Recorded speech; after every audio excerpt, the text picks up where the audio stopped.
All right, it is day 13, and we're starting the big MGS2 story run.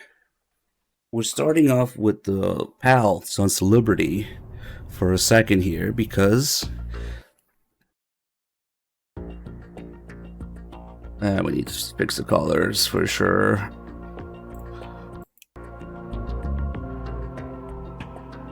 There we go, that's better. The signal, come on, stop fucking around.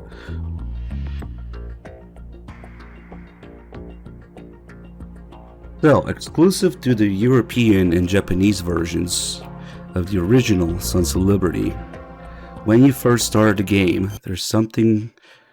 no signal. There's something crucial that is unfortunately missing from both the original English version and every version after that, Substance version and all the HD versions. Okay, this is pissing me off.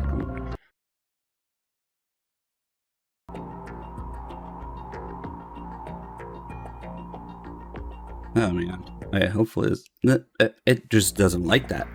It doesn't like it.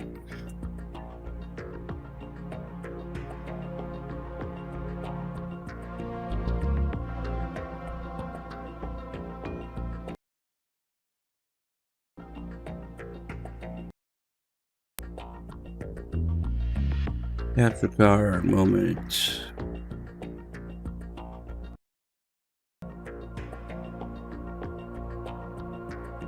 Let's see, maybe now we'll be less confused about it.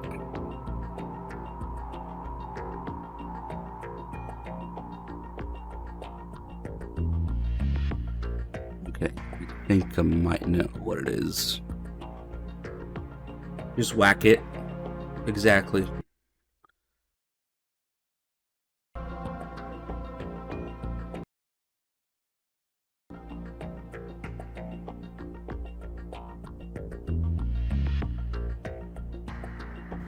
Everything in that turd's path turned into shit.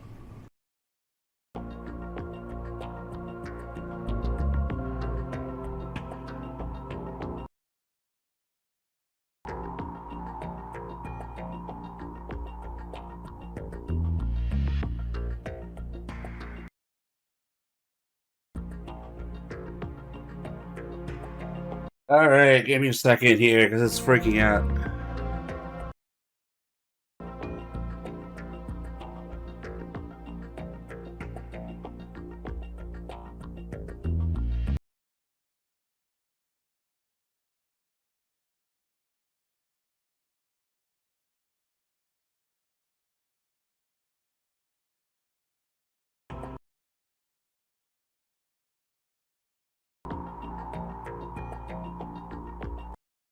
Maybe it doesn't like the PAL signal.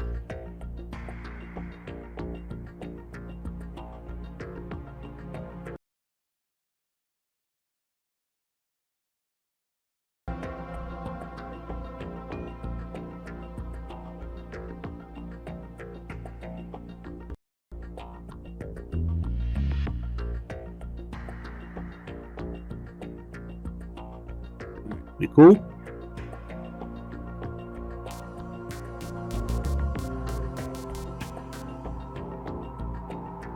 Might be cool now.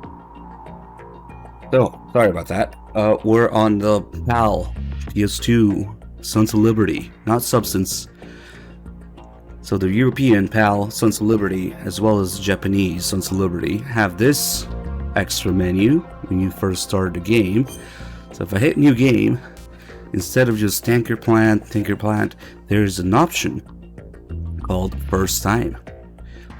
And like I was saying, this is unfortunately missing from Substance as well as the English Sons of Liberty.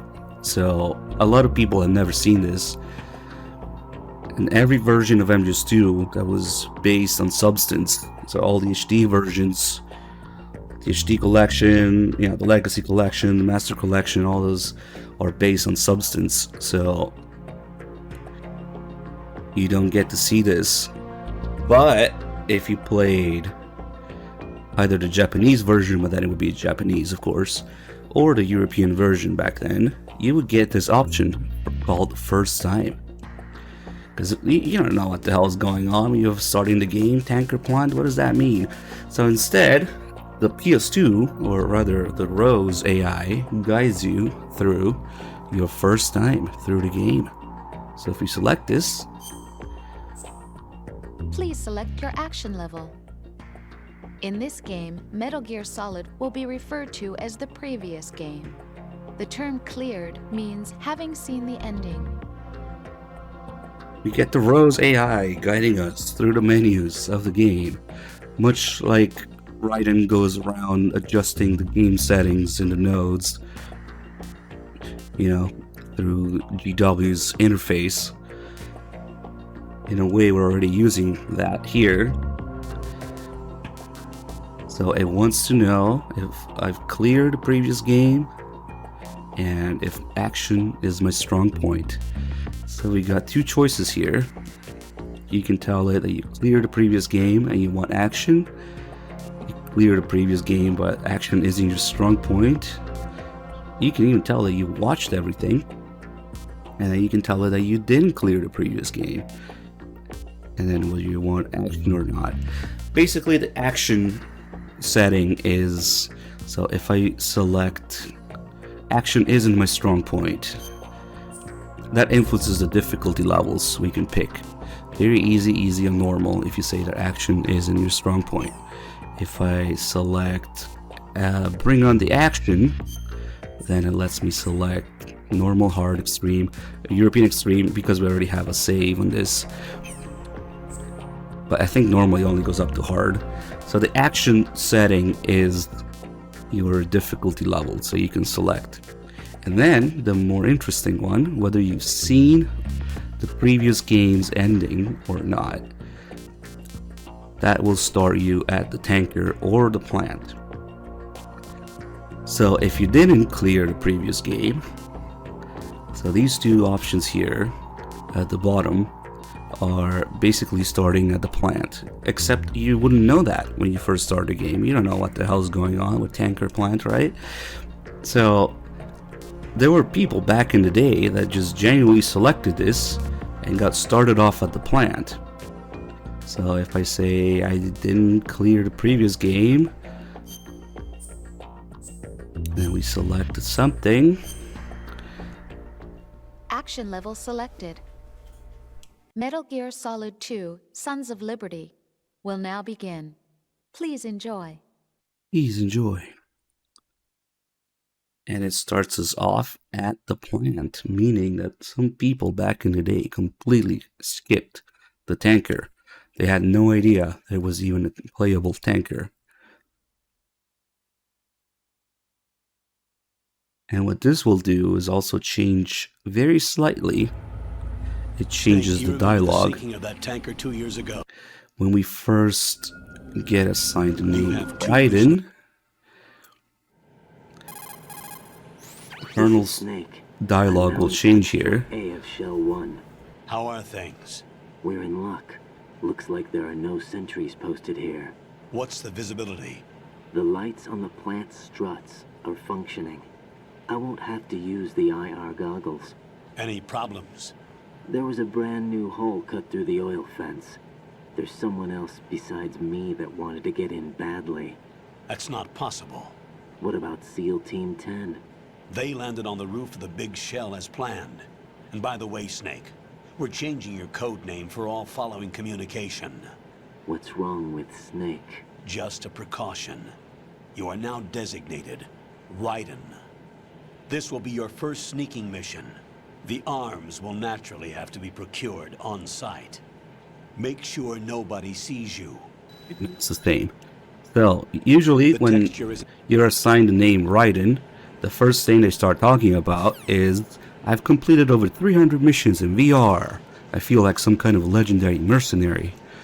That's Raiden talking about playing MGS1 and MGS1 VR missions, if you've completed the previous game. But if you don't, it starts you off here, and instead, the Colonel will say that this will be your first sneaking mission, and tells you about weapons being OSP. And it's funny, you can find old forum threads of people going like, well, what the fuck, man, my game didn't have this tanker mission. I'm gonna return to the GameStop. What are you talking about? What tanker mission? They just start here. So if you haven't played MGS1 or seen the ending of MGS1 at least, and you tell the game that, it starts you off here without you even having a clue that there is a tanker that you can play. So all the stories that you keep hearing about the tanker, all the mysticism about it, all the events of it that are not clear what really happened, Raiden is constantly being lied to by the Colonel. It kind of adds different layer to that. It kind of makes you look at it a little differently. And yeah, people thought that their game was defective or something back in the day because they didn't have the tanker. All because you told the game that you didn't play MGS1. Because in the true nature of MGS2, it is crucial to have seen or played MGS1 and MGS1's ending for a lot of factors, but specifically for the tanker, because it's made kind of like in a lot of ways, homage. Like, it's almost fan service for MGS1 fanboys and Snake fanboys. The tanker is very much made with that in mind. And if you haven't played MGS1, you only get to hear about the tanker from Raiden's perspective, where he doesn't really know about it, except for what the Colonel says. And it's a real shame that we didn't get this. I get why it wasn't in the original. So MGS2 actually came out in the US first, a few days before it came out in Japan. So the very first version that released is actually the American one. So that version didn't have it. That's also the roughest version with like all the little glitches and differences of the game, because it's the very first version released. And later in Japan, and especially much later in Europe, back then in Europe the games would take like weeks, months to come out in Europe. It was a real pain in the ass. Like, games would come out in Japan and the US, and then in Europe you would have to wait like an additional 2, 3, 4, 6 months, whatever. But because of that delay, they also added this in English to the European version. So it's one of those things that I just kind of lost in time, unfortunately. Not being in Substance, in every version after the PS2 versions being based on Substance, we just kind of lost this menu, which was mind-blowing at the time for me, because I thought the PS2 was the most advanced thing ever, like space, alien technology console of the next generation. So when you select first time and you hear the console talking to you, reading the menus to you, guiding you through the menu choices, like, I didn't even realize it was the game doing it. I thought it was like the PS2 doing it, because this was like my first PS2 game. So I thought it was just like the most advanced thing ever, that you know, have this feature, the console talking to you while you select options in the menus. We now know it's Rose's voice, presumably the Rose AI, right, guiding the player through the choices and the interface, just like we're changing options and messing with the nodes in the game. All of it being, you know, a hint at GW's interface and the Rose AI going along with it. But it was pretty mind-blowing at the time when this is your first PS2 game and you hear the damn console talking to you, reading the menus when you select first time. It just hit different. It just hit completely differently back in the day. And something similar happens, of course, later in the game when the Colonel tells you to turn off the console. I thought it was also the most advanced thing in the world, because of course I had been playing all day by the time I got to Arsenal and the Tengus, and I thought the game knew that I was playing for a long time, because the Colonel also tells you that.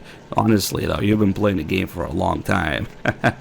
Turn off the console. Didn't you have anything else to do with your time? I thought it was a PS2 feature, that it just knew that I was playing for a long time, and it just wouldn't let me continue until the next day. So I really did turn off the console and went back the next morning. And I thought that the Tengus were like these insanely hard enemies doing all these crazy jumps and whatnot, and that was the game's way of preventing you from progressing. because you'd been playing for too long. So I thought, between this menu at the beginning and the kernel telling you to turn off the console and telling you that you've been playing for a long time, this PS2 must be really advanced, you know? It knows that I've been playing for a long time and it turned up the game's difficulty. I better turn it off and try again tomorrow morning. They fooled me. Then again, I was like 12, but it worked. They really go together as two things for me. The menu at the beginning and the crazy kernel at the end. It just reminded me of how advanced I thought the PS2 was back in the day. I thought those two things worked together as a console feature. Little did I know. It kind of fooled me more than Psycho Mantis did in MGS1 in a lot of ways.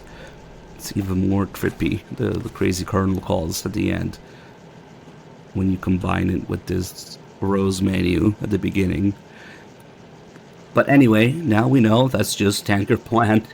The choice is just between Tanker Plant. So we'll be back here on PS3 with a few more pixels. But I just wanted to show this menu real quick, as it's unfortunately lost in time. That's I think the soft reset is actually a hard reset because of the HD loader thing. They're just gonna reset the whole thing. So let's go back real quick, because of course there's another.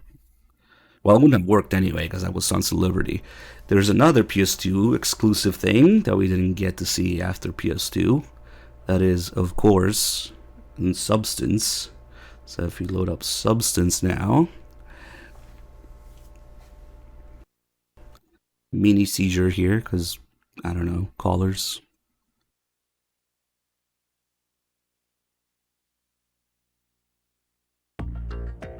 Now we're on Substance, and of course we have skateboarding. Another thing that never made it out of the PS2. The only version of this game that has skateboarding is PS2 Substance. It's not on Xbox, it's not on PC, it's not on HD, it's not in the Master Collection, it's just only here. And this was just a little promotional thing that Konami was doing with their shitty skateboarding game. What was it called? Evolution Skateboarding, I think, where they had this crossover with Metal Gear characters. So you had Snake and Raiden you could unlock in the game, and in MGS2 you have this, which the X thing got me. It was just a promotional thing for Konami's shitty skateboarding game, but it essentially just changes the game completely to a different game here. Yeah, different engine and everything. It's like starting up a demo of a different game. Let's do it.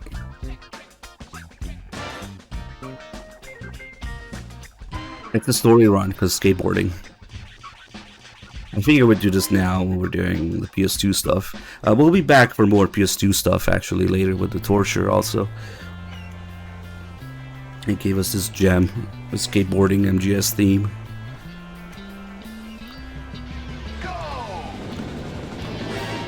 This is important story stuff here.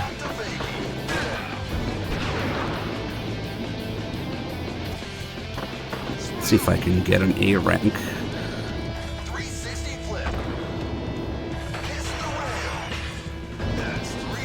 Finally, that's what Snake was doing on the big show.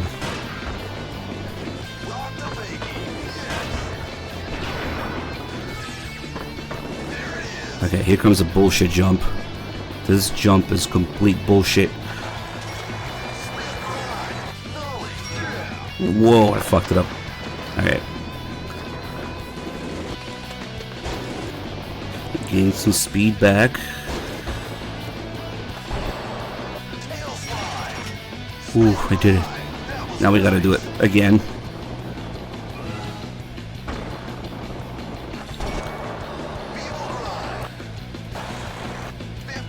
Oh, I did it. Keep it going. Nose grind. Now we gotta blow shit up.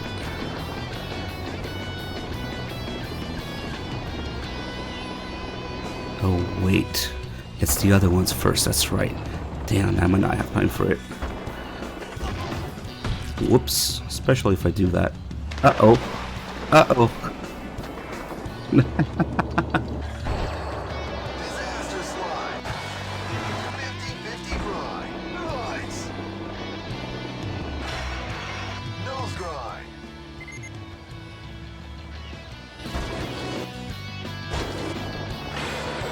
Disaster slide. That was nice. Nose manual. Uh-oh. Uh-oh. Evil grind.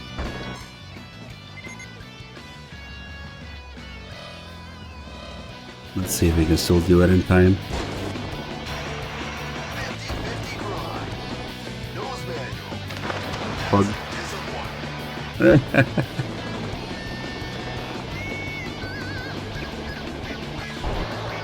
Evil grind.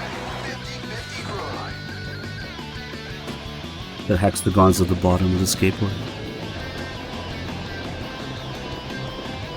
I might just barely have time to do it.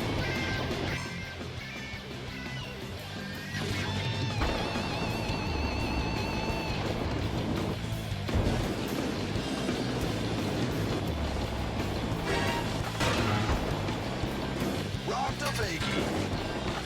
I'm gonna get that sniper.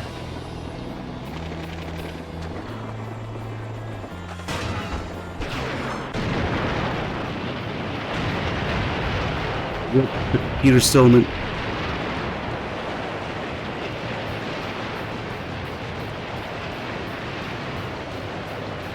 So that's how Strut H got blown up. Whoops.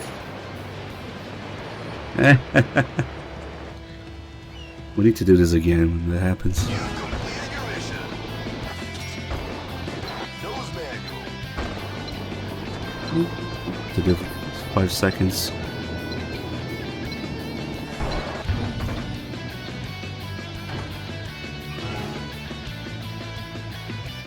Wait, Piskin.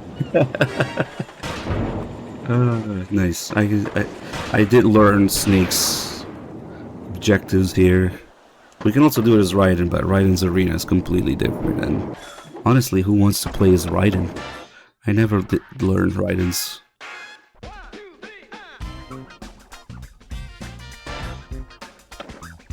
Nobody wants to play as Raiden. I think Raiden has rations instead of dog tags.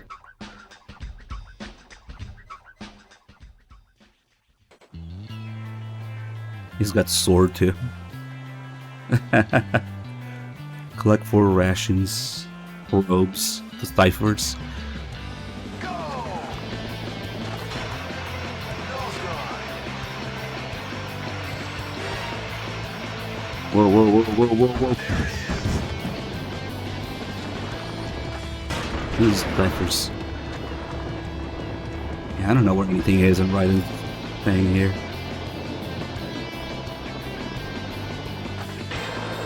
Disaster slide. That was nice. Oh, there's a witch in there. Damn, how do you get up there? 50-50 grind. Kick flip. Nice riding. Rock and roll. A little painful.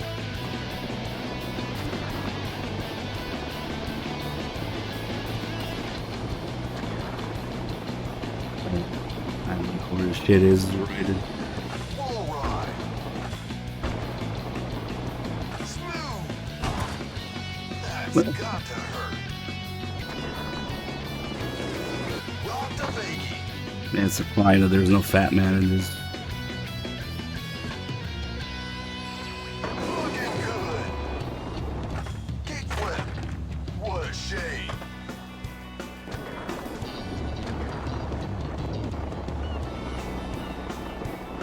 You don't know how to get up this thing. Apparently you can't. Oh, there, maybe. Oh, there's a whole other section here. Oh shit. That's a seagull.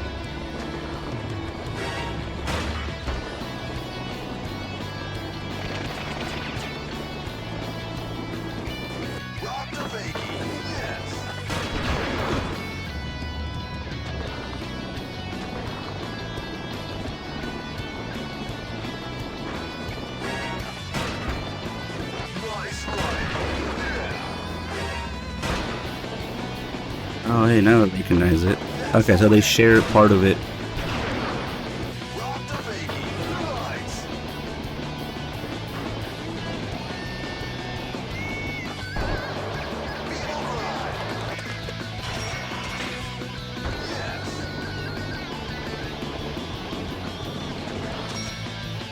Oh, they're just supporting here.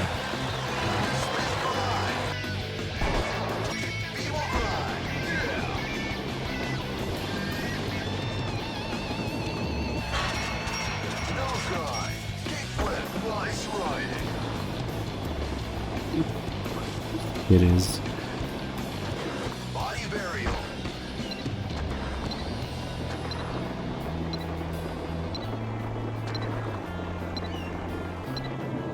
Rock the fakie. Time is up, but as long as we keep balance here, we can keep going. Bug. A little painful. Could be right, alright. Stop fucking around.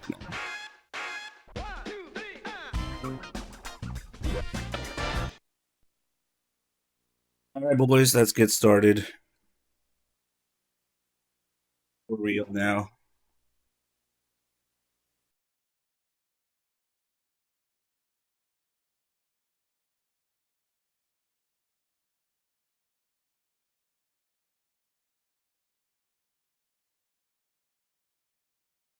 Put the old PS2 to rest for now.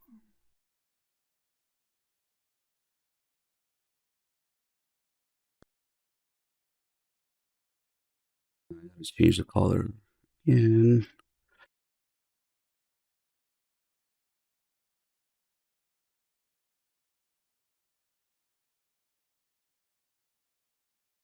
So yesterday in the making of, where they were talking about how Snake breaks away from the strand of DNA in the intro here, symbolizing Snake breaking free of his genetic fate in MGS1. That's what MGS1 is all about. That information that is encoded in your genes and breaking away from it. MGS2 is about information that is not in your genes. Therefore, it's memes, even though the game never really uses that word. It is the keyword for the game. So MGS1 is gene, MGS2 is meme. So we have all the different formats and supports of which information is inscribed here at the beginning and the intro.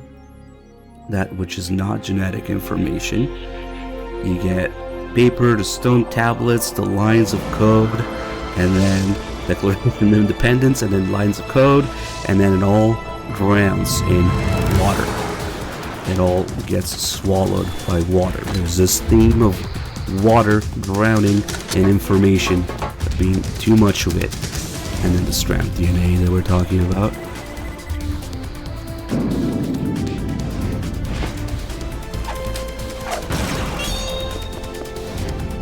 Fucking idiot. Like we didn't play the intro 50 times in the last 2 days.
Unbelievable.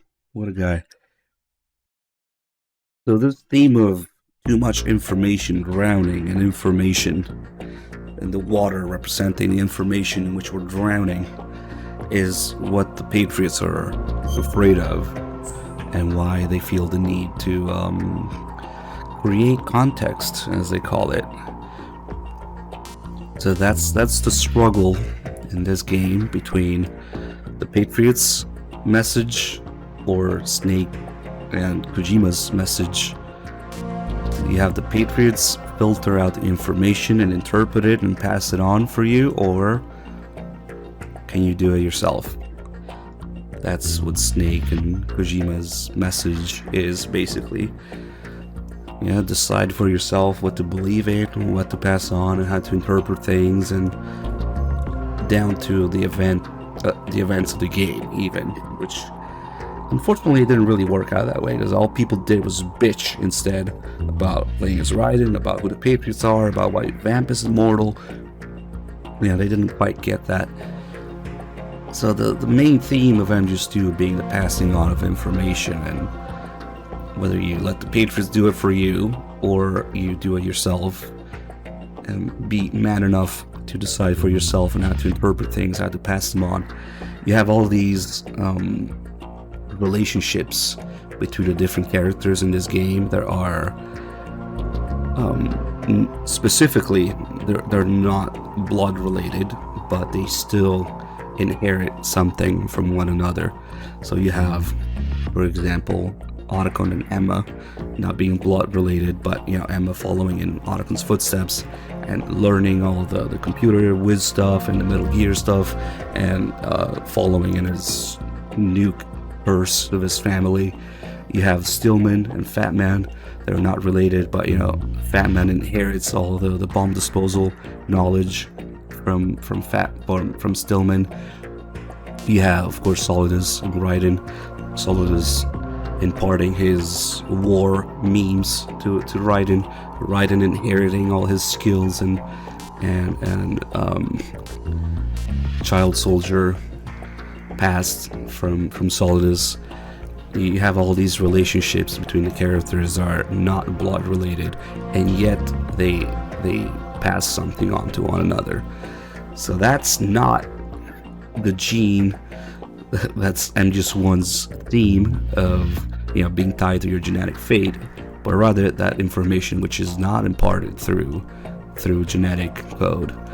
So not gene, but meme. So Fat Man gets the bomb memes from Stillman. Raiden gets the war memes from Solidus. Emma gets the computer genius and Metal Gear nuke related memes from Otacon. It's all very much on purpose. And then of course you have the other thing that Kojima was trying to pass on, just like Snake is trying to pass on the message to Raiden. Kojima was trying to pass on the series to the development team, the next generation of developers, as he called it, the next generation of Metal Gear development team. Unfortunately, that didn't work out because, of course, it went to shit, and MGS3 now exists in the way that it does. But much like Snake is trying to pass on the message about deciding for yourself what to pass on and what to believe in to Raiden, Kojima is also trying to pass on the series to his team, and then that same message to the players. But it didn't work out, so here we are. Now, Kojima having called back every time. Anyway, more on that later. Let's start here.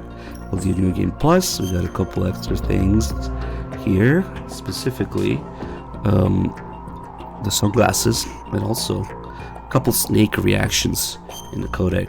So we'll start on New Game Plus. Mango, thank you for gifting sub to Serial.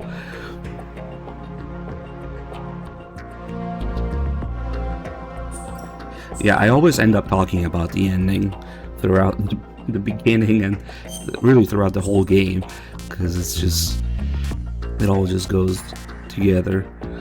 And then MGS2 heavily relies on the player having experienced MGS1 like we were talking about in the menu earlier in PS2, it shows you, it asks you if you've seen MGS1. But it's not just for the tanker itself, but the entirety of the experience that Raiden goes through is tailored for the average MGS1 fanboy, the average Snake enjoyer, the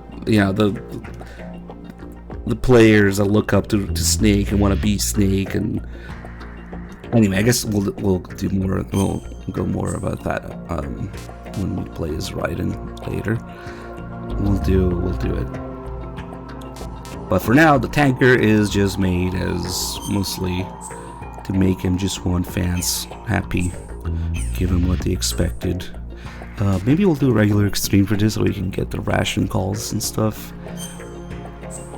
And then we won't do game over on site because there's a couple other Easter eggs during alerts.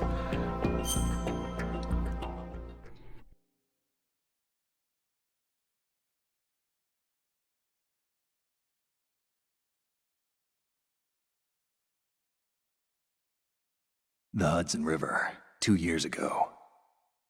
We had classified intelligence that a new type of Metal Gear was scheduled for transport. The whole thing stank, but our noses have been out in the cold too Yeah, he's long. already saying 2 years ago. So the present day is already 2009.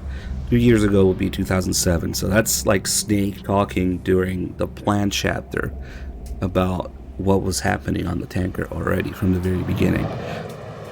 Specifically, you could look at the tanker as a flashback of Snake telling Raiden what was happening there, basically, around the time that you meet the president, right after the president dies.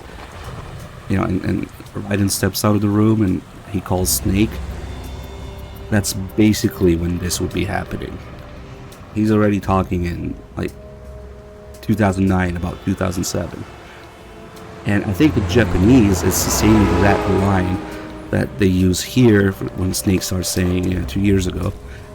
And the same line is repeated later when Raiden asks what really happened here 2 years ago, blah blah blah. And then Snake recalled all the events from the tanker already. In English it got changed because it got translated, worded differently every time. This is a recurring thing, unfortunately, with this game, where the lines are supposed to be the same between MGS1 and 2, or even within MGS2 itself, being retranslated differently by a different person every time. They don't end up being the same, even though they're supposed to be. Much of MGS2, depending on the shades, much of MGS2 depending on the player's MGS1 experience, a lot of the lines and the voice actors come back in the exact same form as they were in MGS1 in Japanese. That was the intended experience. We didn't get shit in English, unfortunately. This game's weakest point in English, unfortunately, is translation and casting voices for voice actors. They just didn't get the memo that there were supposed to be all these connections. But I'll be pointing out all this stuff as we go through it.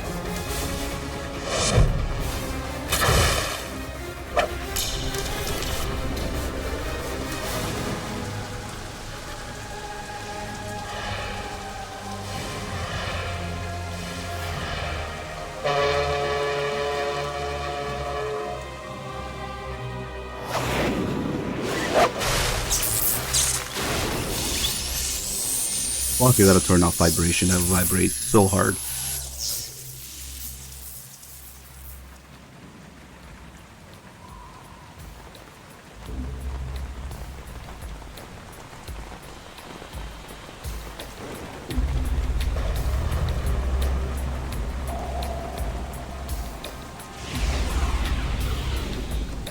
Our boy, he's right on schedule.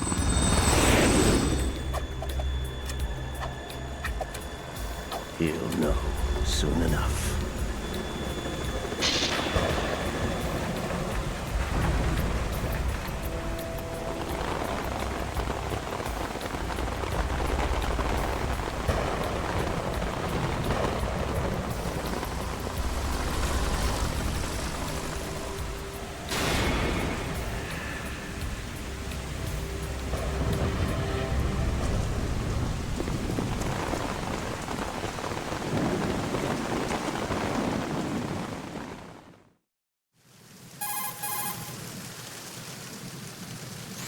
this is Snake. Do you read me, Otacon? Loud and clear, Snake. Kept you waiting, huh? I'm at the sneak point. Everything going okay? Stealth camo's busted. Landing impact. We must have overused it. Sorry, but you're gonna have to deal with it. You're not in the military anymore. Right. I didn't plan on relying on this gadget anyway. The private sector's not so bad, is it? Privacy guaranteed? I'm happy as long as no one gives me any more unwanted gifts. You mean that thing with Naomi? And I can't say I miss the chattering nanny. Mei Ling's not so bad. That reminds me, I have to get in touch with her again about that new Natick flashware. Diverting toys from the SSCEN again? Look, give her a message from me. Someone will find out, sooner or later. She's better off assuming it's sooner and quit while she's safe. Too true. Okay, Snake, let's get to work. You know how the technical specs of Metal Gear were sold on the black market after Shadow Moses? All Ocelot's doing. Exactly. And now every state, group, and .com has its own version of Metal Gear. Not exactly a classified weapon for today's nuclear powers. This new one seems to have been designed to wipe the floor with all the other models. The only consistent description is that it's an amphibious, anti-Metal Gear vehicle. That explains why this one is under Marine Corps jurisdiction.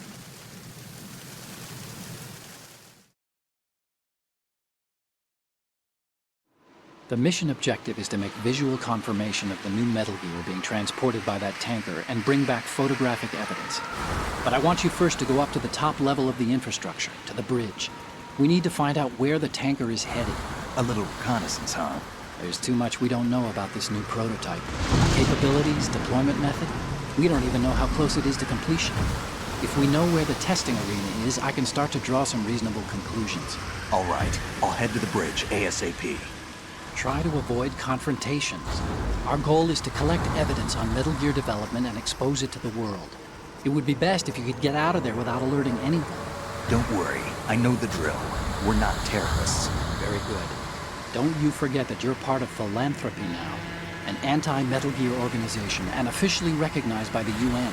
Recognized, but still fringe, Otacon.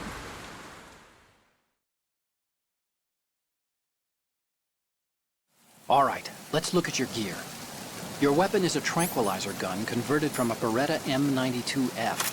M9. It's a little hard to work with because you have to reload after each shot since the slide locks. Better than scavenging at the mission site. Good suppressor, too. The chemical stun will take effect in a few seconds and last for hours. You can take down an elephant with that thing. Check out the laser sighting, too. The effects of the anesthetic round will vary depending on what part of the body is hit. We're talking about a difference of tens of seconds between hitting limbs, chest, or head. As for the equipment... Hey, Snake! Cigarettes? What's wrong with you? It's kind of a lucky charm. You haven't read the Surgeon General's warning, have you? Here's the digital camera. Works almost the same way as your old one.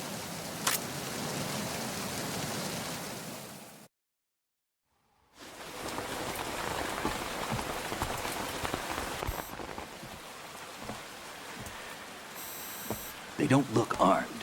Hey, Earth to Snake. These are nice, upstanding Marines, not terrorists. Don't get caught. You're in stealth mode here. Sure, and if it comes to that, a little beauty sleep never hurt anyone. By the way, Otacon, are you sure of this intelligence? Absolutely. Hacked it out of the Pentagon's classified files myself. No traces? Oh, please, I'm too good for that. But this might be a trap. Remember, there's a price on our heads. You're just being paranoid. I hope so. Those men, you wouldn't think they were anything but civilians from here. With all the ships passing on the river and in the harbor, putting uniformed Marines on the deck would be a bad idea. People can get a clear view of the water from Riverside, too. The water line is too high. According to the navigational plans, this ship should have discharged its cargo upriver. It's in there, no doubt about it. The military trains you to watch for threats from the stern on a boat. That's SOP for counter-terror ops, too. Security should be tighter. You worry too much. Where's the target? Satellite surveillance is a major international pastime these days. I'd say the cargo holds, safely below the deck. Do you see the entrance to the holds? Looks like there are a few entryways into the crew quarters. The chopper. What?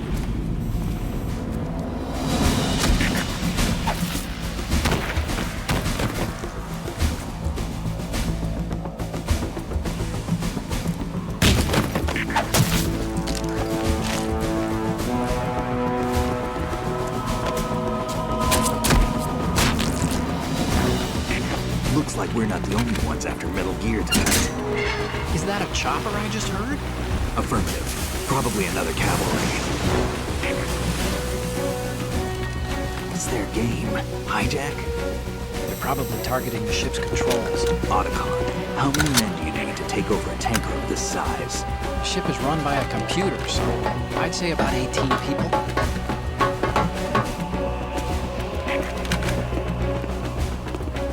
AKS 74U.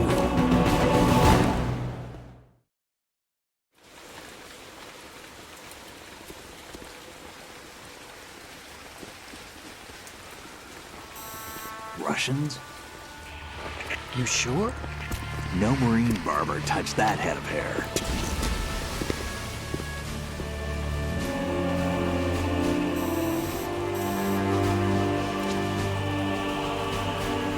I'm transmitting a photo. Let's get an ID on him ASAP. I'm on it.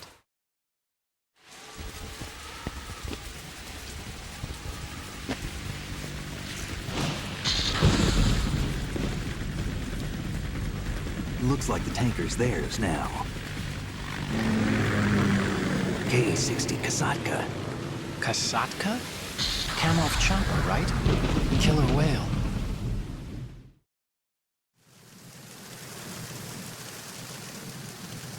We need to get a fix on who they are.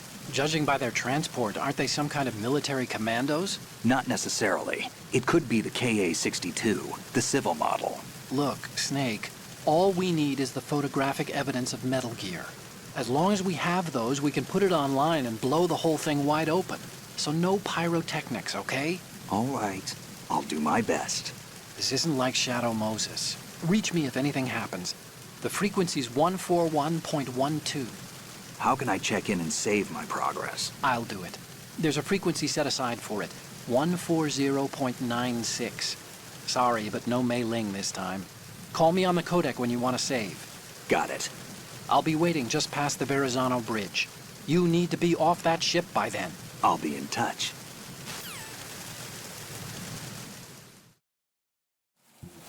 Few things to do here. First, let's get rid of this guy. Freeze.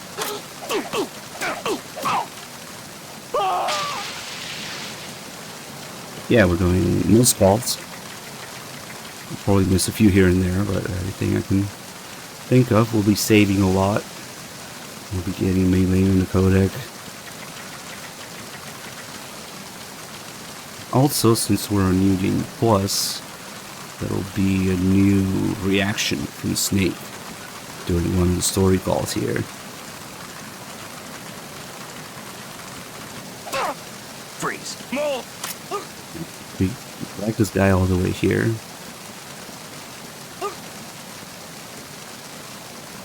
Some of your actions on the tanker change the cutscene later when Snake is talking about it.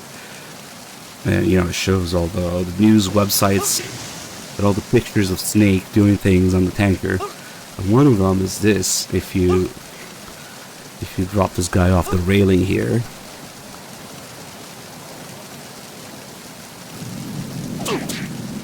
We'll see for it. Right now there's a cipher somewhere taking a picture of Snake doing this. So there'll be a picture of it on the websites.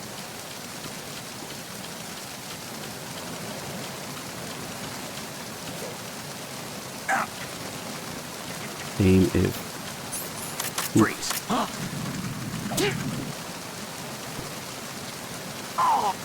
we brought this guy off at the hatch here.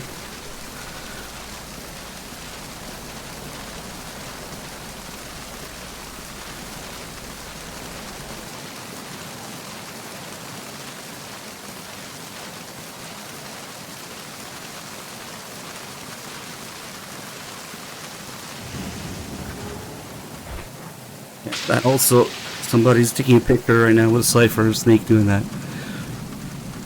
Okay, now if we get in here, that'll muffle the sound of the rain just a little bit compared to outside.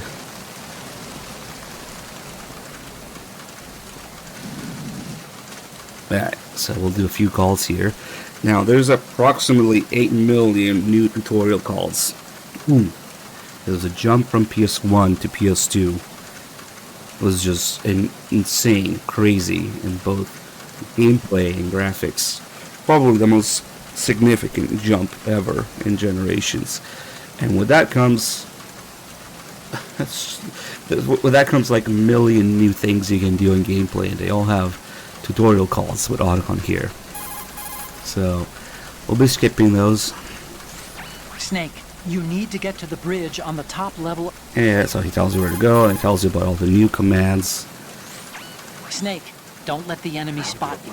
Once you've been discovered by a sentry, he'll call in reinforcements, and there will be an attack. All the new mechanics. As soon as you're spotted by an enemy soldier, he'll call for backup. Now, when the other character is talking, if you press R1 or R2, you can hear Snake's thoughts or Raiden's later in the game when someone else is talking. And unfortunately, this is one of the few things that got kind of lost with the Master Collection, because it's also, of course, pressure sensitive. R1, that is. So R1 gives you a positive reaction, R2 gives you a negative reaction. But they're also pressure sensitive. So if you half press R1, it will give you a milder positive reaction. If you half press R2, it will give you a milder negative reaction. But R1 is no longer pressure sensitive in modern controllers past PS3, so PS4, PS5, they don't have pressure sensitive R1.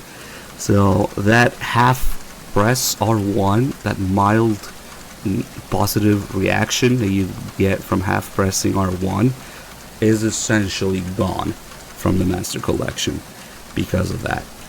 Thanks. So, whatever. According to intelligence, Oh, there's this the first new story model call. was designed to combat all the clone models of Metal Gear floating around in the world. Ocelot sold the Metal Gear specs to anyone with hard cash after he survived Shadow Moses. And raked in enough money to buy a decent-sized country in the process. But was money really Ocelot's end objective? You think he had a deeper plan? I do. Nothing definite, but acquiring a large sum of money is always a good starting point for another project.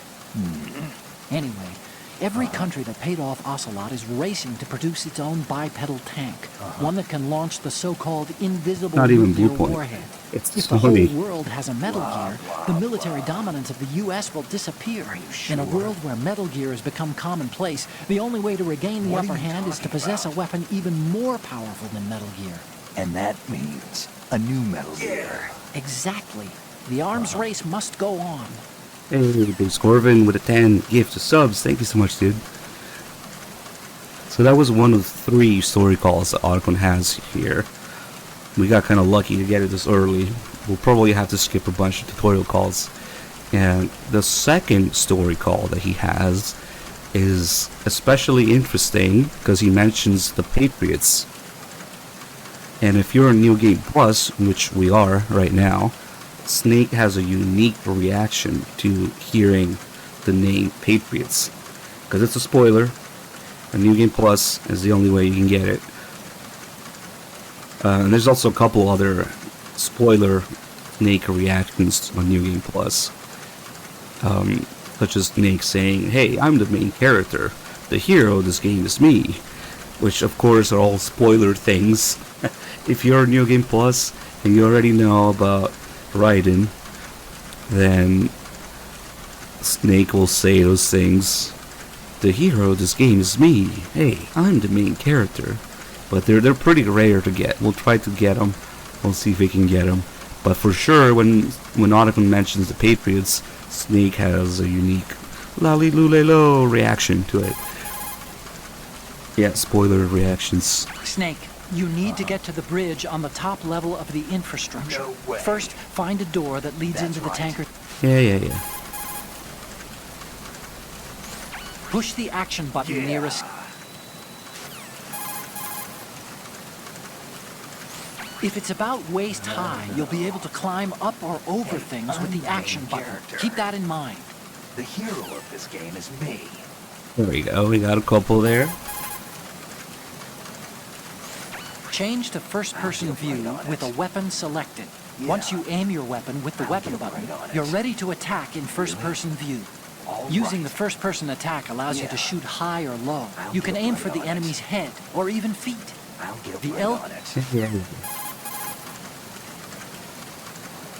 The Metal Gear that the tanker is transporting is being developed under Marine Corps jurisdiction. But I've also heard a rumor that the Navy is working on its own Metal Gear. Any more info on the Navy's model? I tried to hack some out, but security was too tight. There's a lot of money being allocated, that's for sure. But every one of my investigations takes me to one name, then hits a brick wall. The name is the Patriots. Who are they? I wish I knew. I have no idea if this is an individual or an organization even. But once we expose the presence of this Marine Corps Metal Gear to the world, maybe that will shake the Patriots out of the tree. This mission is partly about that too. We got, well, 3 variants of Snake yelling. Yep. When you're flattened against a surface behind a corner, you're in corner view. You'll be able to survey the area without exposing yourself. The corner view lets you take a look ahead with the L2 and R2 buttons. Okay, now for these tutorials. Push the L2 or R2 button while in corner view. When the photos are in, we'll put them online and blow This this is the whole main thing theme wide of the open on game the here. web. Don't you think that the authorities will just shut us down? Probably, but it won't matter. There'll be mirror sites spawning within minutes after those images go up. We won't even have to ask. People will be grabbing the pictures. There's no way anyone can stop it. Information has a life of its own, and as long as it lasts, it'll keep existing, even if it has to change its form or location. Life. Yeah, the desire of people to learn, the demand for data. That's called idle curiosity in my book. Everyone's got some of that, and sometimes it can pave the way for truth. That's what I believe. I'm the hero of this game. So, about how information has a life of its own. That call is very much about the main theme of the game. So that was the 3rd story call, actually. We're done with all 3 story calls. Sometimes Otacon is really stubborn and repeats tutorial calls forever. And now we can get trolled by the Pentasmian instead.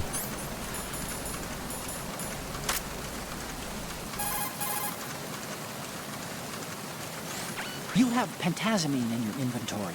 If you need to take some, select it in the item window and push the enter button. Pentamine is a mild tranquilizer used to treat clinical depression, obsessive compulsive behavior, and anxiety. It belongs to the benzodiazepinate family, and along with its antidepressant and anti-anxiety qualities, it suppresses convulsions. Take it when you have a tough shot ahead with a sniper rifle, and you need to minimize shakiness. But I guess you don't have one of those yet. Well, you can also try some if you're feeling really seasick.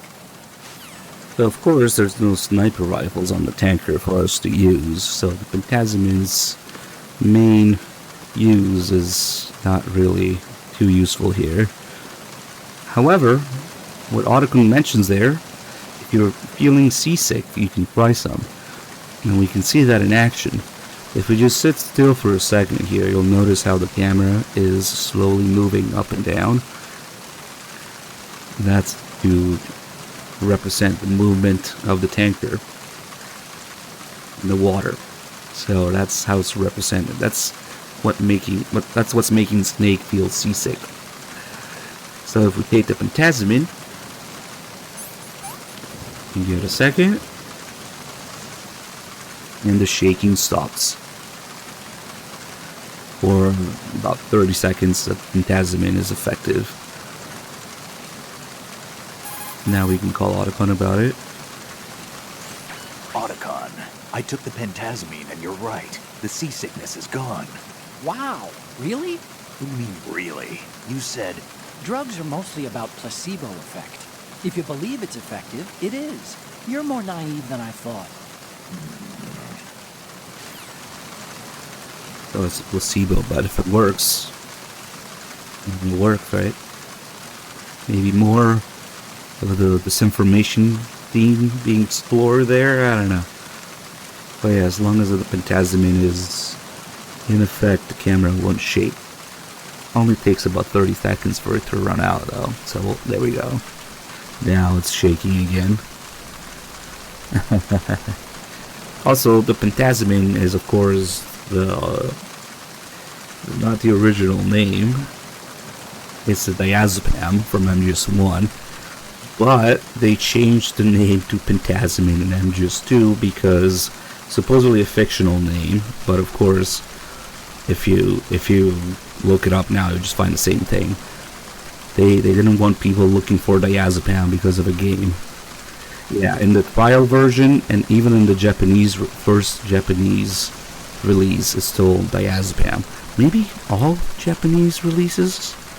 I'm not sure.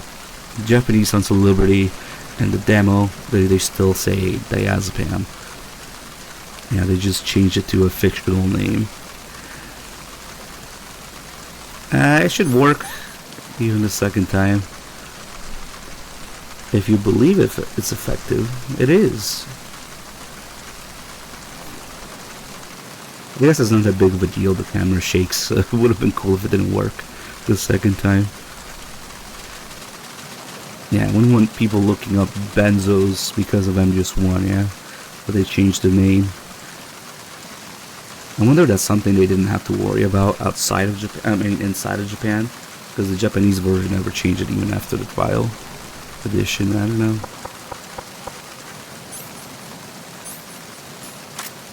Similar thing actually happened with cigarettes here. Snake, are you smoking? You really should quit. First of all, it turns you into an instant target in the dark. As for what it means to your health, I won't even go there. Remember what Naomi said about lung cancer rates? Everyone knows that it's a dangerous substance. So's war, and I've done that all my life. Well, you can screw up your own body if you like, but think about other people, okay? This is the new kind that has almost no secondhand smoke. It won't bother anyone. Oh, really? Didn't I see you toss the butt off the bridge? Littering, polluting.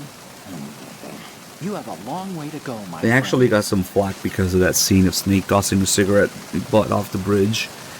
In the later games, they specifically addressed this. In MGS3, when Big Boss puts out the cigar, you know, he steps on it in the plane at the beginning, and they specifically show the cigar going inwards instead of falling out of the plane for that same reason. And in MGS4, of course, Snake carries around his little portable ashtray everywhere. That he picks up the cigarettes, you know, when the monkey throws it, or whenever he puts out a cigarette, he always puts it in the little ashtray that he carries around. Because of they got some flack because of that scene of Snake with the cigarette. Let's see. And then Otacon kind of has the role of every person in the MGS1 support team here for a minute on the tanker. He tells you where to go, he tells you the controls, he saves, and then he tells you about the equipment. So it's like Campbell, Otacon himself, Mei-Ling, and Nastasha all in one. But they'll also have weapon calls here. What you're wielding right now is a converted Beretta M92F, designed to fire tranquilizer rounds. A direct hit will knock the target unconscious. Think of those rounds as tiny syringes. The impact of the round causes the mixing of two chemicals in the shell. The resulting gas compresses a tiny piston and injects the tranquilizer in the bullet's tip into the target's skin. The tranquilizer's effects are felt at different times depending on where the bullet lands. A head or heart shot will take effect immediately, but a round that hits somewhere like feet or hands will take a while. Use the first-person view attack for maximum accuracy. The gun is fitted with a suppressor, so there's no need to worry about alerting the enemy with the noise.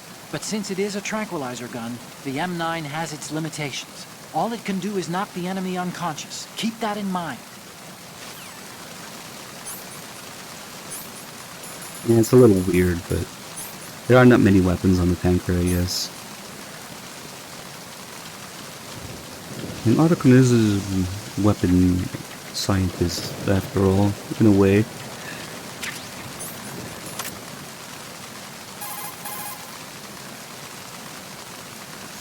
Hey, you have a chaff grenade. You can use that to interfere with enemy radio communications and electronic devices for a short time.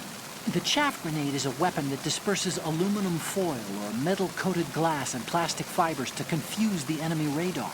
What you have is a portable application of the chaff launchers built into fighter planes. When detonated, the grenade releases tiny chaff pieces as well as miniaturized active jammers using a small amount of explosives. The grenade can't create full-scale chaff corridors or chaff clouds, but will form a radar cross-section area large enough for single personnel use. This weapon is for electronic interference only, though. It has no effect on enemy personnel.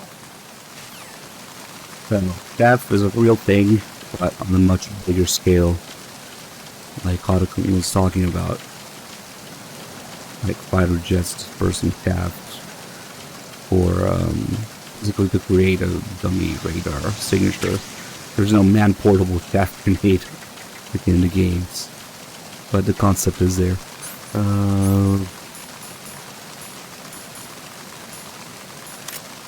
Damage call, and then we'll start saving. If it's about waste... Oh, I think he's talking about it, because I'm right here. Is there? Oh wait, no, there's also this here. The lifeboat call. I see a lifeboat. That's a fully enclosed fire-resistant model, equipped with its own oxygen pump. Those have a water-based cooling system and self-contained air supply on board. This means that even if the boat is sealed, there would still be air available for the crew and engine operation.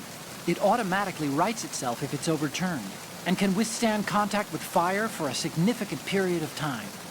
But you won't be able to use that lifeboat. It's too noticeable, for one thing, and it just doesn't have the kind of speed we need.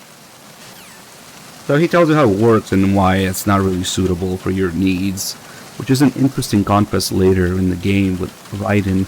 We see all the equipment at the beginning of the big shell section. We see the mini sub, we see the diving suits, we see the bugs there, and then they talk about Raiden's blood, all that stuff at the beginning of the big shell. How the Colonel speaks to Raiden about all this stuff. There's an interesting contrast because, you know, as Snake, you get all the information and all the reasons why it doesn't really suit your needs, but as a Raiden, of course, you're just told to forget about it and return to your duties every time you look at something. Let's start. Let's see if there's a stupid bandage call. If I stay away from everything else. You've picked up gel bandages, I see. When you're bleeding, select the bandage as an equipment to stop the blood. The bandage is a type of alginate dressing. It's a highly absorbent pad that gels blood and other fluids on contact. It releases calcium ions during absorption, hence the coagulating effect. Do you have a camera call? I'll explain how to use the camera. That digital camera you have was specially made to take pictures of the prototype Metal Gear.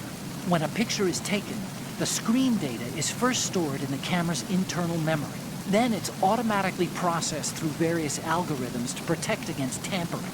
Each picture is electronically stamped and distinctively encrypted. So in the off chance that someone alters the data during transmission, we'll know immediately.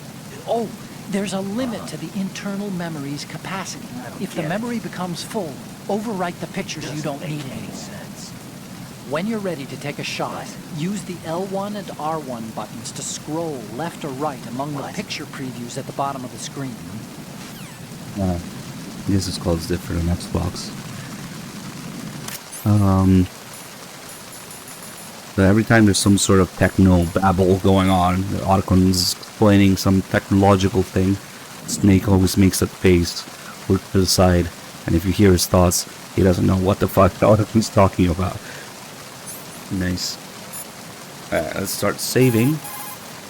The M9 is, yeah, should be the same. You want to save, Snake? It only changes if you do it after Whiskin reveals himself as Snake. So if you do the M9 call after the Harrier, basically, he doesn't talk about the second part of it. where he talked about saw a snake in third person. Snake, you of course know the saying, one for all for one. What is this all of a sudden? Oh, I figured you'd need a lot of motivation, so I came prepared. It's from the Three Musketeers. The book, not the candy bar. Anyway, it means that if you go up against everyone by yourself, they'll gang up on you too, I think.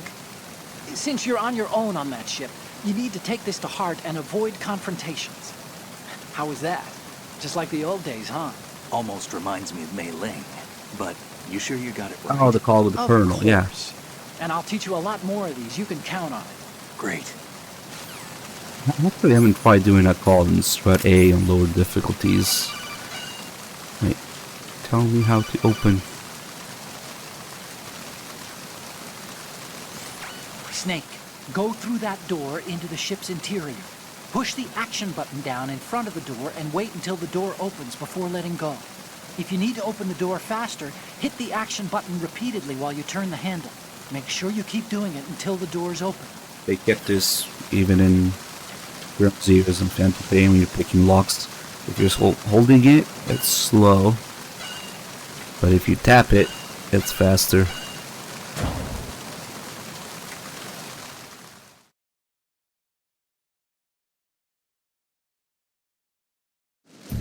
Yeah, actually I need to show that.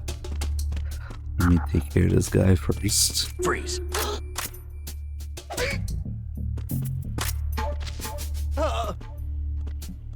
In the locker, maybe. We got quite a few things to do here.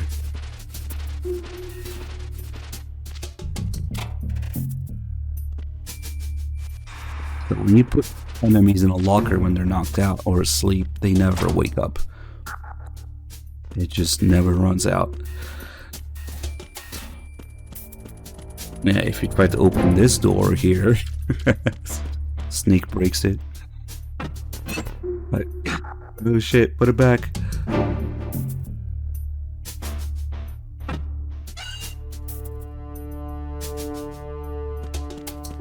Also, which doors work depends on the difficulty level. There's some doors that let you in on the other side on lower difficulties. Alright, we got some fapping to do here. So if we look at this and call Otacon, Snake will be fapping. What do you think you're doing, Snake? You know that? You don't have enough to keep you busy. You know that? Try to remember the mission if you can. Shut it. I'm fapping. And we got some reactions for it, and it's a trophy, of course. You don't have enough to keep you busy. Try to remember the mission if you can. You were watching? How do you know that? Otacon watches you fap. Snake beater. Ha ha ha. Of course, if we touch there, this would actually cause an alert if there's a guy around. And if you have a gun equipped, it's boobs instead. And of course, all very accurate sound effects. Plus this one. Another thing that they ruined with the lack of pressure sensitive R1. You can do this slowly on PS2 and PS3. Of course, it's another trophy, why not? You also notice that Snake's heartbeat is elevated right now. Which I used to think is because he's fapping. But it's actually because of the guard in the locker nearby.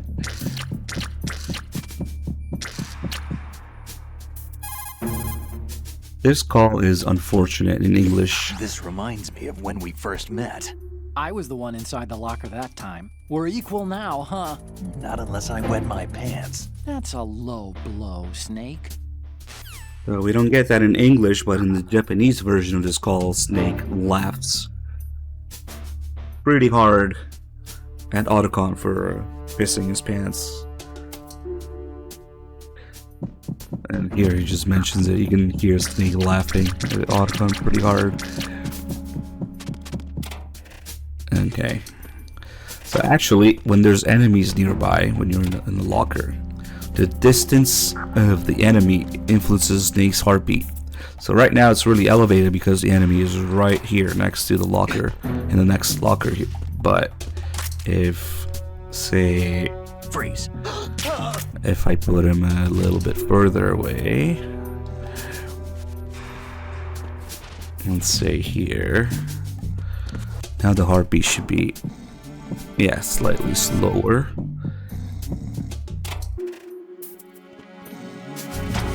And if we put him maybe all the way here, it should be even slower, or maybe completely absent. Yeah, no heartbeat at all now. So it depends on the distance from the enemy. Anyway, let's wake this guy up. Maybe we can use this. That doesn't wake him up. Okay, we'll just shake him some more. And they stop snoring. When they stop snoring, that's when they're about to wake up. There's also only one little Z left. Damn, take the medicine. Okay.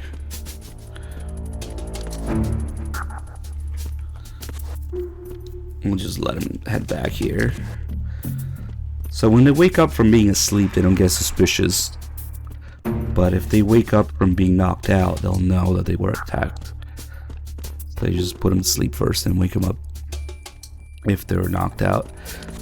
So if we trigger the alert here, we're gonna get a unique clearing for it.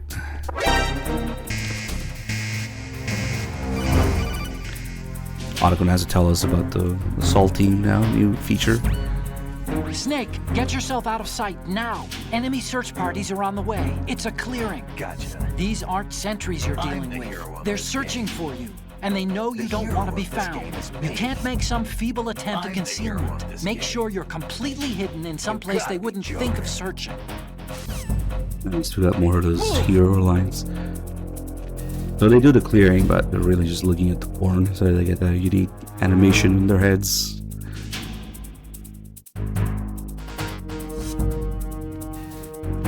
I got to turn up one last look. Return to your positions. Increase security. Is that a sign now? Some sort of left panel. We've got, oh, this one maybe. I don't know, there's some weird signs. There's another one here. Of course.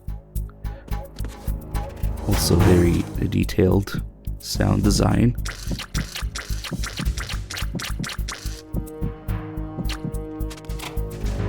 Let's see if I can do it during the caution. It might be a little dangerous. Maybe, let's just wait for the caution to run out to be safe. Because this one also has a clearing to it.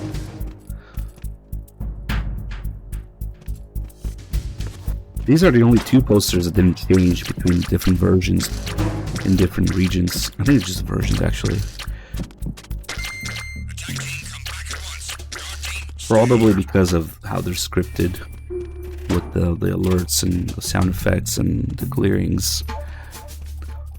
But other than that, between Sons of Liberty and Substance, the posters changed everywhere else in the game.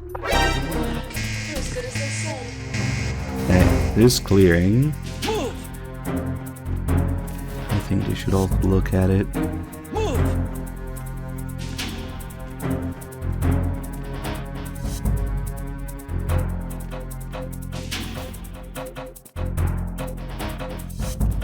Yeah, Mokomeki, thank you for the gift sub. Return to your positions. Increase security. Understood. Search team to deck A, port side. Alright, there's a little bit of heartbeat because those guys are nearby there.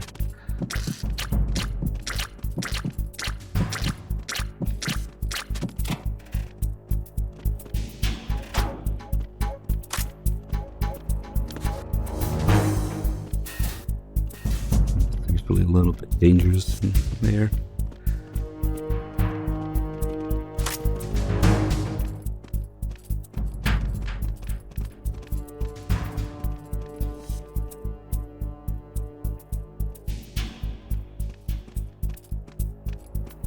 You can kind of tell where they are with the footsteps.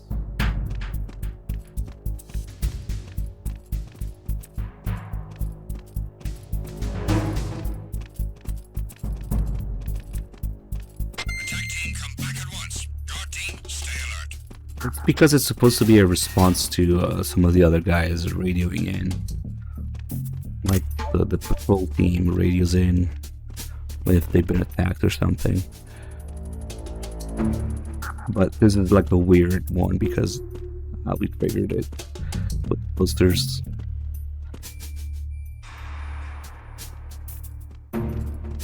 Like that guy would say I'm under attack, and then it would be understood. Freeze.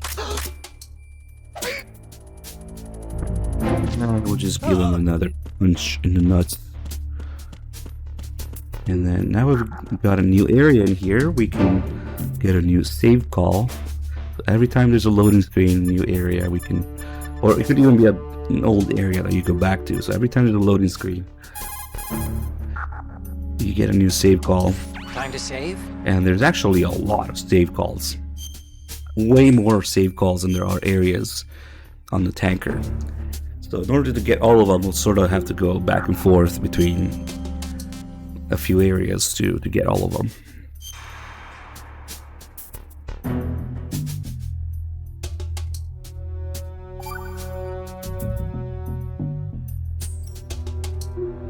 Okay, there's a saying that goes, even a bird on high dies a glutton's death, as do the fish of the deeps. The lesson is, don't be greedy. The fish that belonged to a family called the Deeps died from overfeeding, and so did a bird that got high on something, probably fermented fruit. Okay, if you say so. I do, Snake. Don't take unnecessary risks just because you're greedy for more items. Remember the Deep family's fish. So Otacon doesn't quite know what the fuck he's talking about with these proverbs. We'll get to the bottom of it. Oh, we got so many little things in here.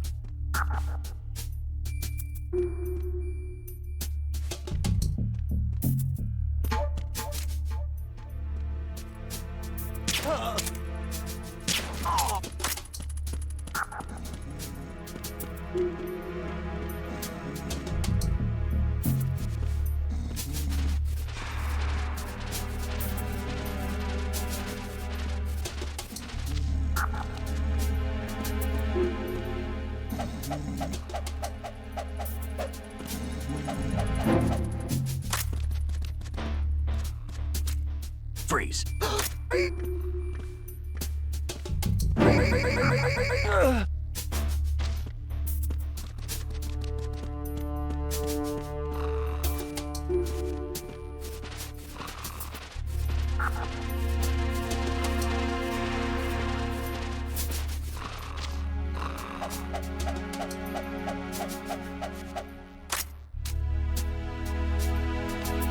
Freeze.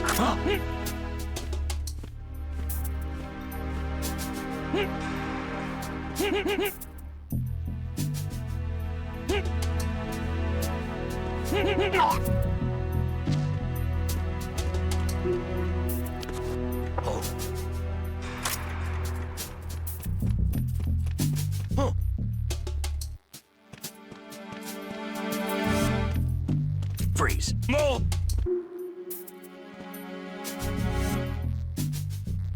Please don't.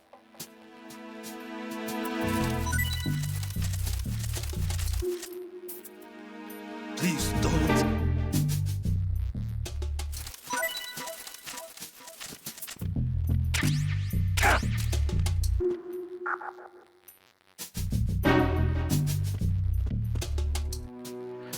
I guess these are supposed to be like rotten rations or something. This guy with all the flies around Please him. don't. And when you search him, he drops the rations. If you pick up the ration, then the flies will be all over Please Snake. don't. don't know what the deal is with this guy's rations, but they still work if you eat them. They heal you.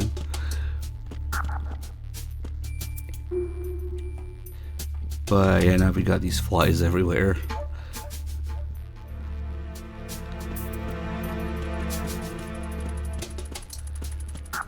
I think there's like one fly that follows you around even past the loading screen. They take a second to catch up, but they eventually catch up.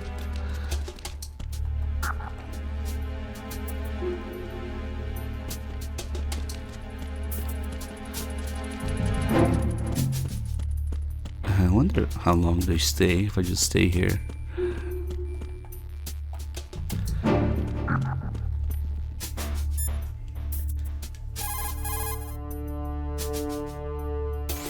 That must be the crew lounge. The tanker's crewmen would relax here when they're off shift.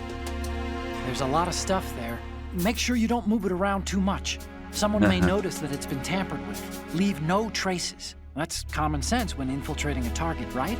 Yeah, no traces. The flies don't really do anything beneficial or otherwise, as far as I know. Especially since if you leave, I think there's like one fly that maybe follows you around through the loading screen. Let's see.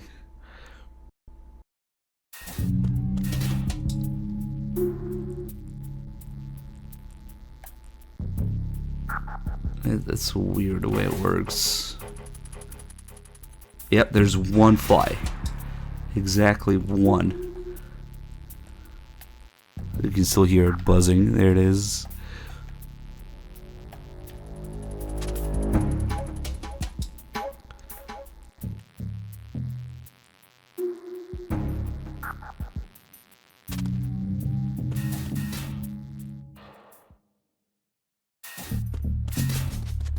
Wonder, did I have to open the door for it, or it's probably gone now?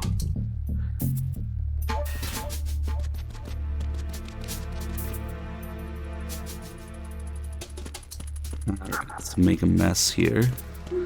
Of course, we have the legendary MGS2 bottles, still unbeaten to this day. The most details bottled in the series, that break exactly where you shoot them. So like if you shoot the bottom section of it, it breaks at the bottom, the mid section, or the top, somewhere in between. And then each of those pieces that it leaves behind, now they further break exactly where you shoot them. It just got progressively worse and worse with each new game in the series. The bottle details. And on MGS3 there's no bottles at all. In MGS4 the bottles always break exactly in the middle, and they don't break exactly where you shoot them, and they just disappear if you keep shooting them. And that's an MGS4. In V they just immediately disappear if you shoot them. And then in Survive, full circle, the bottles are a resource that you can loot. So if you shoot them, they just bounce around a little bit, but they don't get destroyed at all. So it's just less and less detail. They also have like the contents spilling out, the little shards of glass, different color. Yeah, you just don't get those later in the games, in the series.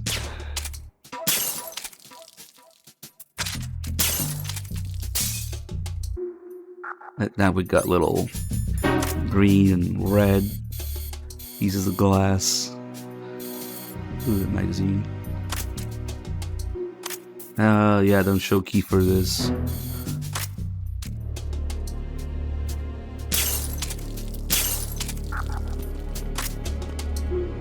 Oh. You know what? It would have to be something like VR, Snake Tales, or something. There's no grenades on the tanker in the main game.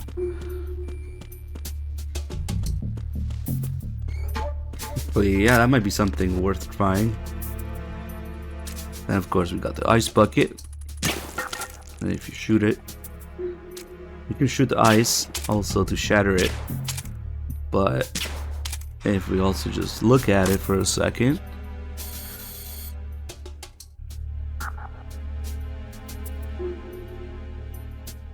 yep, we are now watching ice melt in a 2001 video game. It just gets smaller and smaller, slowly melting, and eventually disappears. I wonder if I can still shoot it when it's that small. Yep. You can. Nice.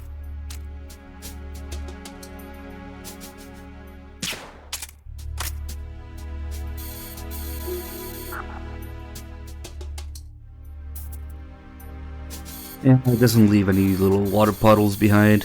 Literally unplayable. We can watch Big Medic clip through the grass. At best. Fun fact, this poster and file edition was the picture of the New York City skyline with the Twin Towers very much visible in there.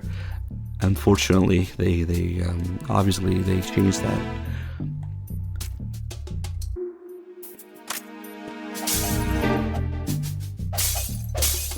Weird how this hitbox works here.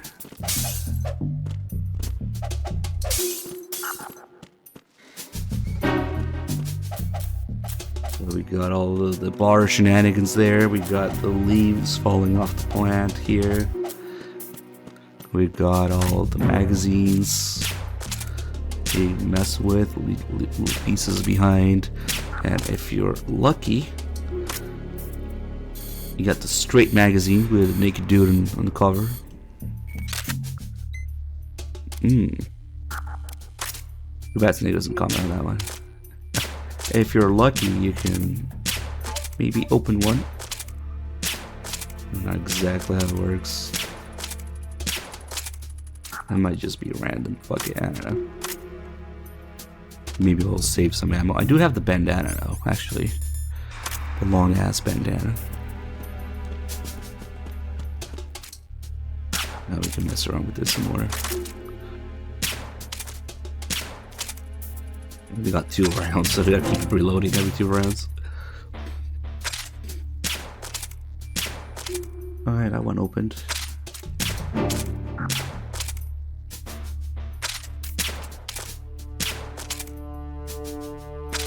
And it's a good thing I got the bandana because I forgot to show this. The little shards of glass. When you shoot the glass, of course, there's a bullet hole in there, but also little pieces of glass falling off on either side. And of course, if you keep shooting it, the whole thing shatters. And now they're shattered. When we walk on these bigger pieces of glass, it kind of makes noise, but I was actually disappointed to find that the guards don't hear it. It doesn't change into noise-making floor like you sometimes find in the game. It really should, but it just doesn't. Later when we come back, there'll be guards around here again. We can test it again, but I'm pretty sure it doesn't.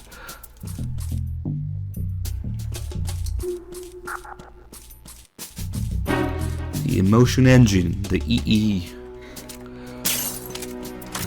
And we've got more stuff to look at here. We've got TV. It's actually showing Ray. You could just take a picture of this.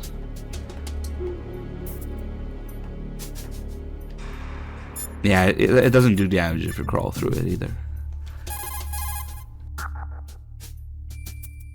Look at the TV over there. It's showing the hold. So that's... The new Metal Gear. Why are they broadcasting this?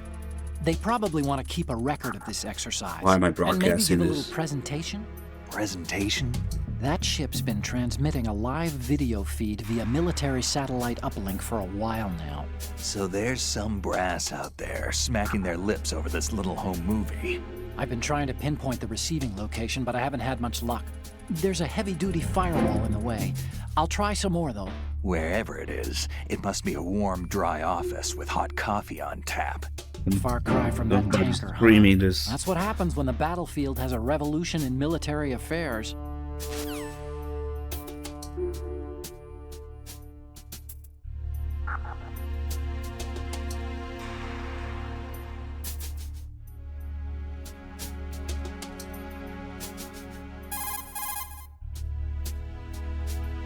Snake, how long are you gonna stand around watching TV? Get back to the mission.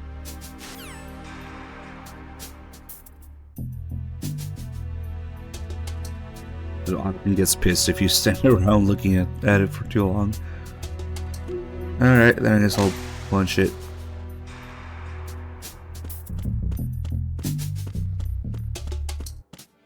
We already got the dude down there. Let's do another save call, and then we can move on. Oh, you need to save? Just a second. Yeah, the guards only really notice that stuff if you do it while they're in the area. It like makes noise and then they go check on it. But if it's already done and then they come back, they don't really care for it. Another Chinese proverb. Those who look to the heavens prosper. Those who defy it are no more. Do you know this one? The meaning here is... hold on a sec. That you can only survive as long as you're a part of the natural order of things. You remember pre-ripped jeans? Manufacturers thought that just because people loved old, broken-in jeans, they would want to buy new jeans that looked old. So they purposefully... What do jeans have to do with nature and order? Denim should fray and rip on its own, naturally, right? Some designers tried to go against that, and no one bought them. The earnings report from that fiscal year is enough of a proof. Earnings? Jeans.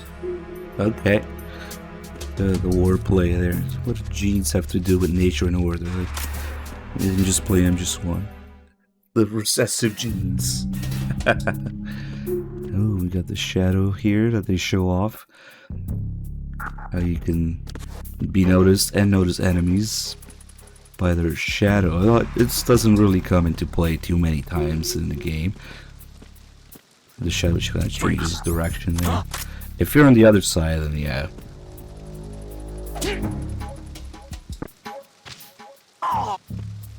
We had it happen a couple times during the 500 plus VR missions. It only happened like once or twice. But yeah, that was also a big deal back in the day, the shadows. So much technology. This light that I think magically keeps coming back. And we got the little alarm bell thing here. It makes a unique noise. I think it's just louder than they notice it from farther away. Damn these two rounds.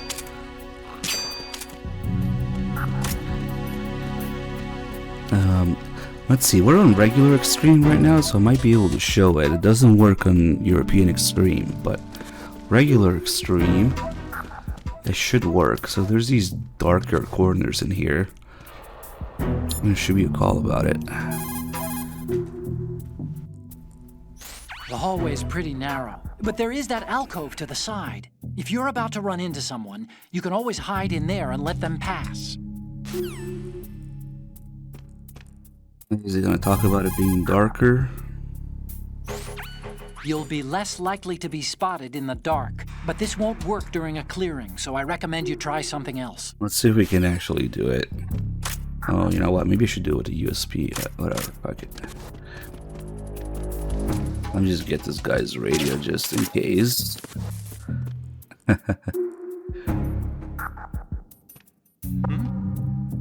The way that this actually works is that even if they're really close in the dark, they don't see you. Have to be pressed against the wall though. Well, now he saw me.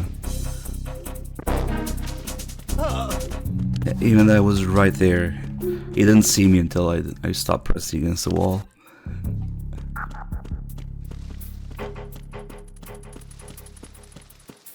It's unlikely that they'll remake 2 first. They have so many safer games to remake for. They probably do 1. Yeah, just do what the Norbies like. Of course, MGS3 is first. MGS2 will probably be the last if they even get that far. And remaking everything else.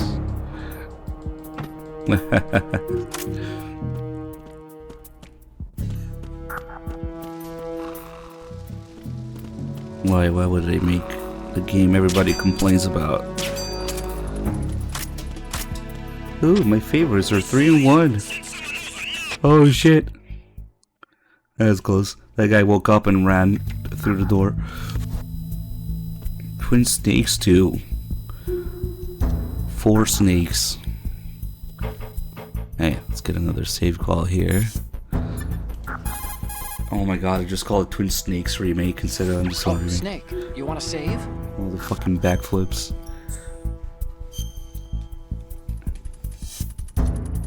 I don't know.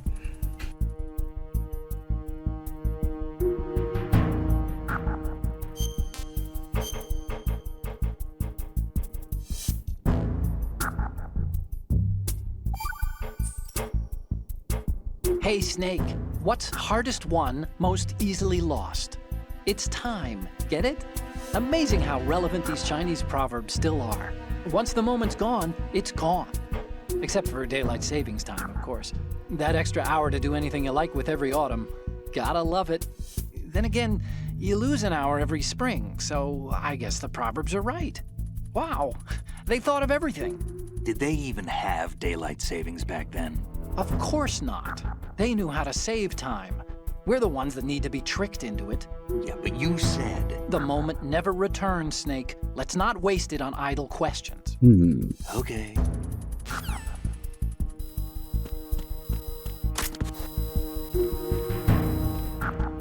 So here we can go out of bounds actually and take a look at how the reflections work. I like to do it here. Well, not like that. That's okay, I'll just put this guy down.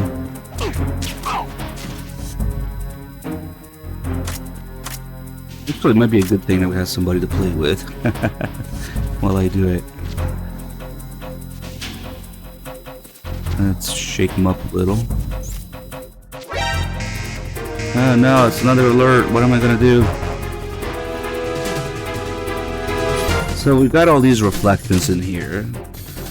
Camera, reflection, the handrail, the stairway sign, all the lights, all the stuff on the floor. All these reflections are achieved simply by making things see-through. And then putting a different model on the other side. Well, before a V remake, we need to make a V make. So we can go out of bounds here for a second. Now that we're on the other side, we can see that in action. We can see that it's see-through, this wall is see-through.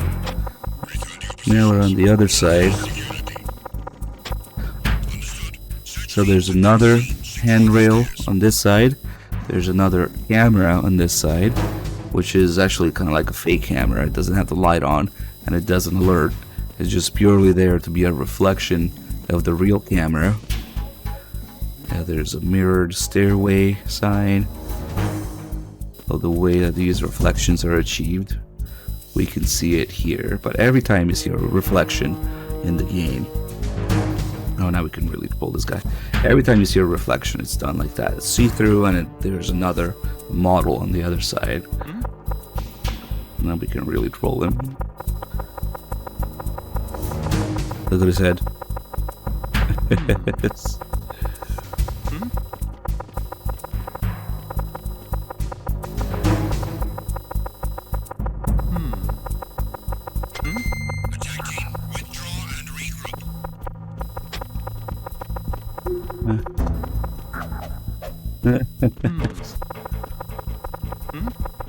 Damn, I think it's covering it.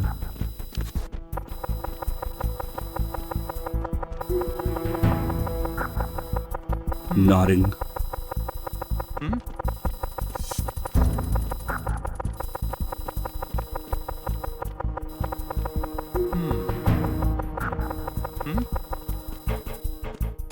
Alright, fuck it. Let's maybe get another. Did I do a save call? Fuck it. So now we will be stuck here. But I can just trigger the next loading screen by. Oh wow, you can even see him go there and disappear. Nice. Normally we would just have to go up the stairs, but if I just go here, it still works. Yep, I just totally went up those steps.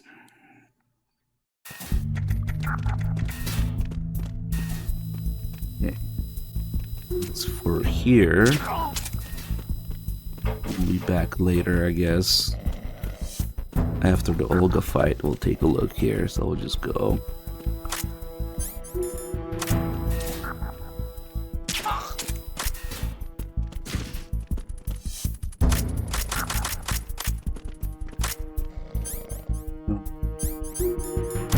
And we got so many magazines now.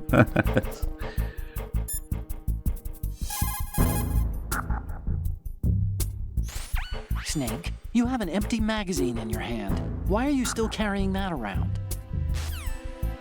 That shit's expensive, Otacon. Are you kidding me? Oh wow, so Otacon doesn't know what Snake does with the magazines. He just asks why you're still carrying it around. And we can throw it through the lasers. Nice. Oh shit. Enemy sighted. Request. I don't know why I quit the rations for that.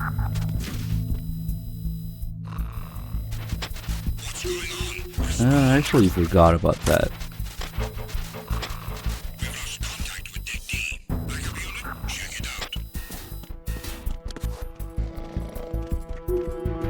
Coming from the other side.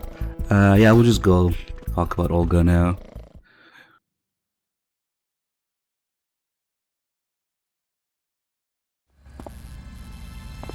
Ironically, the game that needs a remake or a remaster the most is the latest one, yeah, of course.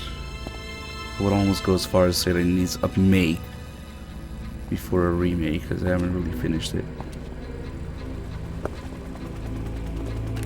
Damn, it's 6 shades. So it is the Kasaka. Russian choppers.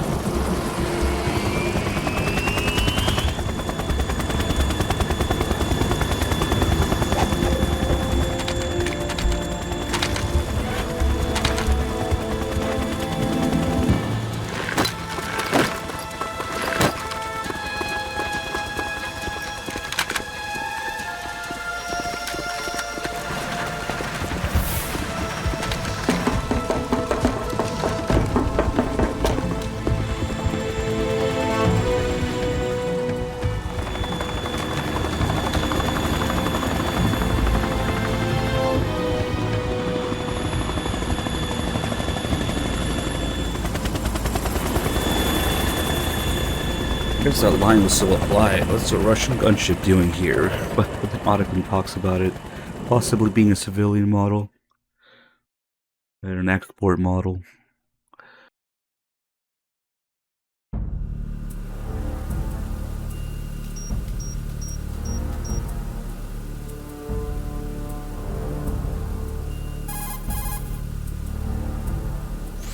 Snake, I was did like, you I guess find it's out not where really that ship is gunship. headed? It's Looking transportation. at it, 35 degrees longitude, latitude around 58. More than 500 miles off the coast of the Bermudas, out in the middle of the Atlantic. So the prototype is ready for solo testing. It's basically combat worthy.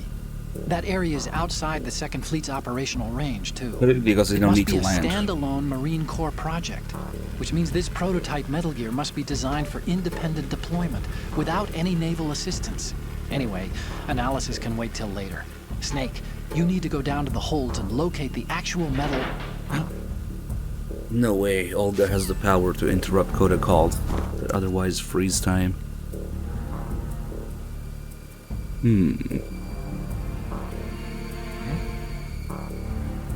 Let's do a couple more calls here before we go talk about Olga. This is gonna take a while. There's something about that soldier who was standing outside the infrastructure. Right. I think you should check it out. Use the hatch on the port side of the infrastructure to get out onto the navigational deck. That's where you need to go. Yeah, we're on PS3 again. So that's the Ka-60 Kasatka, a multi-purpose military helicopter built by Kamov, the Russian aerospace firm. It adapts to a variety of missions: troop and weapons transport, medevac, target marking for attack choppers, even all-weather surveillance missions. It uses Fenestron-type tail rotors. That's what makes the distinct rotor sound that you picked up. It is a Russian helicopter, but we can't be sure that the hijackers are Russian military. After all, Kamov did make a civilian version, the Ka-62. And there's also the Ka-64, the export model.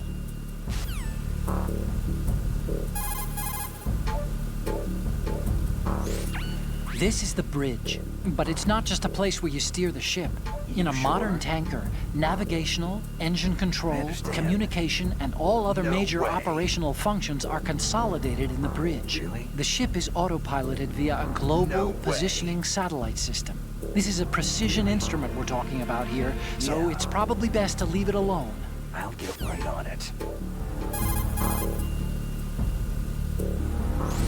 Move the right stick while in corner view to look in that direction. The difference between this and using left step and right step buttons. Just re-recorded lines. I think it's just tutorials now. This is the bridge. Not in a million years. I think one of these blueprints was not there in the original PS2. And we got all these reflections now. Now they're on the floor. So we can't really clip through the floor to see, but if we could see another Snake model walking there. Another model for everything being reflected. All the lights, the ceiling, the dead guy, and Snake is all duplicated below the floor. Alright, so if we position ourselves just right. Oh, I kind of did it already. Usually it's a little hard to do. Just between the crate and the window here, you can actually see Olga, but her face is always covered by the radio. She's always on the radio as long as we wait here. She's always going to be covering her face with the radio because her face is actually supposed to be kind of a big deal reveal. I didn't mean to rhyme there, but I guess it does. A big deal reveal. When Snake finally sees Olga's face, he is reminded of Meryl. And because they're supposed to look exactly the same, well, except for the fact that they have different hair and whatnot. Olga has a scar on her face, but other than that, Olga and Meryl are supposed to look very similar.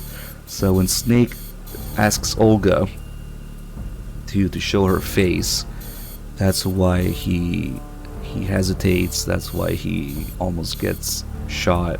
He doesn't shoot her right away, asks to see her face more clearly and stuff like that. Now, unfortunately, because of the difference in graphics between MGS1 and 2, this doesn't really come across too well for the player, but for Snake it does. In the game universe, Snake is instantly reminded of Meryl looking at Olga's face. And in the Japanese version, they have the same voice actress, which is one of the many casting choices that they completely forgot about or neglected in the English version. They just went with a different direction altogether, different voice actors and adding accents, translating the lines differently, again, from the Japanese. But the intended experience in Japanese is that Olga and Meryl look and sound the same. So the same voice actress. And on top of that, she also repeats one of, well, not so much one of Meryl's lines, but one of Snake's lines that he tells Meryl in MGS1. So when Olga says, nobody gets lucky twice either, right before the fight starts, that line is supposed to be "good luck doesn't last forever," which is what Snake tells Meryl in MGS1. So it's supposed to be that Meryl learned that line from Snake in MGS1. You know, when they're first talking on the codec, and Snake is talking about the first encounter that Meryl has with the enemy, and the first time she shoots someone. And then he says, "Good luck doesn't last forever." And Olga repeats that line in Japanese. It's the exact same line. Again, got retranslated. In English, it's just worded differently. So now we got "good luck." Instead of "good luck doesn't last forever," she says, "nobody gets lucky twice," either. So one of those many MGS1 references that got lost in translation because they just either didn't know or didn't care that there were supposed to be all these MGS1 connections in MGS2. And the past few days we've been doing Snake Tales in VR, and when Meryl shows up in Snake Tales or VR, she sounds exactly like Olga. You fight her as Olga. When you shoot her, she has Olga's grunts and stuff, which doesn't really work too well in English, but in Japanese it makes sense because they have the same voice actress. So you just be hearing Meryl's grunts, Meryl's voice coming from her. Yeah, the difference being that Olga is like a professional soldier and Meryl was a rookie. But perhaps going through MGS1, you know, having Snake kind of like a mentor figure, having that line that Snake tells her in MGS1, "good luck doesn't last forever," and then her repeating it here, you know, that would be like Meryl's grown up and learned. But essentially that's what's going on, and there's many other instances of this in the English version. Now as we come across more characters and more lines, I'll go over it, how they just completely messed up the intended experience and the casting choices and the translation of the Japanese version, because it was all supposed to be an MGS1 connection, but we didn't get any of that in English. Anyway, let's go fight her.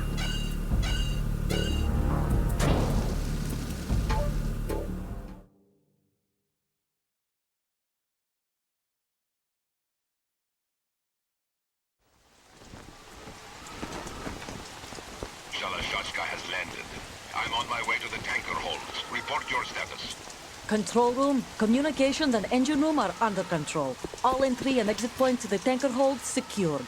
Infrared sensors placed and operational. Good work. Are the explosives in place? Yes, they are all planted.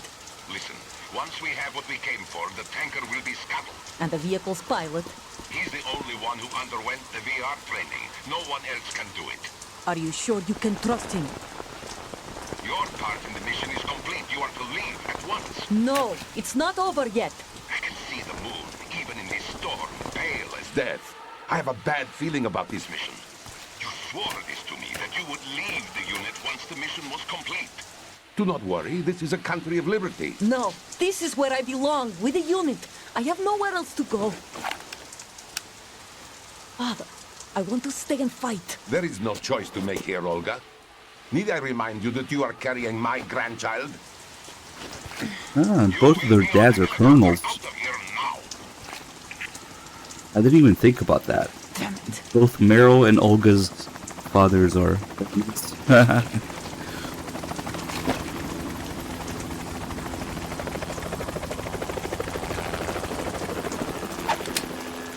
Freeze! Hands over your head, now! Toss your gun overboard, slowly.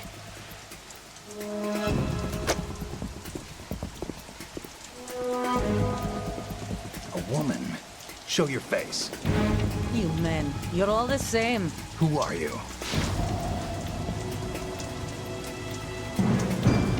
We are nomads. Wanderers. I said don't move. Americans, so you shoot women too. I'm a nomad too. What else do you have there? Take the knife and toss it. Take the knife and shave your pits.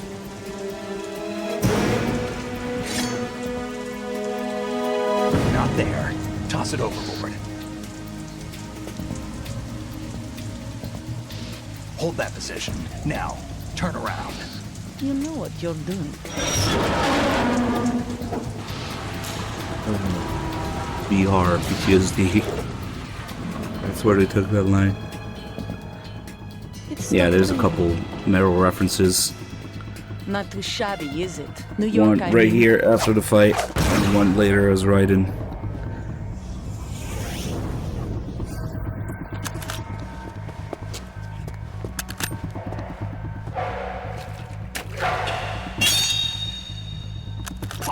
And that brings our tour to its conclusion.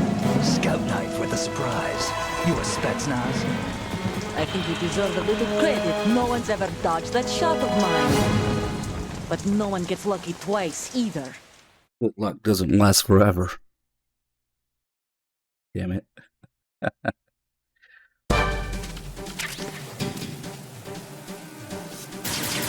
Moses will land a few hits on her, maybe. Oh shit. I've been with the unit since I was born. I grew up on the battlefield. Conflict and victory were my parents. The unit is my life, my family. We've shared everything, all the bad and all the good. I have no one, nothing except the unit. Nothing else matters to me.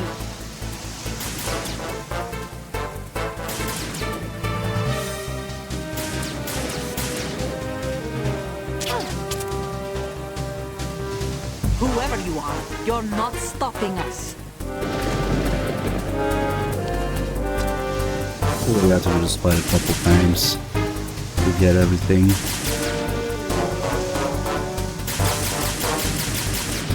I wonder if we can get the cartwheel. It's pretty random. And she starts grenading everywhere.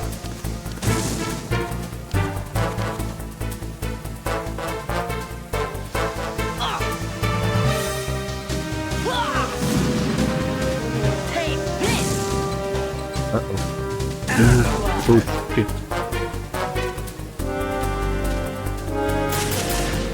Come on, do the cartwheel. I think you have to let her shoot and talk for a while anyway before we get the call.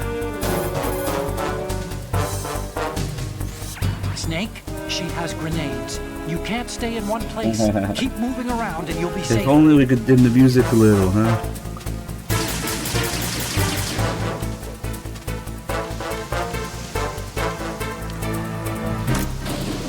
That's exactly what happens here. This is kind of a safe spot, more or less, kind of ish. Maybe not so much for the grenade. So there's a couple spots in the game. Oh shit. Oof. Closed. There's a couple areas in the game where the music will change in real time depending on the player's actions. This being one of them. If you go to this kind of safer spot here, the music dies down a little. And if we come out, yeah, it took out the light, nice. If we come out, the music picked up again. And we're dead. Stop kidding around. Snake?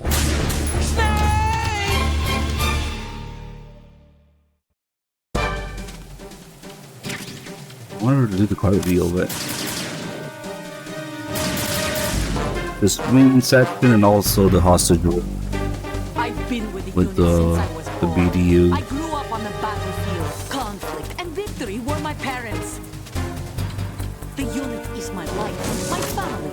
I wonder if I We've can. shared everything, all the bad and all the good. I have no one, nothing except the unit.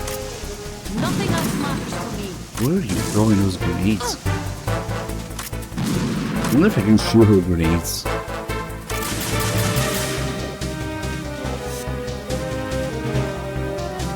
Well, it's just a different Whoever you version. are, You're not stopping It doesn't us. change in real time. Come on, do the flip. Actually, I have no idea. She can also shoot you through this thing here. Oh shit! Nice.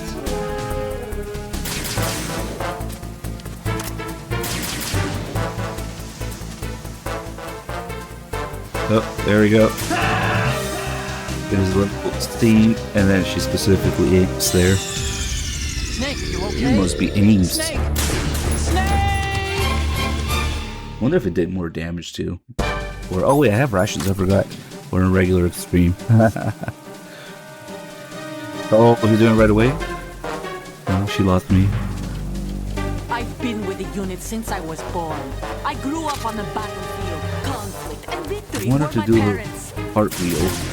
The unit is my life. Actually, I have no idea. Oh, she just does a bunch of damage. All the bad and all the good. I have no one. Nothing except the unit.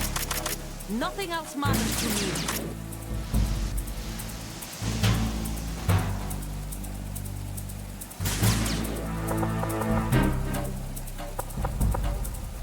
Whoever you are, you're not stopping Oh, the us. scene with the music being different is weird.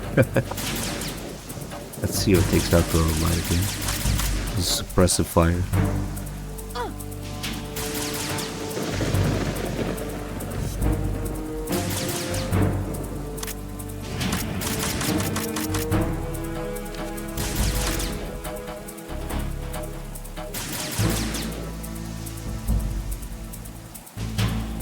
Maybe. But Cynthia, it's not a rerun though. Good to see you. Welcome on in. Yeah, I guess there's an invisible wall. You can't keep going that way. Oh shit.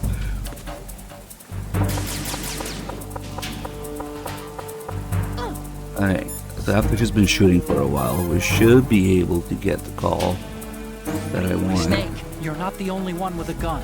If you don't take cover, you'll get hurt. Hide behind something.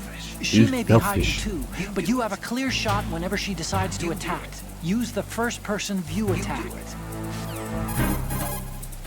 Well, now that I said it's not a rerun, it's gonna Snake, be weird doing the she's shooting rerun. from concealment. You should use the first-person view attack. Push the R1 button to change to first-person view. Then use the weapon button to raise the gun. The Snake's version of, why don't you do it? So for further reference, you can always check the bottom left corner or the top right corner. In fact, two corners. Let's say a rerun when it's a rerun. There. Now rerun people won't get confused. Snake, use the view. Why don't you do it? If you use a first-person... The handgun's effects vary depending on where you manage to land a shot. Why is that selfish? Who is she anyway? That scout knife had Spetsnaz written all over it, but Spetsnaz. My butt. That's the special ops of the Soviet group. So she must be Russian? who knows? Nice. All I'm sure of is that she shoots like a commando. Be careful. That's kind of the interesting call there. I don't know how to get her to do the cartwheel that she does sometimes. Snake, you're not... You do it. Oh, there it is. She just did it. Just the camera didn't change for it. Maybe it doesn't press against the wall. But if I don't press against the wall, it'll hit me. Okay, so she just does it naturally. It really is a completely different and intended experience in Japanese. And we were just talking about it earlier.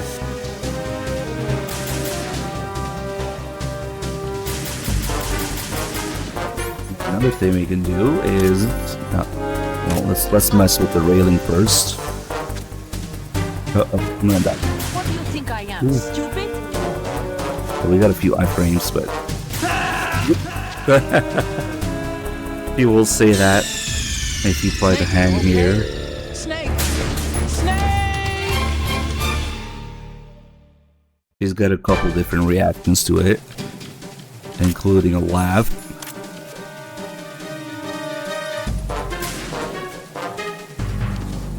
Oh, she has to talk first. Since I was born, I grew up on the battlefield. Conflict and victory were my parents. The unit is my life, my family. Damn, she has to talk. We've shared everything, all the bad and all the good. She has to go through her feet first. Nothing else matters to me.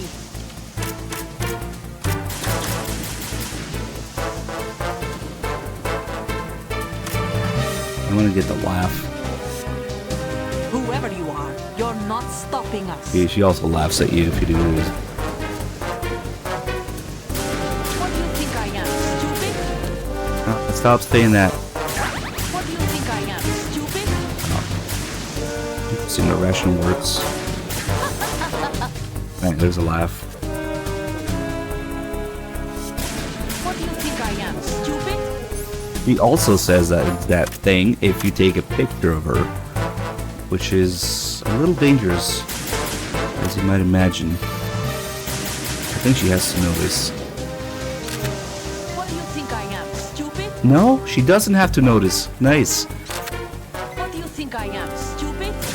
He just says it every time you take a picture of her, even when she doesn't realize that you're taking a picture of her. Nice. Come on, come on. What do you think I am, stupid? Take a picture of your dad. Oh, I actually hit her. Damn.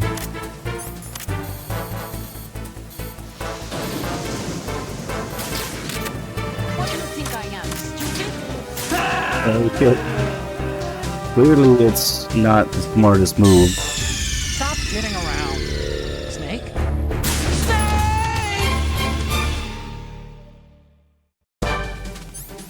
See, what if I like spam it? Maybe we can survive one hit if I have full health in extreme.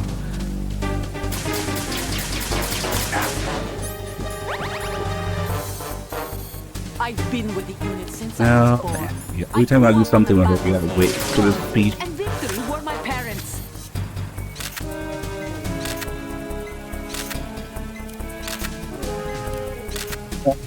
Look at her.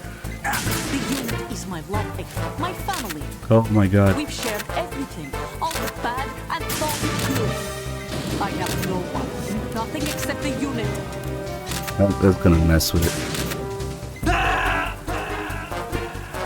What if you could get a picture of the broken screen? Respond! Snake! Snake!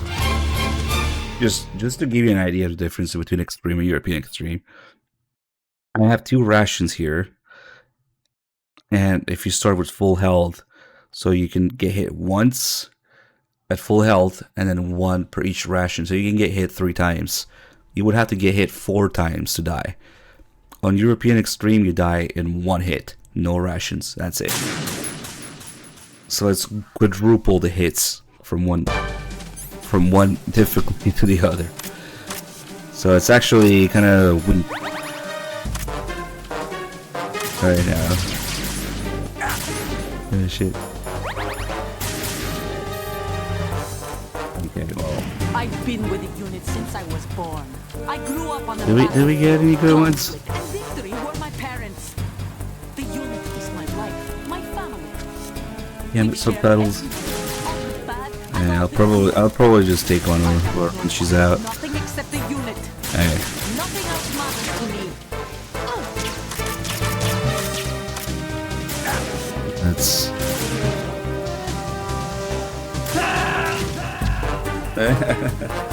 so to do this fight somewhat effectively, Snake! Snake! especially when she does so much damage. Oh yeah, I guess I forgot to show one more thing. On lower difficulties, you can shoot out the light and the tarp here when she starts using it, especially. But I think on hard and extreme, European extreme, it just doesn't work.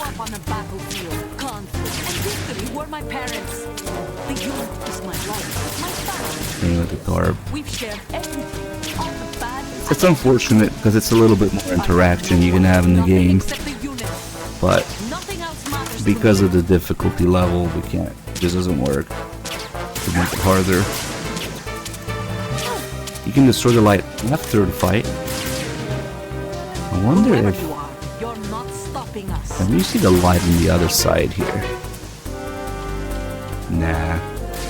I wonder if that one works. Let's do the fight somewhat properly now. Snake, are you okay? Snake! Snake! Basically, you want to be aiming where her head is going to be ahead of time. Otherwise it gets ugly.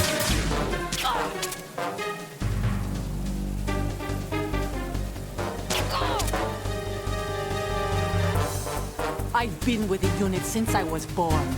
I grew up on the battlefield. Conflict and victory were my parents.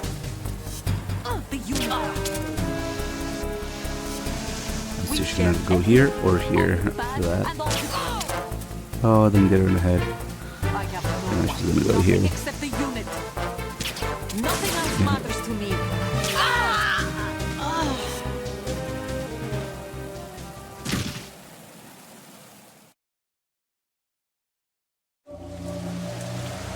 There's also two different versions of this scene depending on which side you put her to sleep.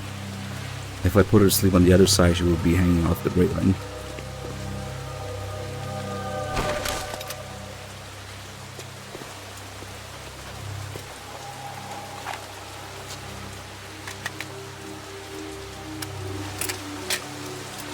I'm pretty sure that the USB is there as fan service for MGS1, while still we needed it to be a 9mm for story reasons.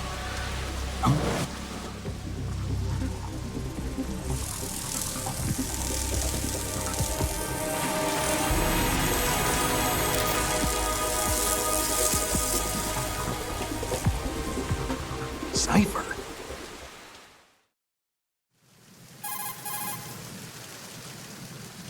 Otacon, the ship appears to be under their control. The men have Russian gear, but I haven't been able to find out anything else about their origin.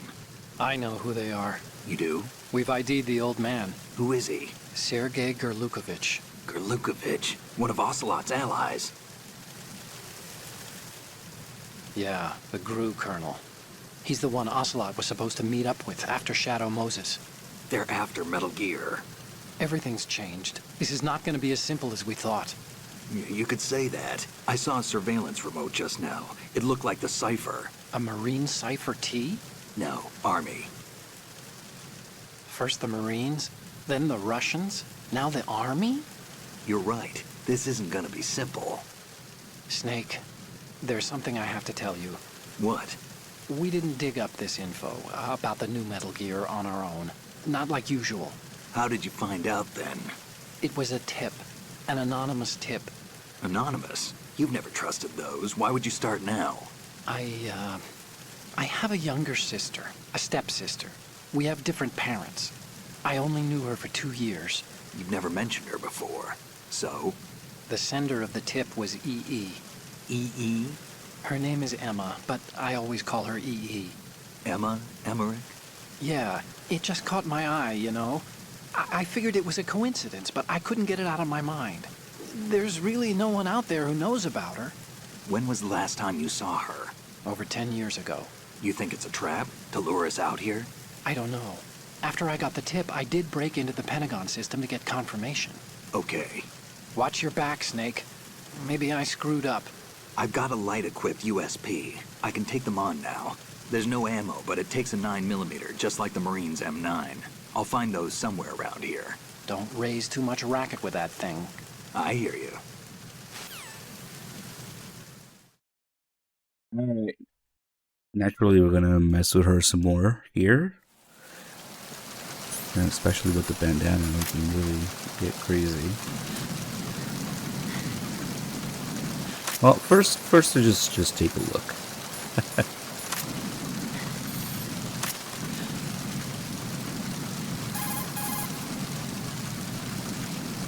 She's not dead, is she? No, just knocked out. Good. Looks like a little angel, doesn't she? What's gotten into you? Nothing. Sleeping Beauty may have been awakened by Prince Charming's kiss, but you better not try it here. I'm with you. Besides, I've had enough of tomboys. Little tiny slightest reference to Meryl there. I've had enough of tomboys. Mr. Kittenzilla, thank you for the $5 donation to kill Olga. Unfortunately, we can't do that. But we can mop the deck with her.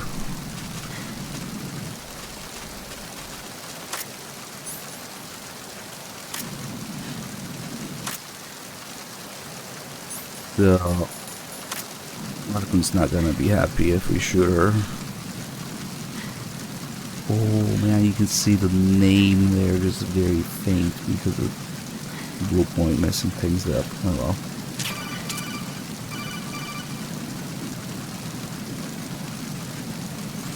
What are you doing? Shut it. How could you shoot someone who's unconscious? What are you, some kind of a monster?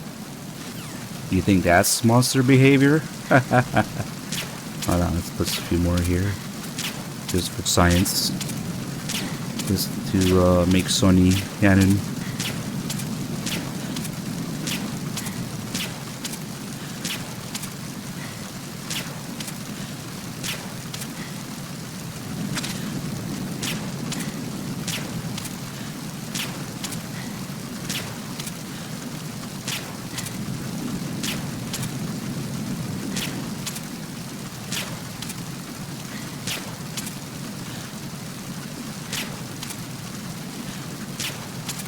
He needs one more over here.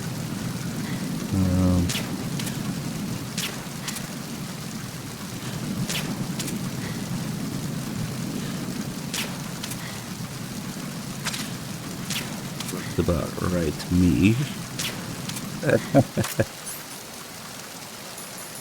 So now listen carefully. When we take a picture of her, Snake will make a little kissy sound.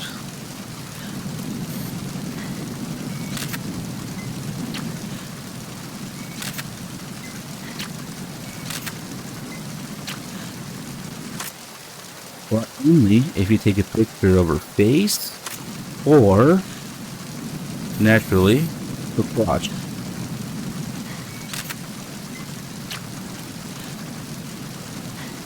Like, if you take a picture elsewhere, it doesn't do that.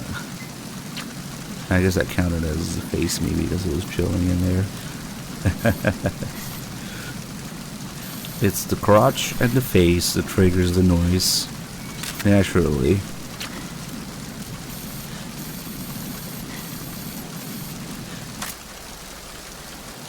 What? No. It'll say rerun on screen when it's a rerun. Oh yeah, now that the fight is over, we can break the light, of course.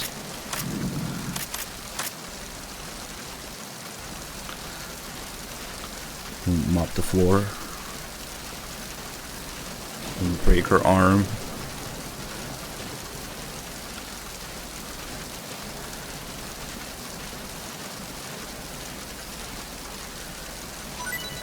And oh wow, she has M9 ammo. That's crazy. I guess since we already have all the dog tags, damn, we can't find her dog tag. That also means we can't see the Kojima dog tag later in the game. Oh well.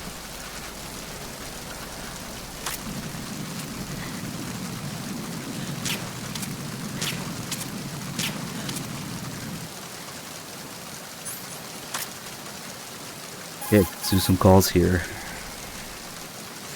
Hey, Snake, you found a handgun. It's a decent one.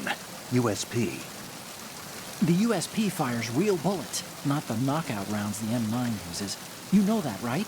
The USP isn't equipped with a suppressor either. If you fire it when there are enemies nearby, they'll probably hear it. Keep that in mind. Having the USP will make combat easier, but being undetected is still the best way to go, okay? I don't really care about the lightning bolts here. I think they're just part of the storm, yeah.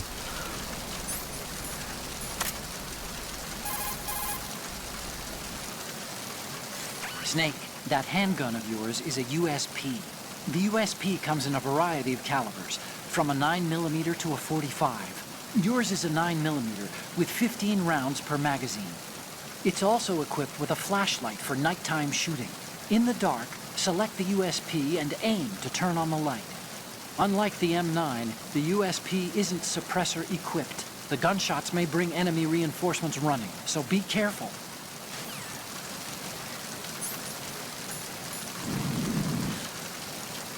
Well, you can never have ammo when all this is around. Actually, let me see. Now that we're I'm not sure if it's a difficulty thing or a New Game Plus thing. But sometimes the suppressor does appear. Oh, yep, there it is. Even though we're on extreme, since this is like what, New Game Plus 5 or something, we actually do have the suppressor. Nice.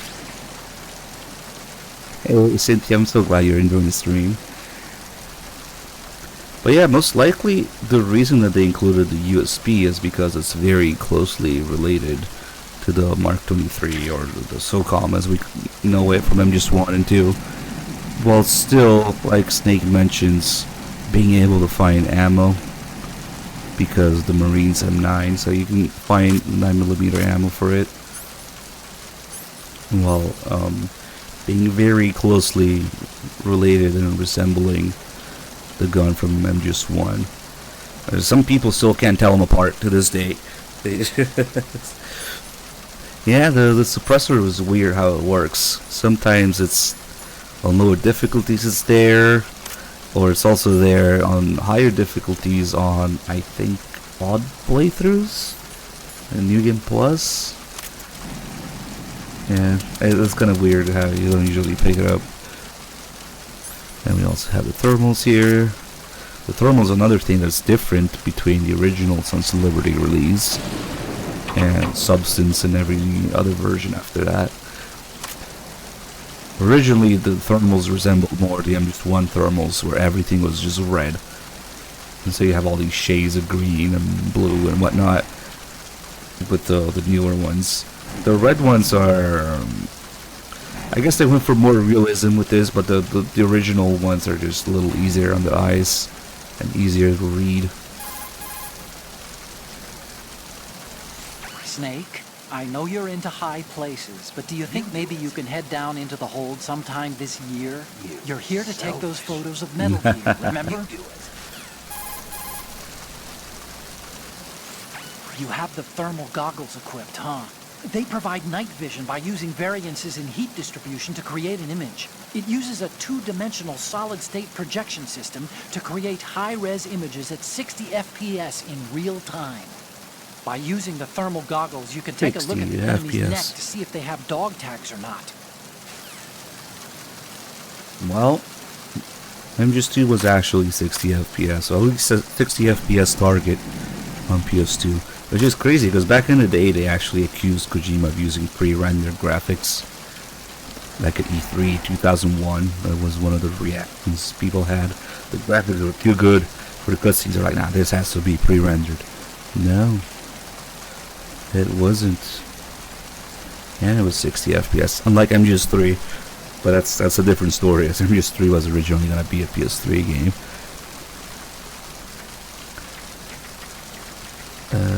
Let's see, this guy here. Oh, now that we have an empty gun, we can do a little something that I like to show. Freeze. When you hold up somebody with an empty gun, and you go, click, they immediately kick your ass. It's the enemy. I need help.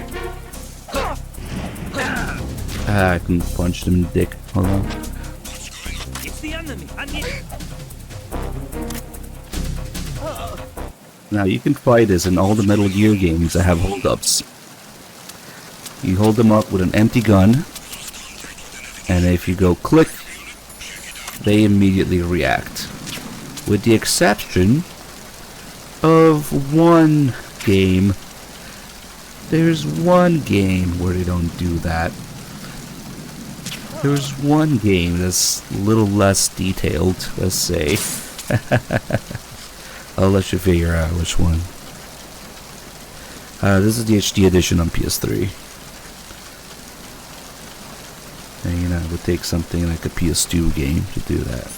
very advanced emotion engine, which, by the way, Otacon was talking about EE. That's most likely the reason that Emma is called Emma Emmerich as EE for short, is because of the emotion engine on PS2. Of course, this being originally a PS2 game, made with that in mind, with those controls and that chip. The emotion engine being the graphical processor, the PS2. It's most likely a reference to that. The EE, the emotion engine, the Emma Emmerich, the European Extreme, or the Extinction Entity. Kojima just has a thing for EEs. I don't know. Which game, I wonder? Snake, Metal Gear is in the holds below the tanker's deck. Go down. Yeah. Okay, there's a couple calls that are a little annoying to get here. The cipher's what it looks like. A flying surveillance saucer. Nice, we got it. It's an unmanned aerial vehicle used for ground and ocean surveillance. And it also assists in communication. It can take off and land vertically, and uses a ducted airstream from its rotors and the surrounding shroud to fly. The one you saw was the type used by the Army, if I recall. But I can't see the Army officially cooperating with a top-secret Marine Corps project.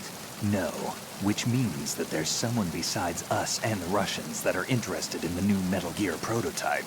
Ciphers can stay airborne for about 3 hours, so there should be an integrated mobile ground station controlling its flight pattern and output nearby. It's got to be on land. I'll bet you anything it's disguised as a regular truck or something, driving along Riverside. Let me check it out. Good call. Okay, that cipher call is actually kind of annoying to get, but we got it pretty quickly. Not to be confused with ciphers spelled with an I instead of a Y. I can see why maybe some people getting into series now would find that confusing with all the cipher fuss that they raised after MGS4 with Peace Walker and especially with Phantom Pain later, but those are just two separate things. Yeah, one is another name for Zero with the I, and the cipher with a Y, as you see spelled here. None of that nonsense existed with MGS3 characters and whatnot. The cipher with a Y is just a flying camera drone thing. The cipher.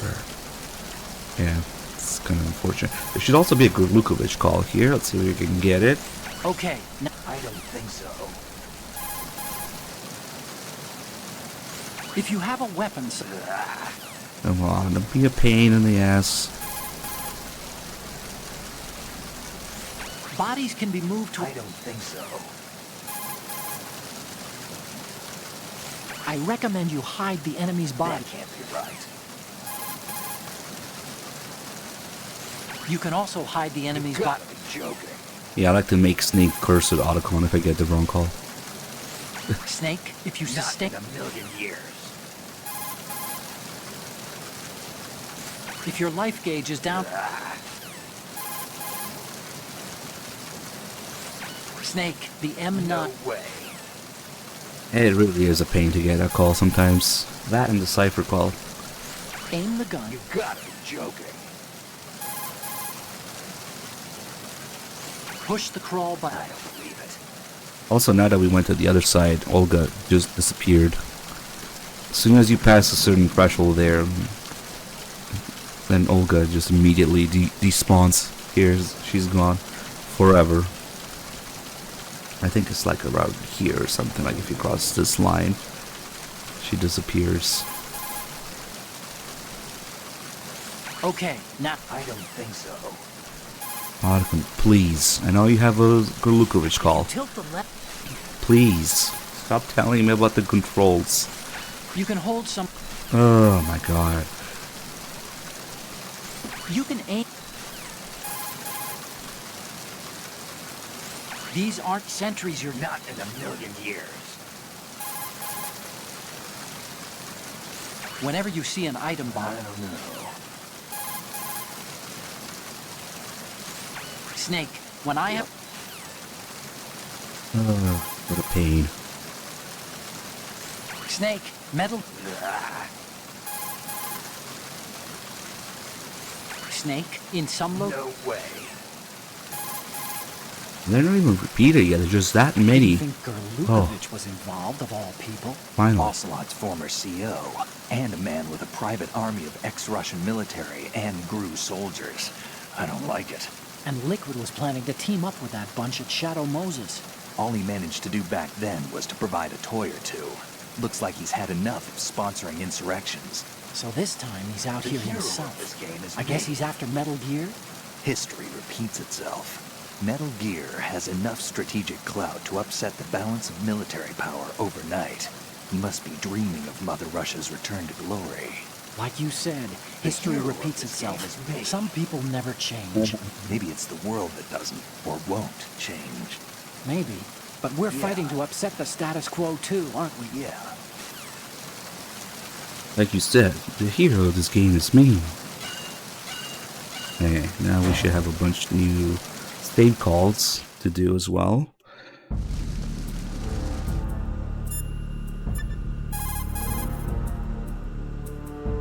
Oh, you need to save? Just a second. What?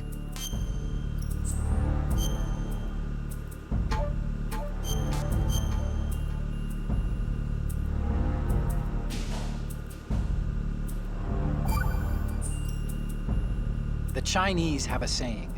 Those who are lost never question a path, and a drowning man doubts not the shallows. And it means that you need to make use of other people's help. Otherwise, you could be in trouble. If you're lost, you don't even know whether a road you come across is a right one. Doesn't sound right. Well, what's the difference between shallow and deep if you've already drowned, right? Anyway, the point is that help is always a good thing to accept. So make good use of the codec. Look, this stuff seems nothing like what Mei Ling used to talk about. Hey, she couldn't do better herself. It doesn't sound right.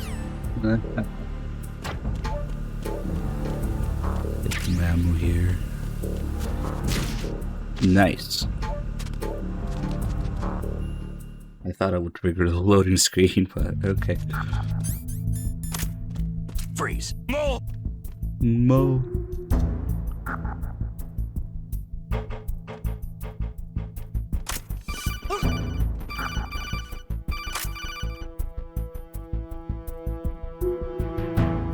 Snake, wait! Don't move! I see it. Some kind of device on both sides of the hall. Infrared sensors? Right, and they're linked to... Let me guess. Semtex. Exactly. Plastic explosives. So this is what they were talking about. Looks like it. If you trip the sensors... I'll be sleeping with the fishes, along with this entire ship. That sounds about right. There aren't that many infrared beams. Maybe you can get past those without setting off the explosives. If you need to see exactly where the beams are, you can use the usual method. There's a fire extinguisher over there. Break it open and try scattering some of the extinguishing chemicals. Almost makes it sound like that's the usual method. Not the usual method is, of course, cigarettes. Actually, one other thing. This guy, if he's too close to the lasers... Oh shit. He can, fall forward and... Whoops.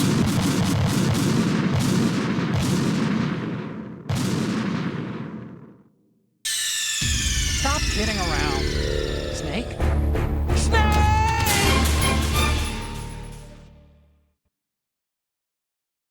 Yeah, so actually if you take him out while he's right in front here, he can trigger the bomb. Yeah, let's move him.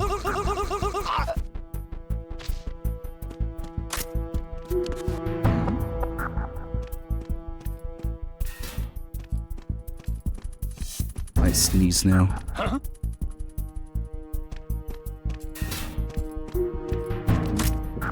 Freeze.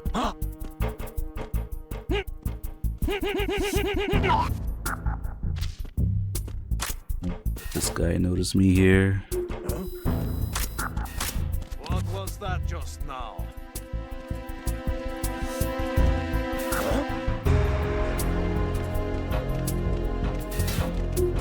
Freeze. Okay, now we're almost clear in this area. There's actually one more guy. who comes up the stairs if you go into the pantry here. Actually, let's just let him do his thing, because all he does is come up here. That's like supposed to surprise the player if you come in here. All he does is come here and stretch, fall asleep, maybe look around a little. Yeah, he's got a couple different animations actually. I kind of wish they did that with more enemies where they do something unique. Kind of like the computer room. Yeah, I usually just take him out, but it's interesting. He's got all little animations here.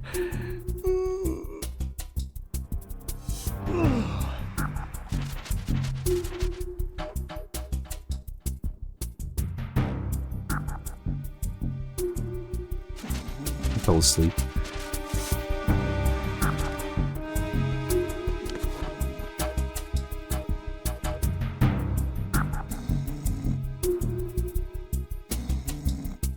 And I'm just wondering, there's a call about the soldiers sleeping standing up, but I don't think it's the same here. Snake, that's the pantry where they keep the food supplies. Huh. Lots of cardboard boxes. You could probably use one to Holy blend crap, in and it's avoid being standard. discovered. Ender 208 with another 10 give to subs. Wow, just thank you so much, man. Once again, been gifting subs so many times. Don't break things if you What? can help it. Any sign of infiltration will put the enemy on a lookout. Exercise caution. Even if you've successfully thrown the enemy off your trail, don't ever relax your guard once you've been spotted. They'll be looking for you, and security will be tighter. Don't underestimate what you're up against. No. The flower. If you're spotted and it comes down to an exchange of gunfire, don't stand out in the open. Oh my god, okay.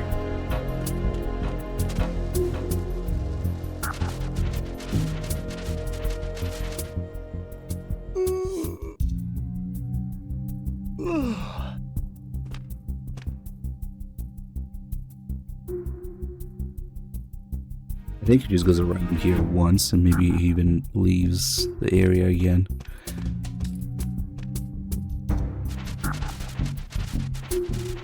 And he's got all the animations.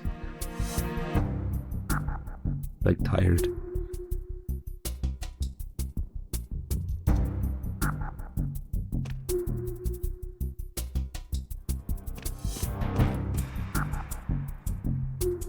We've got the flower, we got asparagus, we got squash, we got whatever that is, and the orange and the flower.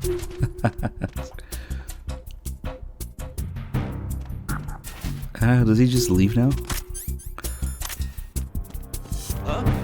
Oh shit, he saw the bodies. Now you gotta go. Sorry. I was gonna let him go, but yeah, he saw the dead bodies there.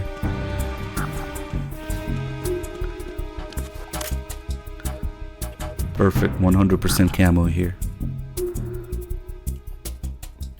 There's also the wet box, which is just a wet version of this box.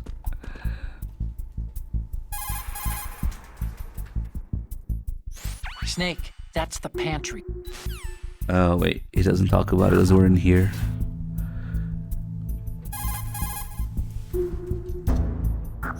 Using the old cardboard box trick, huh? Looks good on you, Snake. Camouflage is the best way to slip past enemy surveillance. But cardboard is just paper when it comes down to it. It won't withstand any serious assault for long. I see. Don't rely on the trick too many times either. And I recommend you keep it dry. You sure? This one's already wet.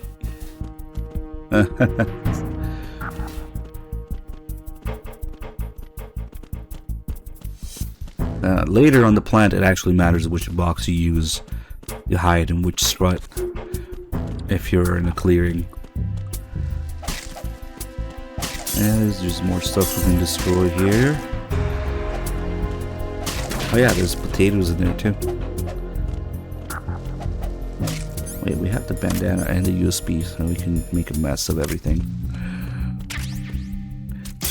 Also, if you shoot the flower, which I just did, see how the flower just gets spurs in the air everywhere? That actually causes Snake to sneeze, but not immediately. After a while, maybe when we change areas, or after a few seconds pass. And that's a different kind of sneeze. There it is. That's a different sneeze than the one you get for being outside in the rain for too long. So you can't cure this one with the cold medicine because it's not related to the cold. It's related to the flour sac. So it can mess you up later in a certain part if you do something, but I guess it's okay here. Oh wow, I guess it also doesn't. Oh, it does do it again. Okay.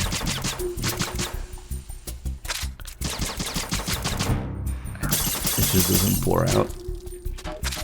I wonder if he's probably going to sneeze again. Oh, there's a lot more the first time you shoot it though. Or wait, 2 times?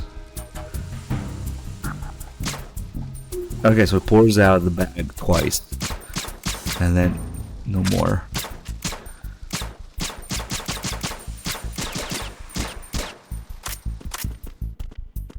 Also, we couldn't really see it before the HD edition, but now it says something weird on the flour sack.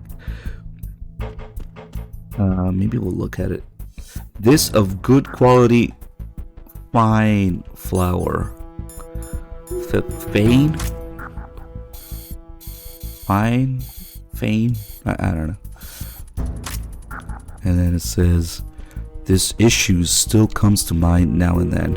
Cake was baking in the oven, and mother was making tea for us. Packed in Jamaica.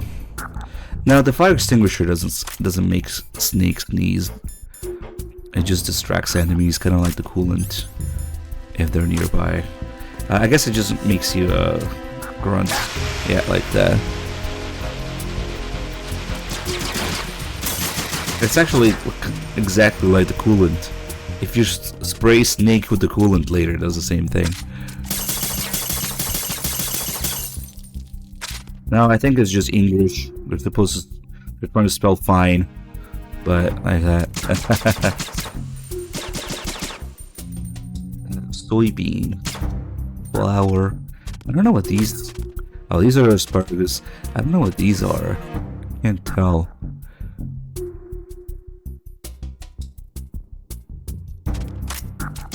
Yeah, fat buttons now for a long time.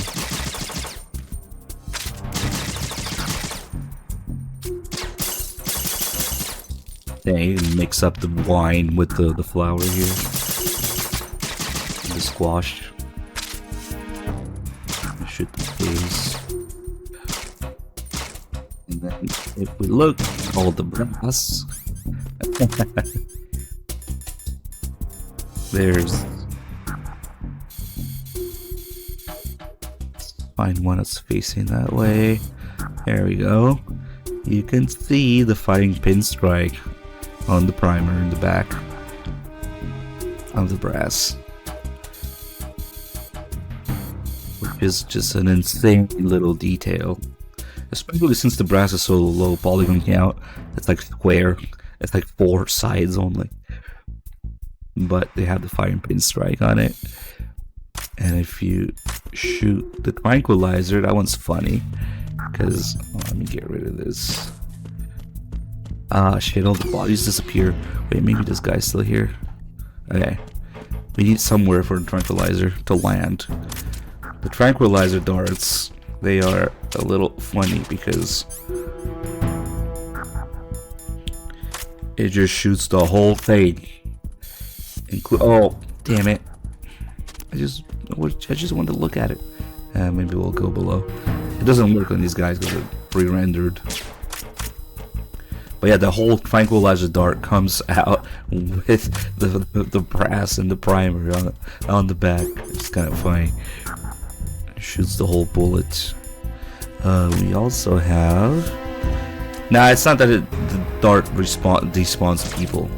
Actually, there's a call with Otacon, one of the many tutorial calls, where he says that after a while they become too stiff and you can't move them around anymore. And they don't really do that, but I wonder if that's what the body's disappearing is supposed to represent.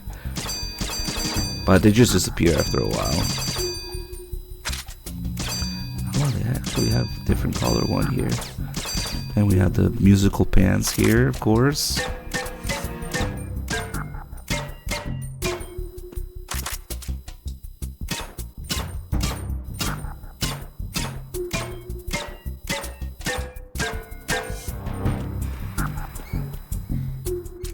All the place, all this stuff we can destroy.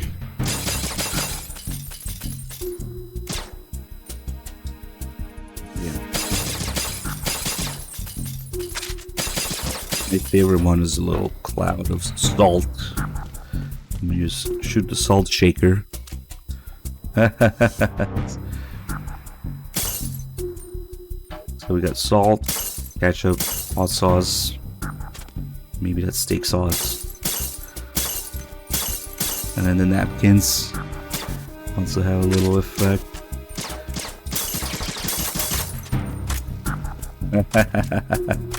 You can also play. Oh yeah.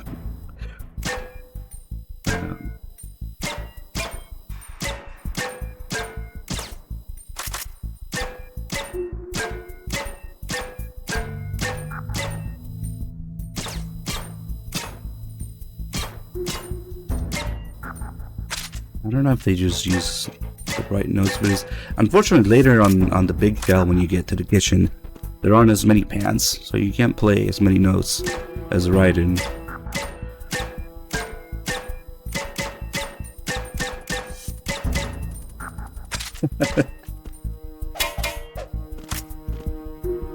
You can also do it with punches, but it's a little awkward to hit and can't aim up.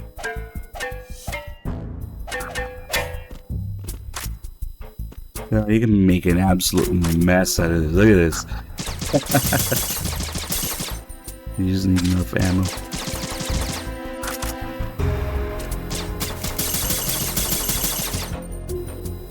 Well, they do mention that you only need like a staff of 18 for the tanker. But also the big shell is mostly automated. I don't know. Oh yeah, there's a call about this guy here, specifically, for some reason. So he was about to have dinner. And got a bullet in the head instead. Poor bastard.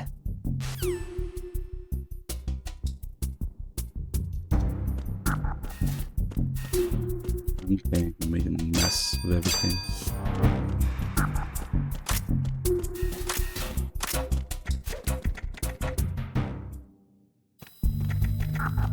Freeze.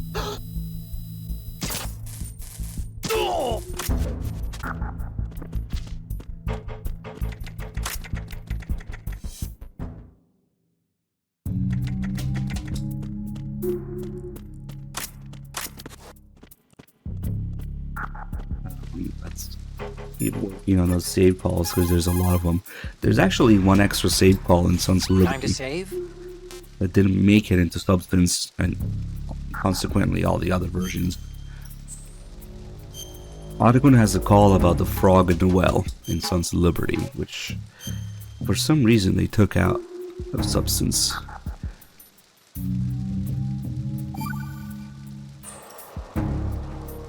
Acquaintances agree, friends argue. That's a straightforward one. The better friends you are, the more openly you can disagree with each other. So feel free to present a counterpoint if you don't agree with what I'm saying. Argue away. Sure, alright. Not a promising start. Okay, forget what I said. Just go along with my advice. I don't believe it.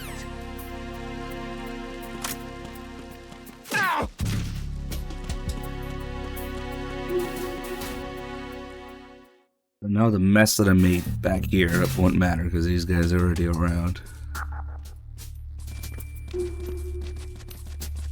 But if I do anything new, they'll notice.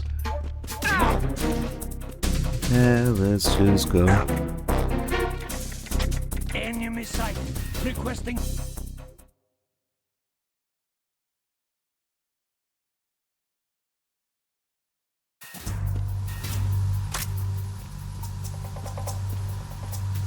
Oh my god, could it be? Raven.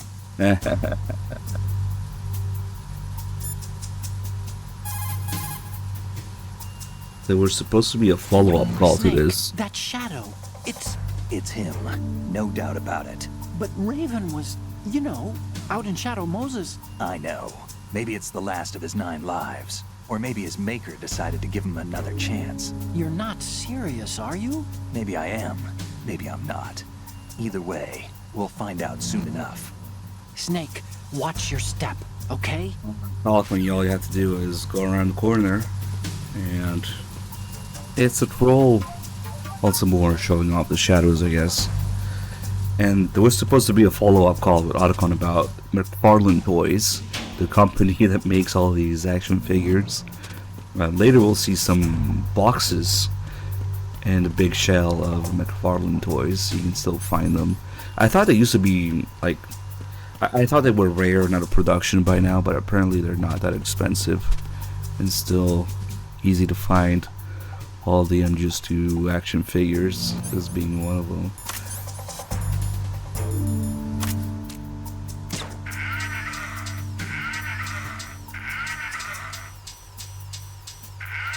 Yep, tech demo.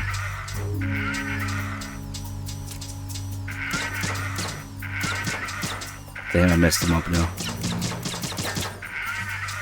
The shadows gonna look all funny now.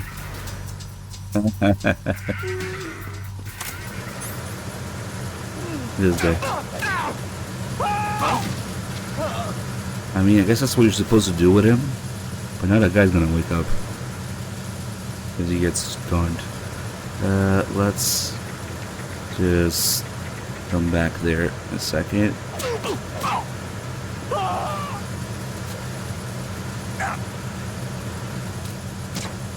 There we go. He's not saying anything, he's grunting like he does in the fight. And then just one when he gets tired, when he's low health, when he starts running around. Like, like, it's supposed to be his grunt when he fires and when he runs around.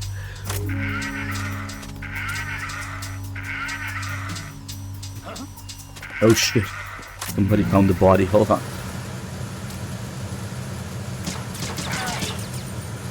Problem solved. Is this side of his face always red like that? The hell? Giant and shaven and sunburned, apparently.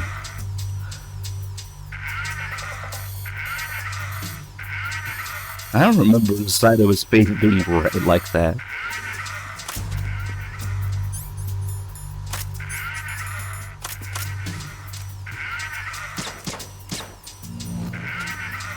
Oh, did it go away now? Oh, it's the, is it the light? Is it a shadow? Or, wait, what?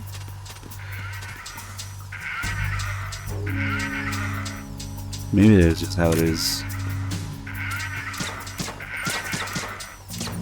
And then we got the movie trope in here of dead guy in the closet or the locker. And then we can, of course, shoot the light out.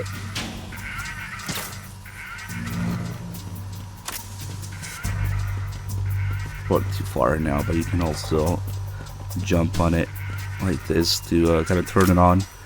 Start shooting pellets everywhere. There's actually quite a few of them before they start disappearing. I wonder if we can move it more. Yeah.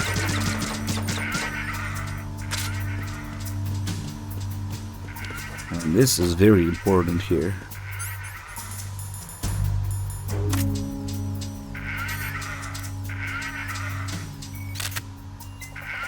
Good.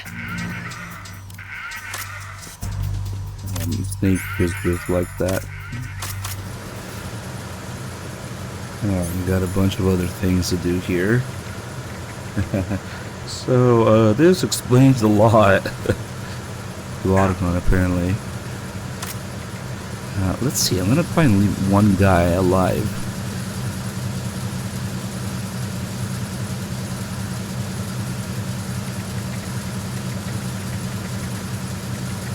Yeah, that guy down there. I always forget to do it.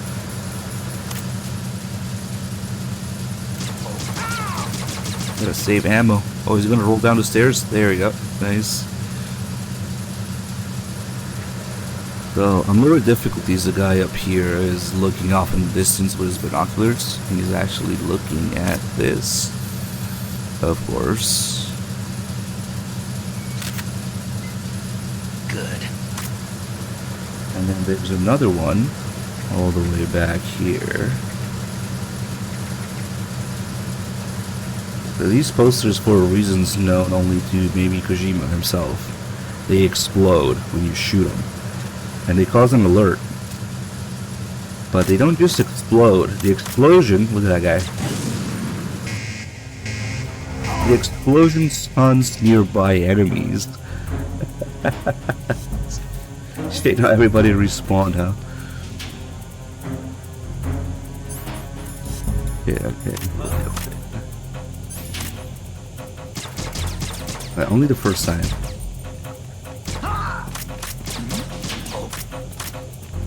See. Nice to have infinite ammo. Better shit. Maybe not. Okay, but we'll have to put him to sleep. Oh, who the fuck is... Oh, this guy. Damn. My real way to add an alert is to put people to sleep. Because if you kill them, they just keep respawning. Ooh. Wait, come back.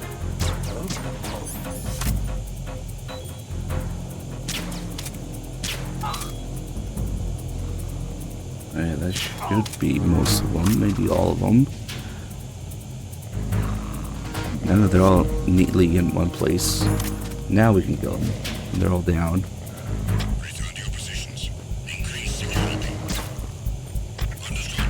Assigning more personnel to the I think I hear some footsteps. Oh shit. Nice.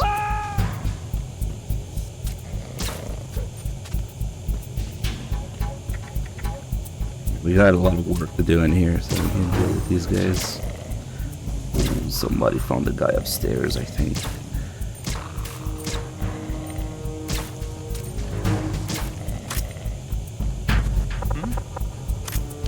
These two guys are alive. Huh? Huh?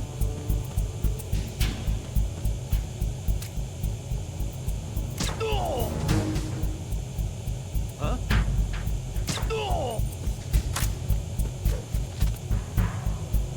We should be good again. They all respawned because of that explosion.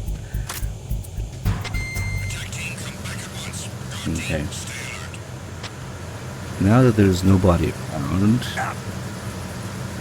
we should be able to load the other one without an alert.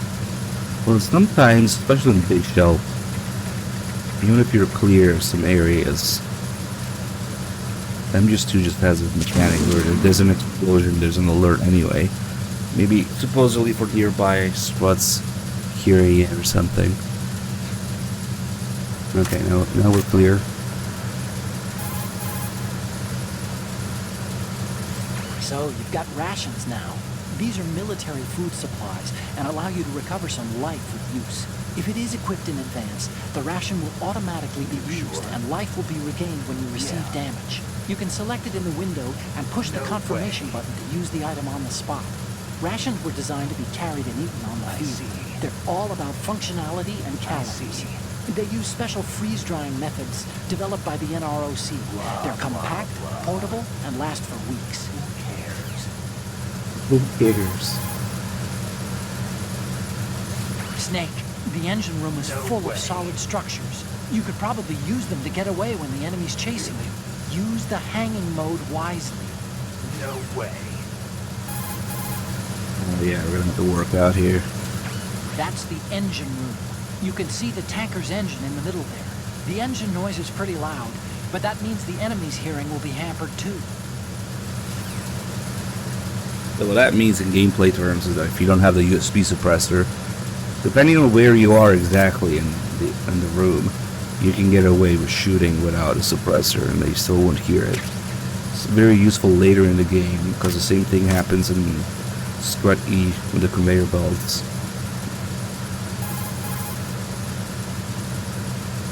The reason the ship's drive section is in the aft area is so that more oil tanks can be fitted into the middle part. A shortened propeller axle is another benefit. Yeah. The simplification of the drive structure means a greater emphasis can be placed on hull strength. Yeah.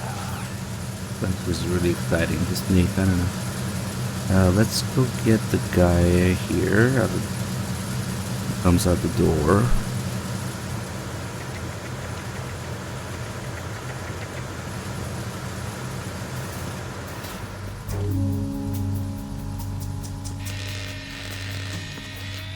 Can't believe they actually bothered to repair the door.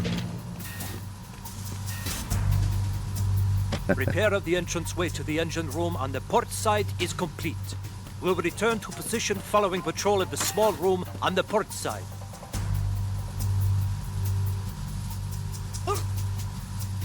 Now we unlock the shortcut. I wonder if that guy's back and has rations again. He probably does, actually. Freeze. That's a Mo guy, too. Oh, here's the flies. It took a second. Oh, that means he definitely has rations again. Nice. Please don't. The guy with the rotten rations. Good, because I needed 2 rations. Please don't. Oh, does that mean that one fly is gonna follow me in the engine room now?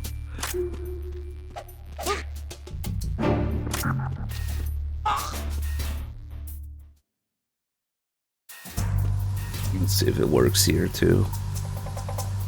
I'm not sure if I have to open the door for it.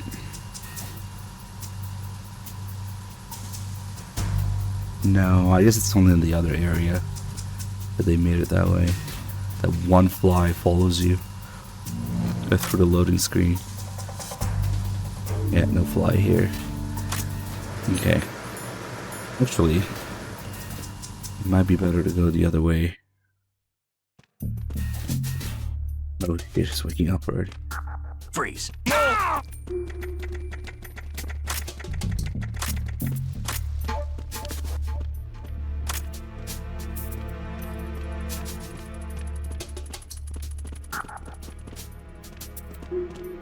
Freeze.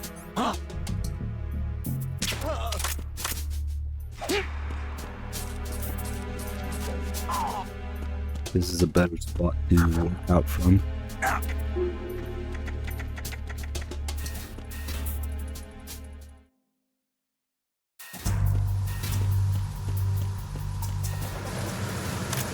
But normally, to work out, you have to do pull-up like this, one at a time. 1, 2. You gotta have good form too. You can't just like half-ass it like that.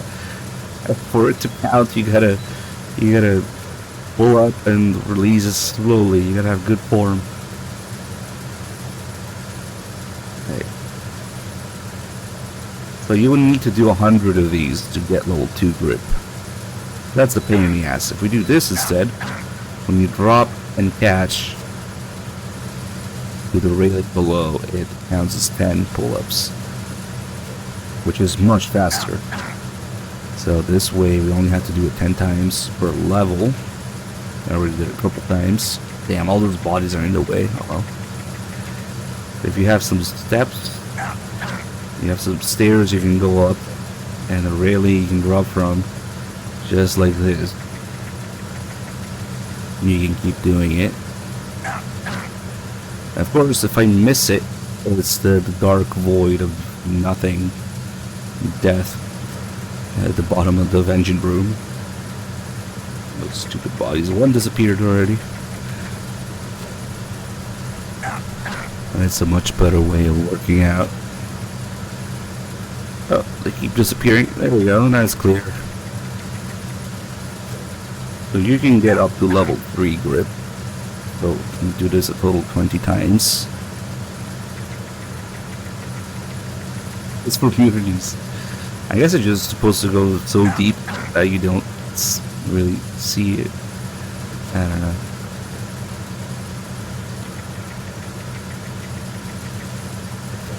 So there should be a call for getting level 2. Snake. Raiden has a call for level 2, level 3, and a call for a non-existent level 4 if you keep doing it and try to get level 4 when you have level 3. They just tell you to stop. But I guess it's also a trophy, so yeah, sure, we'll do it. Congrats, Snake. Looks like those pull-ups were worth it. Your grip strength is up. And we got level 2, the yellow and orange bar.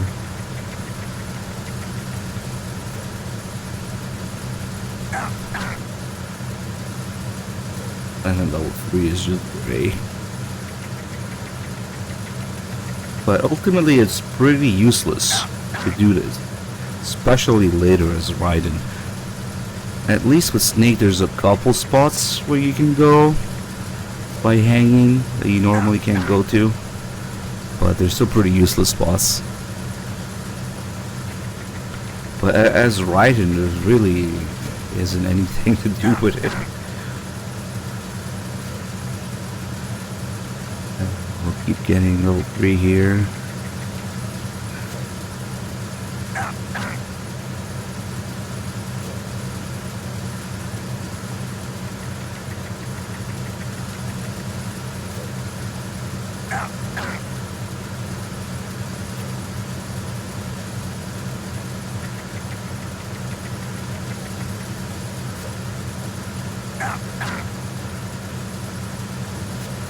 Yeah, no, it just doesn't carry you.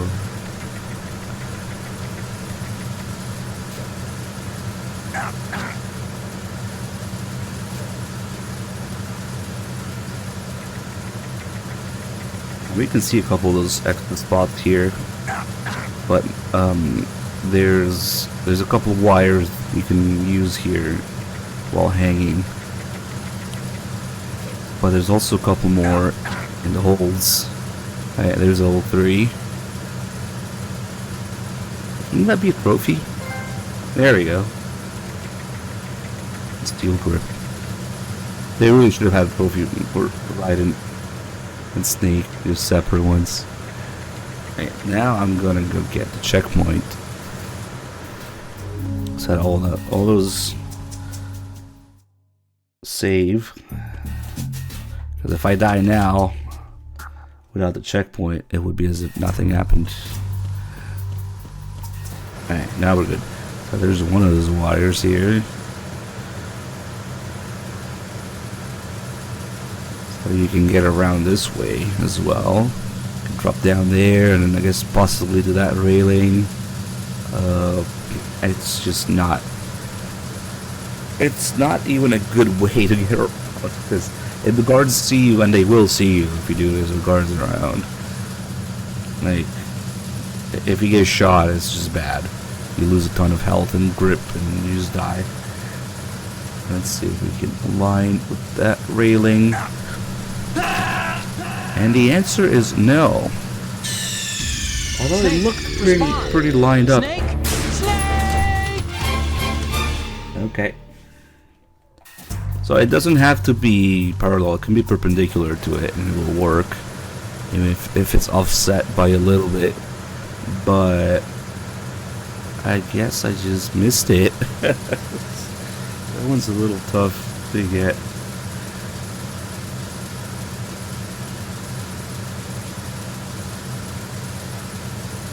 So yeah, even if it's offset like this, There you go. You can still do it. But I don't know what the point is, honestly.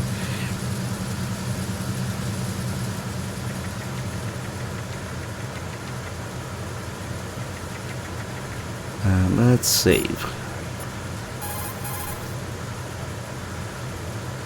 Time to save? No doubt about it.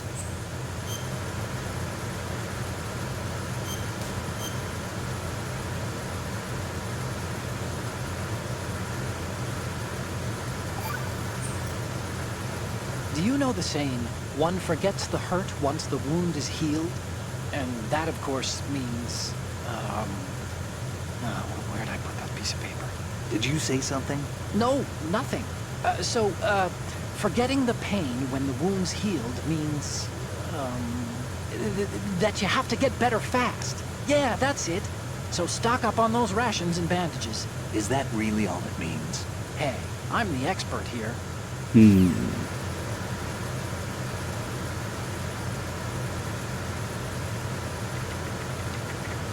Okay. Why don't I double check these trophies here, see what we're missing? Should be pretty close. Come on, you stupid thing.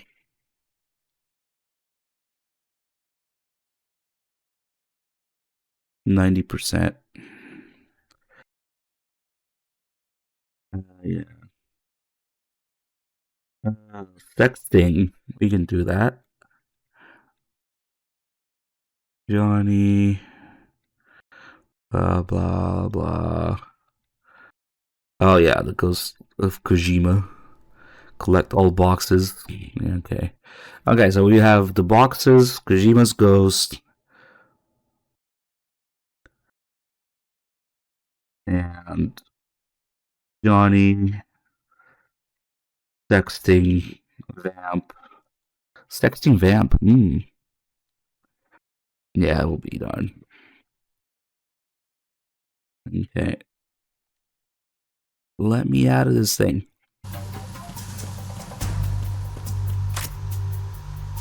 See, the thing is, though, all the Marines are gonna have no pants on New Game Plus. Wait, is it another one of those things that alternates, though? Shit, that might be a problem, actually. Because if none of them have pants on, you think you could just take a picture of any of them, but I think the game still only registers a picture of that one guy that's not supposed to have the pants on.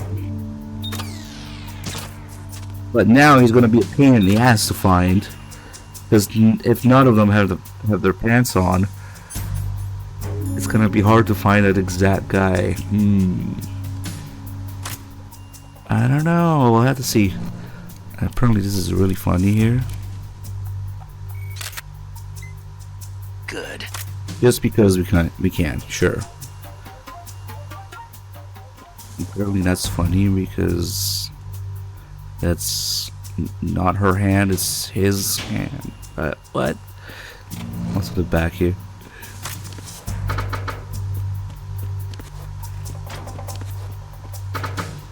Otacon just finds that really funny. Yeah, that's the sack of flour that we don't want to shoot, because there's a little scene ahead and we don't want Snake sneeze during it. Okay, well, I gotta see what the deal is with the pants. Japanese playthrough when never again with chat. Verrazano Bridge checkpoint passed. All non-essential personnel report to the holds in 10 minutes time for the scheduled briefing session with the Commandant. You are ordered to continue manning your posts until that time. Okay, so that guy can't see me because he doesn't have his infrared on. They immediately put it on if you do something suspicious and they go investigate here, but in this case, if I wait here, the pipe falls. Somebody there?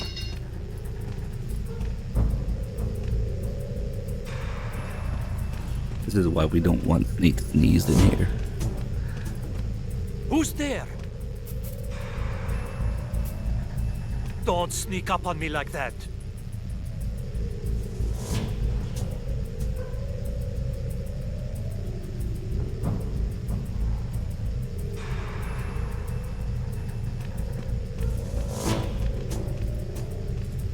Nah, it was just my imagination playing tricks on me. Yeah, you just have to stay put. It's not a real investigation. They're not really investigating the noise. Freeze.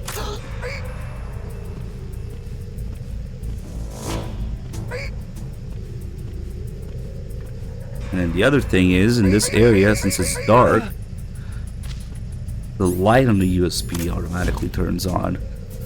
Snake just has no control over it. It's like dark area USB light, which is really bad because that means they'll see you from like all the way to at the end there if you don't know about it.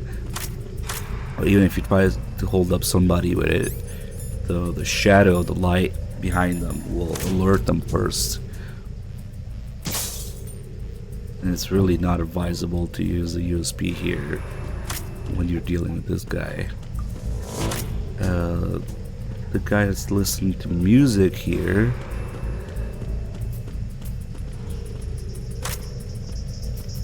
They're all doing something. That guy was investigating there. This guy's listening to music.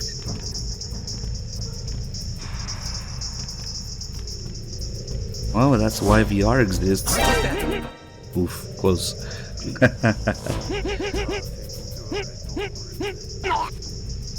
And the other guy is just sleeping and talking in his sleep.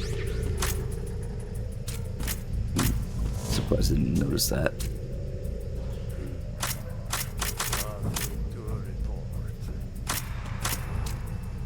Yeah, there's a bunch of missions in the dark in VR.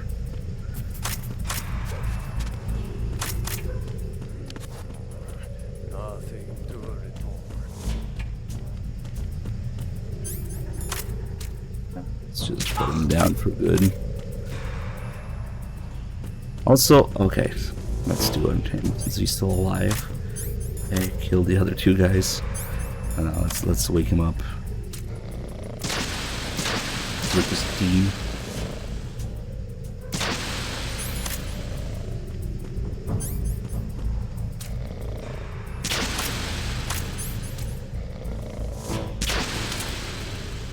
Come on, wake up. He's a mow guy too. You can keep mowing him too with his team. Freeze. Freeze. But the thing that I want to show that is unique to these guys here is that they don't get injured in their limbs. Like if I shoot them in the leg or the arm,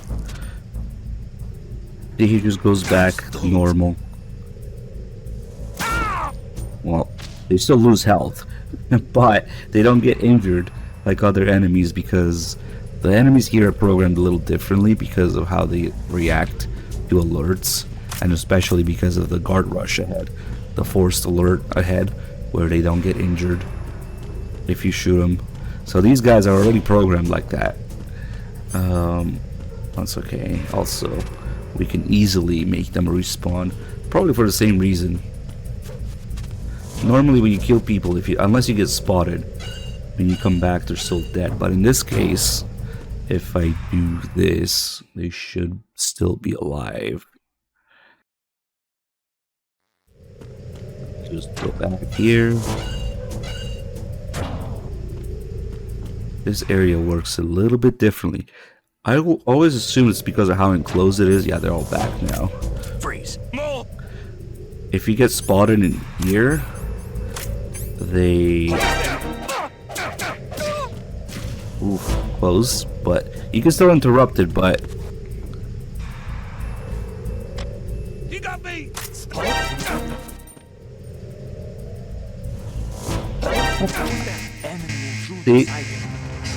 They almost instantly, not quite instantly, but it doesn't take them the whole message for the alert to go through. It just works a little differently in here. It's weird the way it works.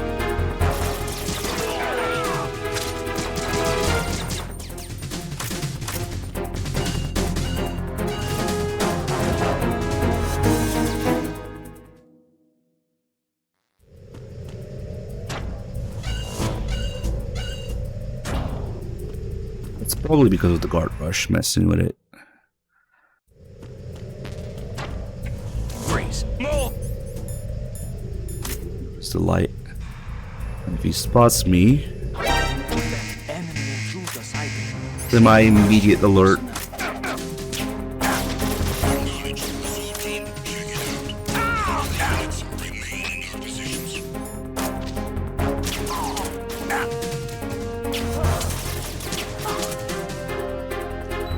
Four of them.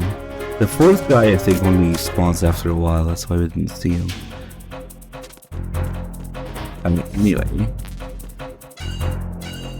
let's use this loading zone here to get the last few save calls. Like I was saying, there's a lot more save calls than loading zones. That will just go back and forth. Because at the end of the save calls, just a second. There's a little surprise that you can easily miss. Meleeing actually shows up. Well, in voice at least. Snake, have you heard this one? Evil is human nature, and his entire being falseness. The concept of so-called original sin. The idea that you're born bad, so you can't help doing bad things. Hold on.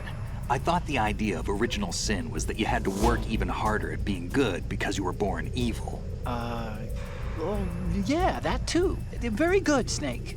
Ugh.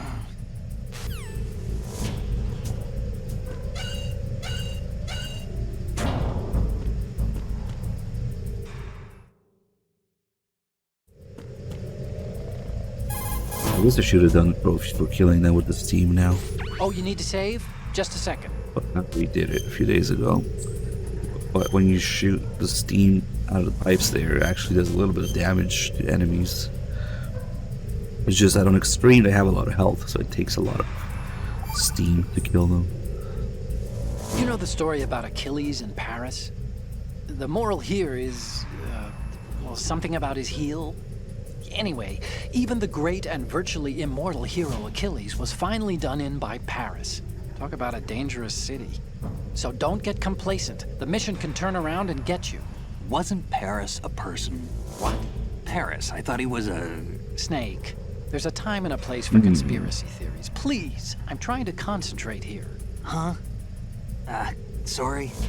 I wonder how this call works in certain other languages, because I know for a fact, and there's languages in which the name of the mythological character and the city are not the same. Maybe just I wonder how they translated it in some other languages. You need to save? Just a second.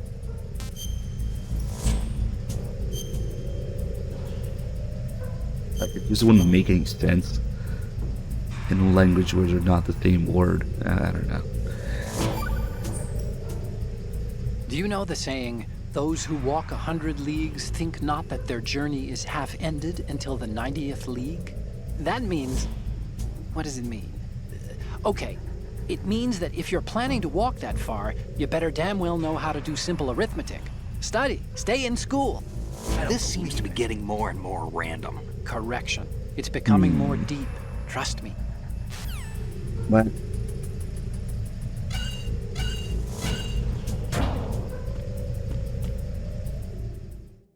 And like I was saying earlier, there's also a call about the frog in the well that got removed for some reason. That one's only in Sons of Liberty.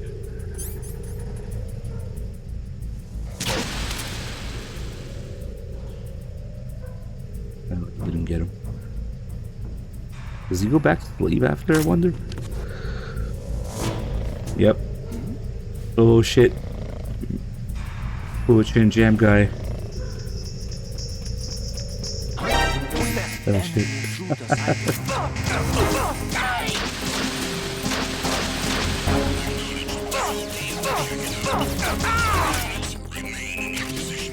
Never mind. Yeah, this area is just weird. How they keep respawning. Oh, you need to save? Just a second.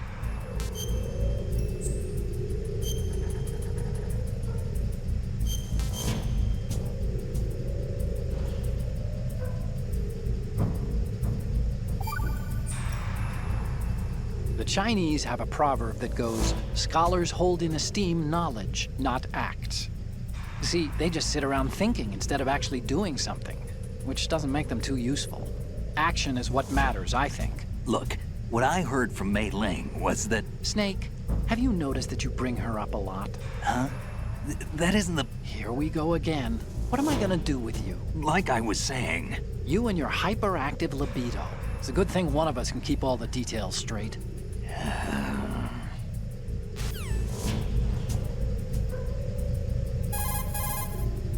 Okay, so now they started bringing up Mei Ling. Oh. Unfortunately, you can't piss off Otacon by calling and not saving like you could in MGS1 for Mei Ling.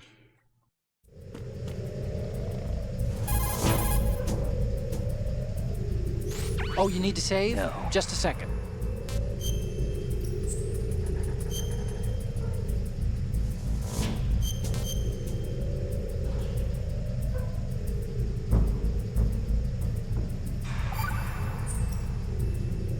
This is my favorite Chinese saying. Better to be first among roosters than last among bulls. Of course, the meaning's clear. If you have to choose between being a chicken or a cow, pick the chicken. Cows are always being messed with by aliens. Cattle mutilations are up, you know. Why go looking for trouble, right? If an enemy spots you, you'll be in more trouble than a cow on a UFO. You stay out of their sight. Why would aliens be in an old Chinese proverb? Everyone knows they've been visiting us for thousands of years. News to me.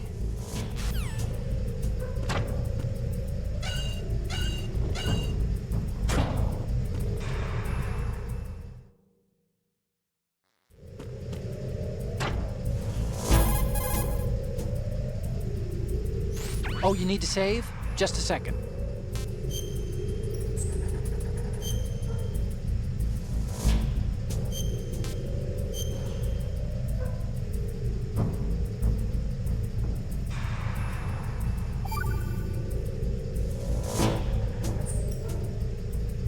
Snake, do you know the Chinese proverb, care avoids error? Error is thought to be a Kung word, meaning what? There's some linguists who think that this accounts for an almost universal utterance of the syllable when people are at a loss for words. A kind of vestigial... Hey! Ah! What a crock! What did you do with that little cheat sheet I made you? Oh, there it is. Hey! That's really, How could you do that? You know how busy I am and you... It's not what you think. Oh? So what am I thinking? What's going on over there? Oh, hi, Snake. Do you know that Otacon's been... Mei Ling, we're in the middle of a mission and everything, so can we, you know... Fine. Sure. And Snake, the real meaning of care avoids error is that if you're cautious, you can avoid making serious mistakes. Even if you've gotten used to the mission, watch what you do. Good luck. Yeah, Snake. Good luck. You, I'm not done with. Let's discuss this, shall we? That's the only reason that Mei Ling is credited in the game at all. She only has that little part there, unfortunately. And I wish we got more MGS2 Mei Ling. But you gotta go through all of the stave calls to get that one. That one's not the very last one, it's the second last one. There's actually one more where Snake asks what happened. Otacon just says that she got mad and left or went offline. Because I guess she's not even really there in person. Another little neat thing we can do here. We destroy all the lights. Gonna take a little bit of aiming, but whatever.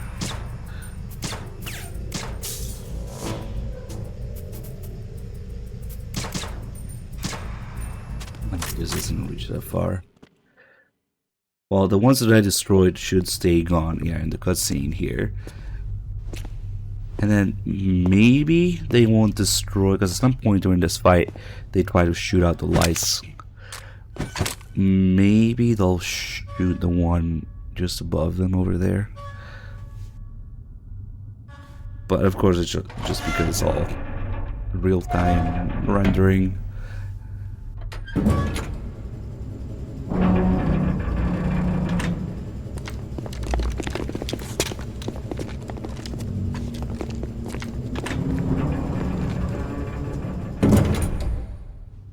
Colonel, we have sealed the stern hatch. All right. The lift is also under our control. We're on the foredeck, about to descend to the holds. Sir, the Marine Commander has started his speech already. We will complete the preparations before the end of the speech.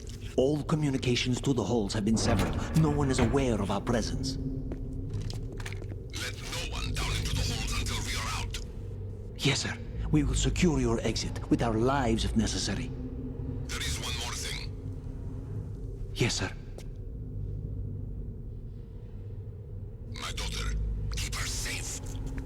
Yes, sir.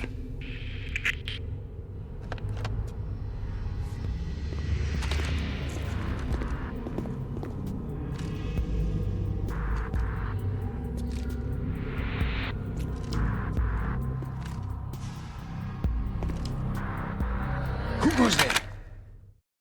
There aren't really any interesting falls here. We'll just do it.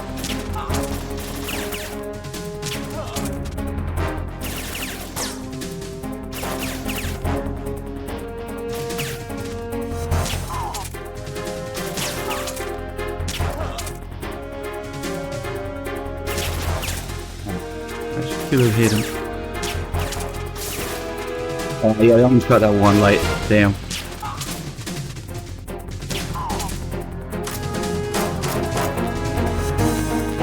What do you mean, how do they notice him?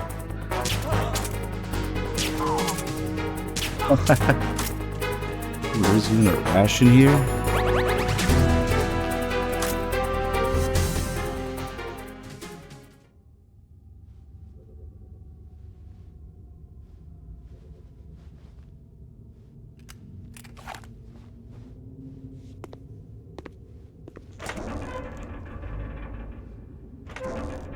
It was the shades. The suppressor was sticking out. Now, they were walking that way, so of course when they crossed where the box is, I would notice him.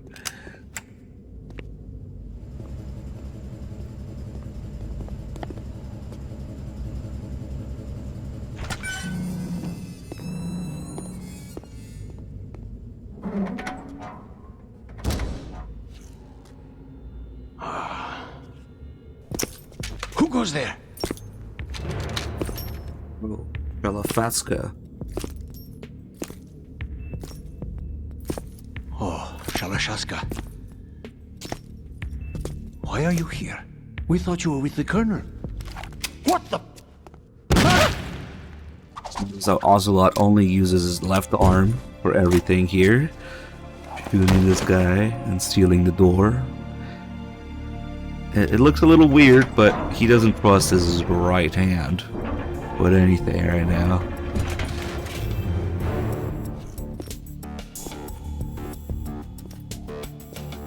The Colonel will be joining you soon, comrade. No, he didn't kill him for being a coward. He killed him because he's about to kill all of them.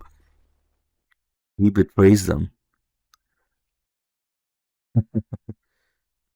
Just heard you. Nah, he just doesn't trust his right hand. Snake, are you in yet? Have you made it to the holds? It's taking longer than I expected. We've already passed the Verrazano Bridge. All right, we'll use another recovery point.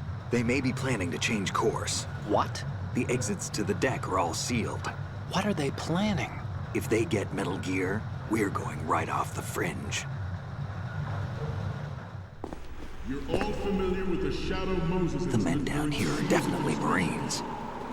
The current state of nuclear... Yeah, I gotta see what the deal is They have no with way the of knowing pants. that the ship's been taken over.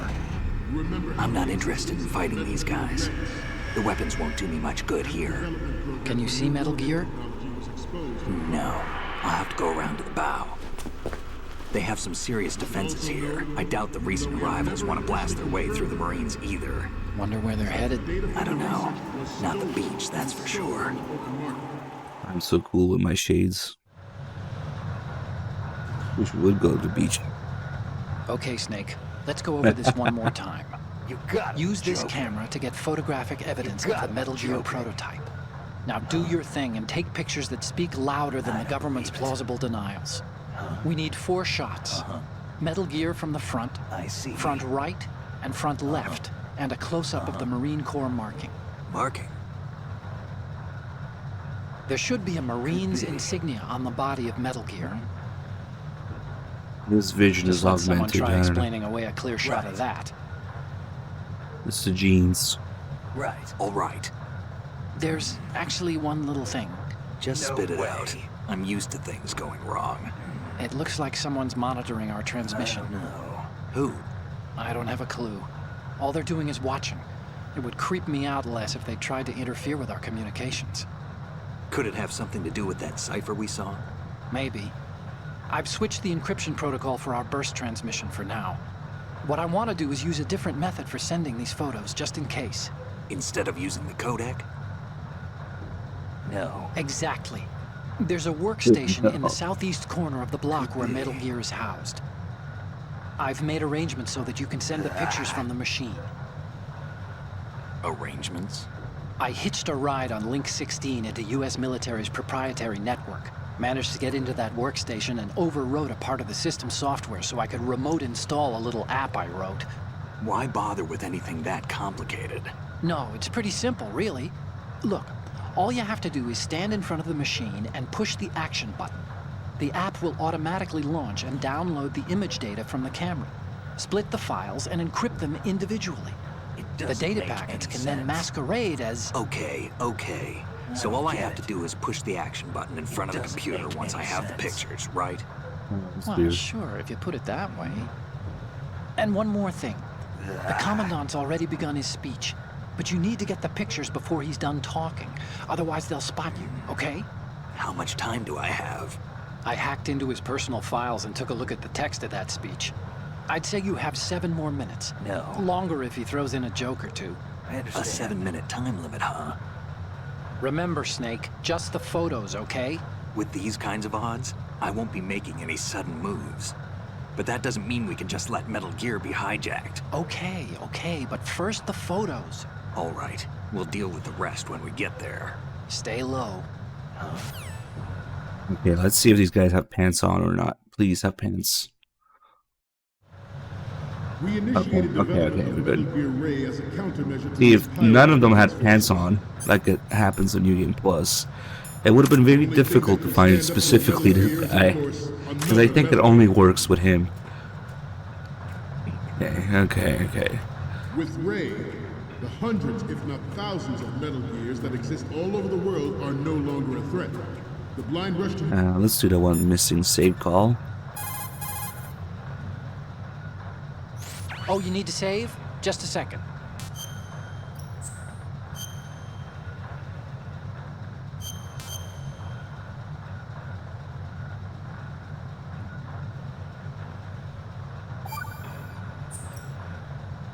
What happened to Mei Ling? She got mad and went offline. What did you do? Nothing. Now don't we need to get back to the mission? So much to do, so little time. For some reason I forgot to go over the name of the tanker being the Discovery, just like the submarine, and MGS1. You can see it outside. Just thinking about it now.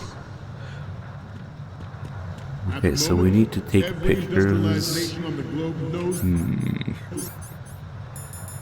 I'm gonna get a really good picture though, so maybe we'll do some stealth shenanigans. Worse yet, so do a number of rogue states.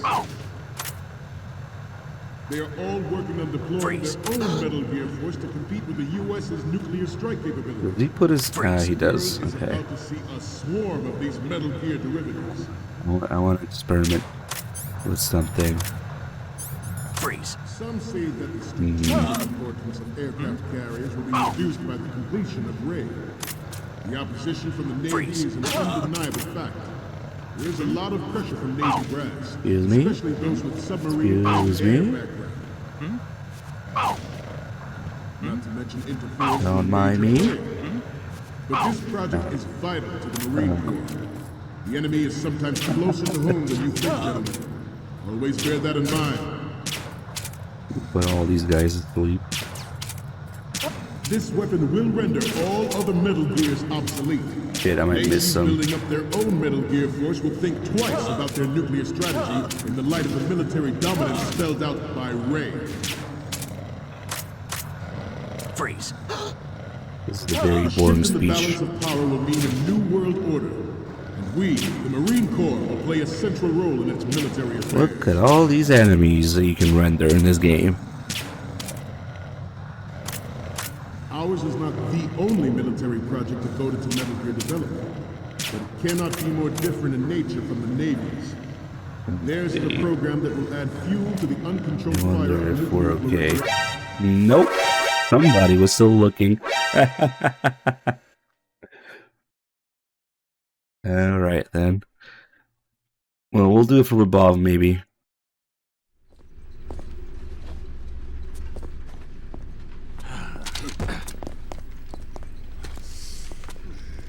There's a slightly different scene for every hold you get caught in.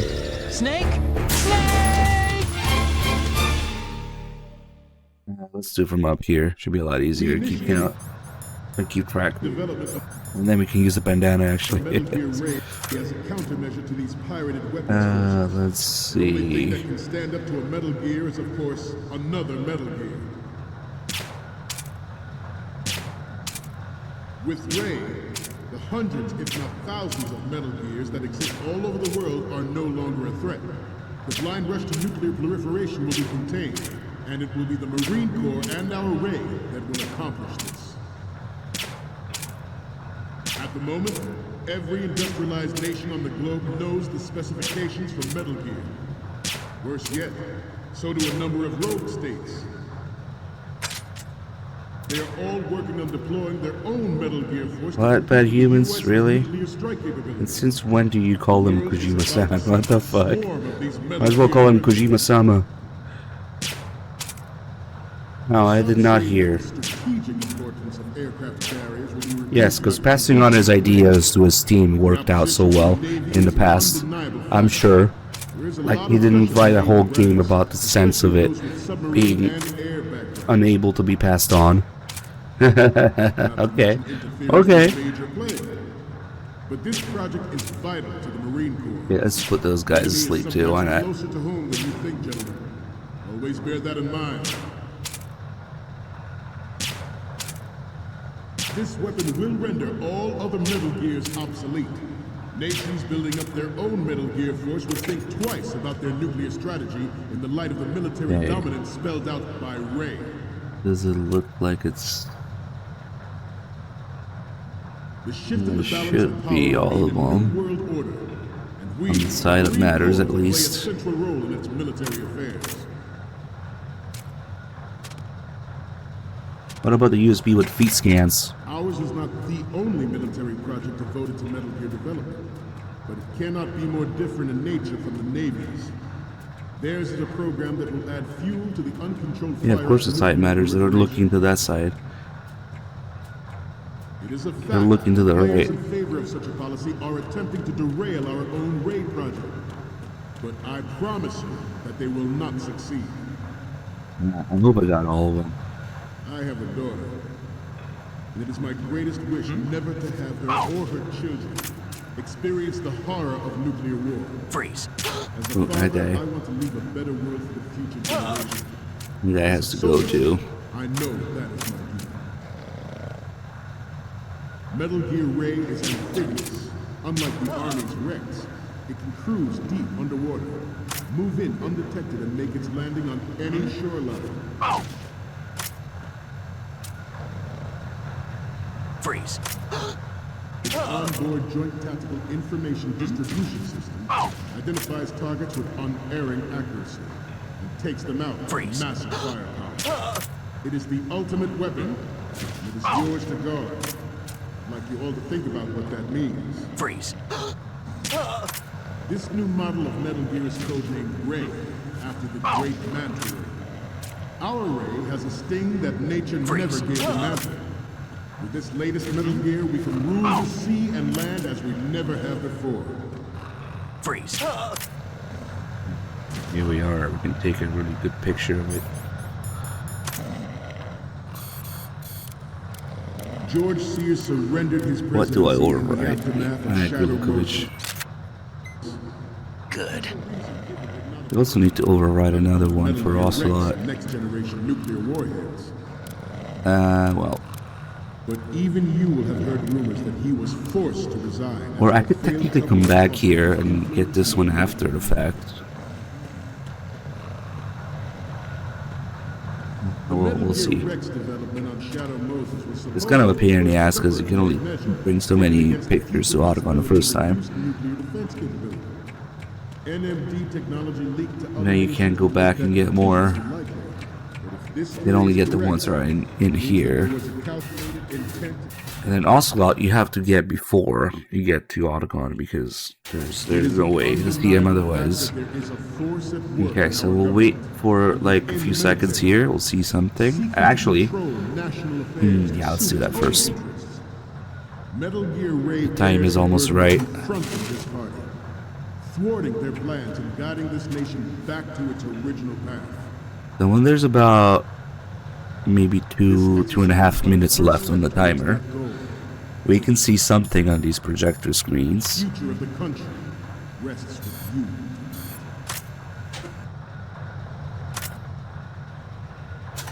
The proliferation and development of Metal Gear technology. I don't know what the cameraman's doing looking at people's asses. And start obsolete. There are also forces at work trying to exploit this disturbing trend to further their own power and influence. Yeah, I don't think Fortune is in that cell right now. You must be tense. Let's do a little Oh, stretching. come on. Really? Left. Right. Left. Up. Right. Down. We'll go over Fortune's background call again later. We'll see. Front. Left. Down.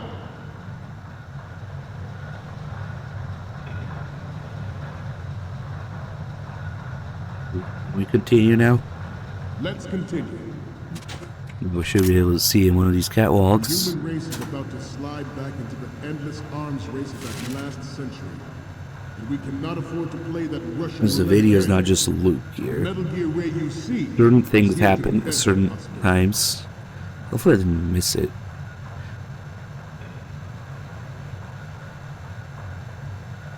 It might be too late actually. But we have to start over anyway. Oh, for fuck's sake. What? Why is he fucking around so much now? Intruder to the left. Intruder in the back. Intruder to the left.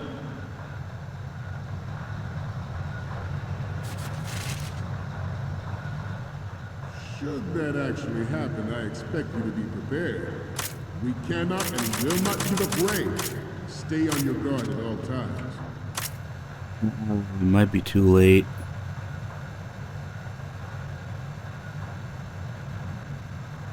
Probably all the fucking I was doing it first room.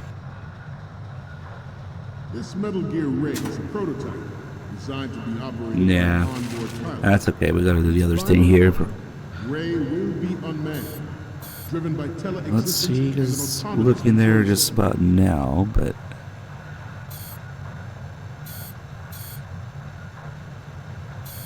this catwalk over here The importance of Oh, next come on. generation technology such as C4ISR and RMA in battle situation has been discussed. Nah, it's probably too late. Fuck it, let's just do the thing here then. Press this 7 times or so. Age of military tactics.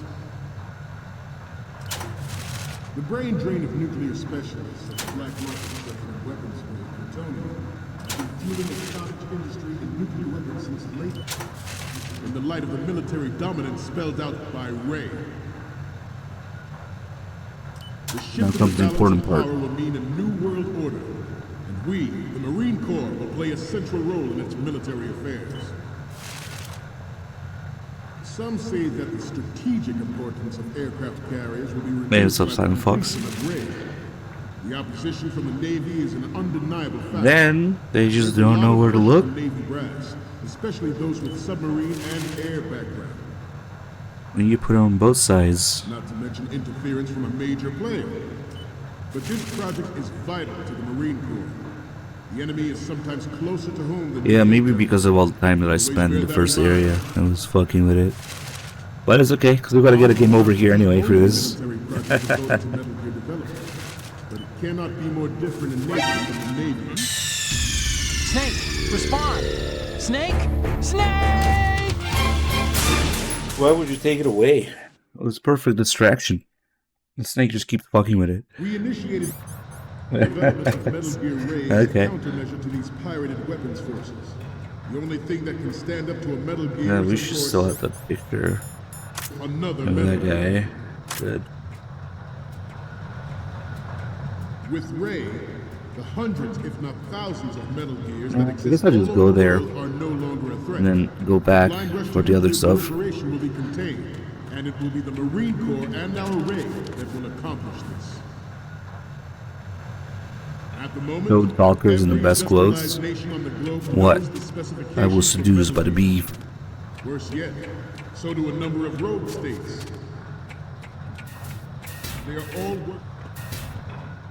I don't know, let me deep for it, because if I go to the third area, it's gonna... No, wait, no, I can't. It's probably gonna fuck with it. A swarm of these Metal Gear derivatives.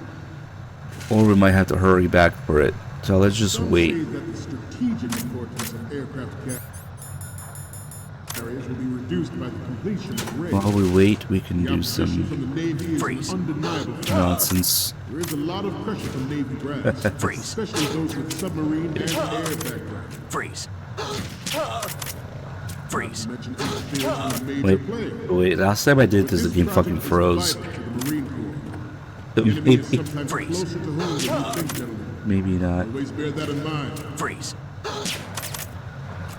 But This weapon will render all other Metal safe to say there's more than 12 enemies in here. Building up their own Metal Gear force will Imagine think that. twice about their nuclear strategy in the light of the military dominance spelled out by Ray.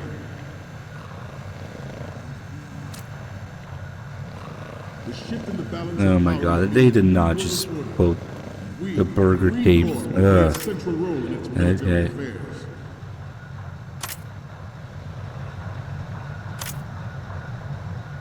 Ours is not I know a better thing to do here. military project devoted to Metal Gear, but it cannot be more different in nature than the Navy. Theirs is a program that will add fuel to the uncontrolled fire of nuclear proliferation. It is a fact that players and Holy shit, the are frames. attempting to derail our own Ray project. But I promise you that they will not succeed.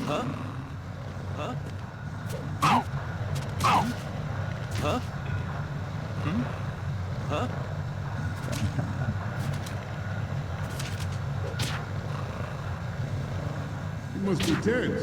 Let's do a little stretching, shall we? All the kicks. Right. Even with stealth camo, you can't step in front of the projector. Left.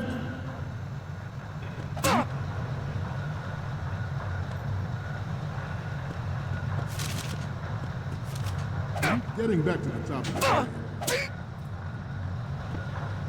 I have a daughter, and it is my greatest wish never to have her or her children Experience the horror of nuclear war.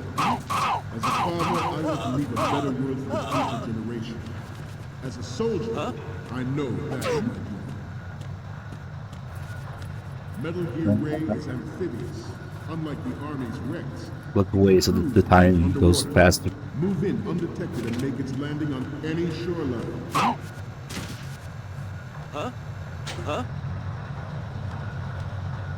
Its onboard Joint Tactical Information Distribution System identifies targets with unerring accuracy and takes them out with massive fire. It is the ultimate weapon. So many dicks to punch here. I'd like you all to think about what that means. Could be maybe a minute or so from now. Just let's let him reset here. Our ray has a sting that nature never gave imagined. With this latest Metal Gear, we can rule the sea and land as we never have before.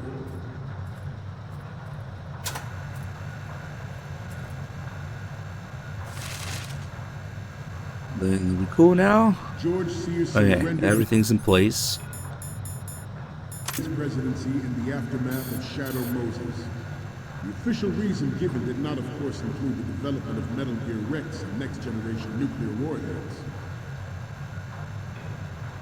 But even you will have heard rumors that he was forced to resign after the failed cover-up costing his influence in the political community.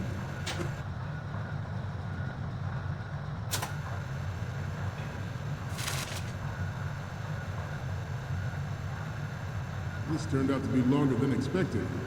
At ease. Rest a little. Is he gonna fuck with it again?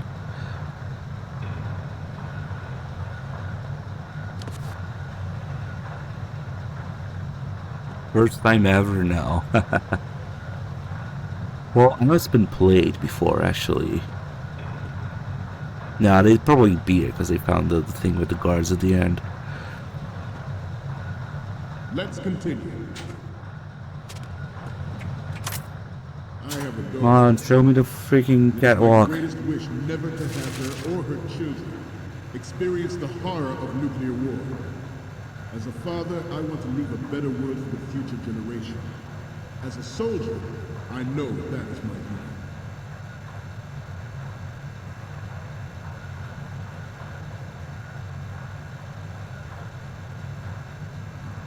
I seem to be repeating myself.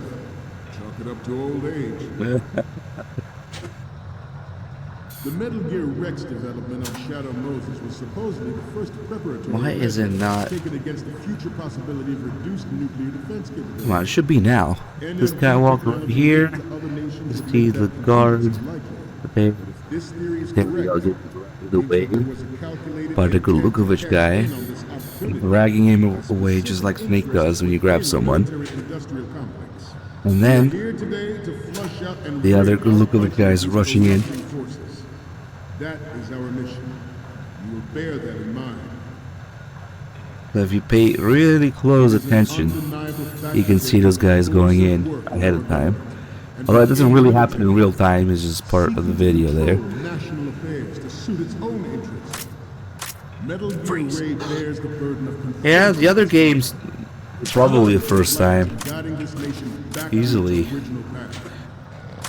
Okay, now let's go here. The future of the country rests with you. In every way imaginable, Snake's is worst, yes. So it's no surprise. So we have 5 different ways into the last area. 2 on each side, 1 below and 1 on top. And then the 5th one is through the middle here. There's a vent. Forget about it. Oh, they found that guy. And that guy drops his magazine, so he looks down for a second. We cannot afford to play that Russian roulette again. We should have some extra dialogue now that this late in the speech. Snake, they'll find you if you make any loud...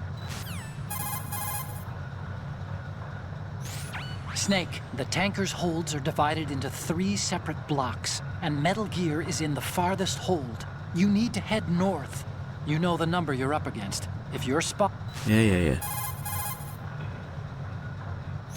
Snake, take those pictures before the Commandant finishes his speech. It's the only chance we've got. As soon as he finishes up, the Marines will go back to their posts. That's way too many pairs of eyes watching out for Metal Gear. There's no way they'll let an intruder with a camera slip past. Do what you have to before that happens.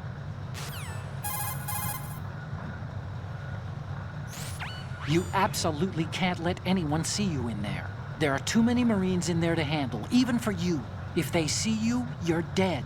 Caution's the key word. Maybe because I'm hiding down here, he's not talking about it. The Metal Gear Ray you see is here to prevent that possibility. The Marine Corps' defining character is that of an emergency response team in crisis situations. But the Army's been steadily enlarging its own crisis response capabilities, building on the strength of their medium brigade. Analysis is that the Marine Corps sees this as an infringement on their own domain and is more than a little alarmed.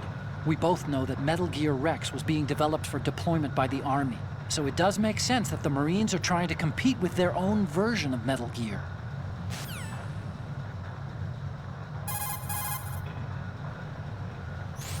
So the Commandant says the Navy is leaning on them, huh? I'm sure the Navy isn't happy about the new Metal Gear prototype being developed. From what I can tell, the new model can make an approach, launch an attack, and execute takeoffs from the ocean without any support. If the weapon makes it past the testing stage, it could render aircraft carriers, battleships, even submarines obsolete. It's a matter of life or death for the Navy as an organization. And if it's true that the Navy has its own Metal Gear in the works, that's another reason for them to get nervous.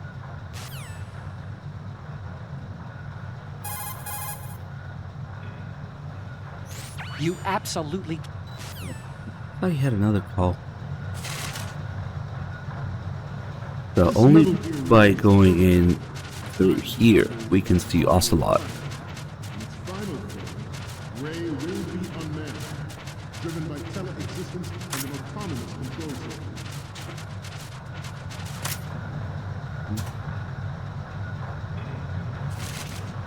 I think there might be another call. The importance of next-generation technologies such as C4ISR and RMA in battle situation has been discussed time and again, but Ray is the first to deploy it so fully. With Ray's completion, the Marine Corps will lead the way for a new age of military tactics.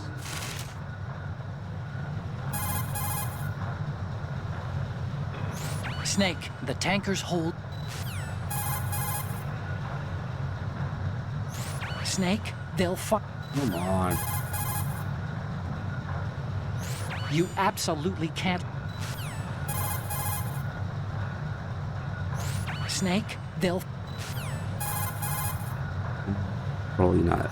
You absolutely... Okay.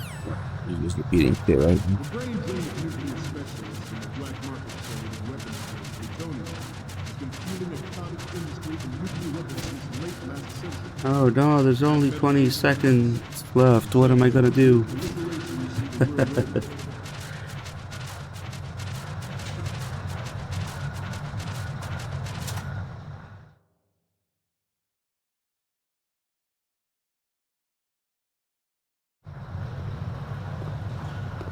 You're all familiar with the Shadow Moses incident during the Sears administration.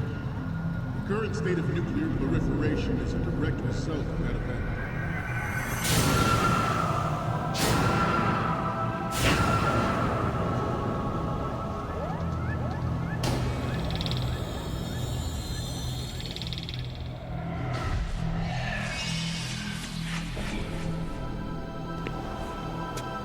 Metal Gear.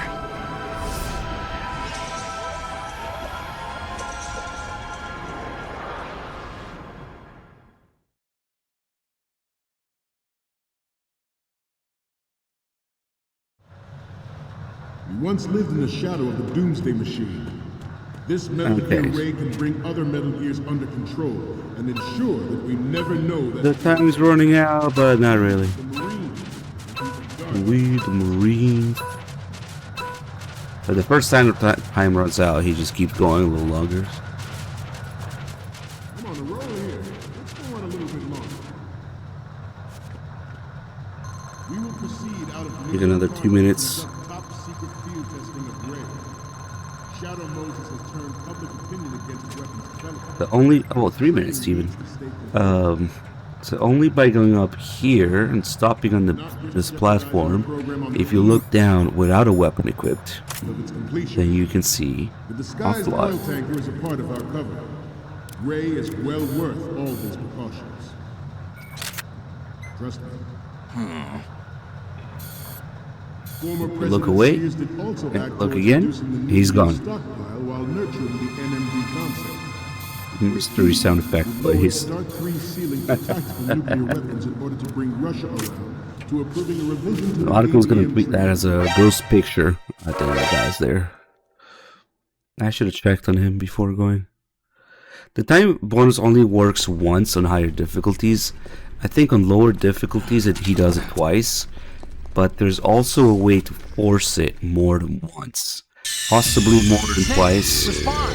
Snake! Snake! We'll fuck with that too. There's a way to kind of force it again. Alright, well, we already have the picture now, so fuck it. This Metal Gear Ray can bring other Metal Gears under control and ensure that we never know that. Yes, technically you can see him again. If you reload, you gotta continue. So I could have just sent those pictures first. That's okay. I'm on a roll here. Let's go on a little bit longer. We will proceed out of New York Harbor and conduct top secret field testing of Ray. Shadow Moses has turned public opinion against weapons. I wonder when he disappears. Training needs to stay Ooh, alert. they accounted for the widescreen thing. Not risk jeopardizing the program on the eve of its completion. The disguised oil tanker is a part of our cover. Ray is well worth all these precautions. It's the guy who saw me. He comes this way. Former President Sears did also act towards reducing the nuclear stockpile while nurturing the NMD concept. It was he who lowered Start 3 ceiling for tactical nuclear weapons in order to bring Russia around to approving a revision to the I think he has absolutely no idea how this computer works. Snake, that workstation is the transfer point between the tanker's intranet and the outside world. Use it to send those pictures over. All you have to do is face the computer and push the action button, and the photos will be sent. Hope you took a good one. That workstation is hooked up to the greater military network. The speech in the holds is being relayed out through that machine. We'll be making use of it too. I managed to get in through an Army IC router in Ohio. All I had to do from there was use the Link 16 to remotely install a few drivers and an application onto that workstation. So your camera can talk to their computer now. Hey, even military networks use products based on commercial technology. Nothing too unfamiliar there. Besides, I cut myself a back door when I still had access. I had a lot of access privileges when we were developing Rex. Hey, are you listening? Oh, yeah. Really? Anyway, the program will compress, encrypt, and packetize the photo's image data. I used Baton for encryption, by the way. And the beauty of it is, the packets are disguised to look like the Taydil-J message format. Get it? It's the standard tactical digital information link message format. And the packets will be sent out cloaked by their own speech broadcast. Tell me that isn't brilliant. Want me to go over it again? No. Once was enough. Snake, 180 IQ, speaks 6 languages, but no idea how computers or networks work. And sometimes I wonder if that's not a reflection of how Kojima got created at first, Konami, where people made fun of him for sort of being this idea guy with no technical knowledge, like no programming knowledge.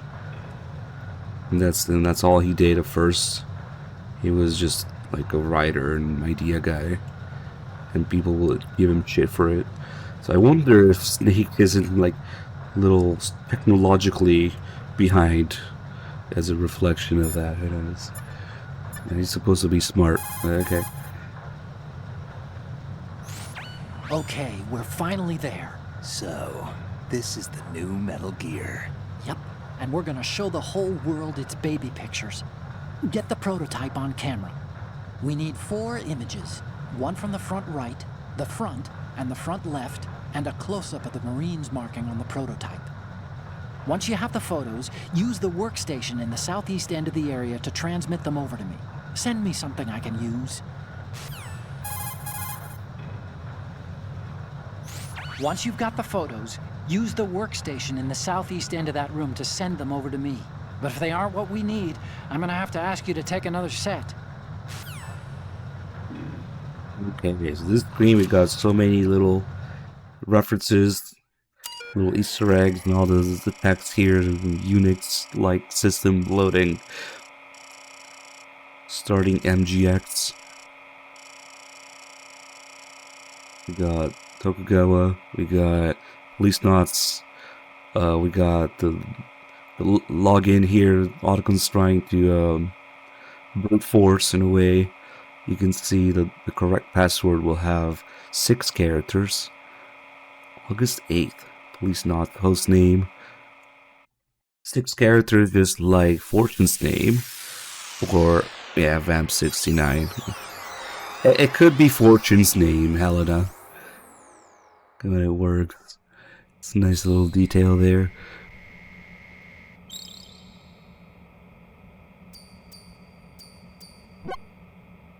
So, any codec moments from you, Snake? The first image is... Isn't this that soldier on the deck, Olga? I can't believe you took a picture of her, all things considered. Notice anything, Otacon? No? Okay. What's next? So, this explains a lot. Not that there's anything wrong with keeping it to yourself. I mean, you know, it's your life and everything. But you're going to have to take those Metal Gear photos now. Okay, what am I seeing now?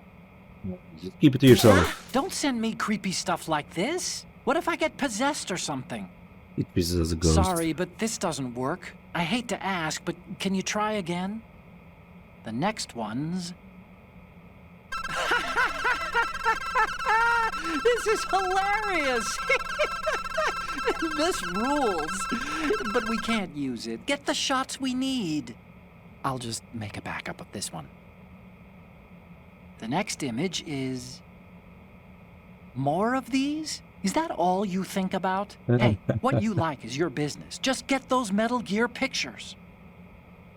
She's so grumpy in that picture. So, what's the last one gonna be? This is hilarious! This rules. But we can't use it. Get the shots we need. I guess I should just get this one. We need 4 images. One from the front right. Yeah. It's texting Otacon, okay. Everyone believed the world was headed for the end of the arms race. Let's go get another trophy here. Even though the development of Metal Gear Rex is still outside the bounds of official truth, everyone in the international military community knows the fact. You missed that guy. It's a pain in the ass. The National Missile Defense Program was initiated in the end of the 20th century, projected to completion in 2005. However, the NMD trial conducted in the year 2000 was a complete failure, and the success of the 1999 trials is now considered a chance happening. There was no technological We got solution in one sight, and the ghost. program was already attracting strong criticism from Russia and China for its potential violation Some guy here. of the Some asshole. anti-ballistic missile agreement. The fact that any missile defense So Kojima's ghost only has like a chance to appear here. from the very beginning. Oh, you don't have to send it to Otacon to get the trophy. Okay. Let's see if we have anything left on the tanker. This thing.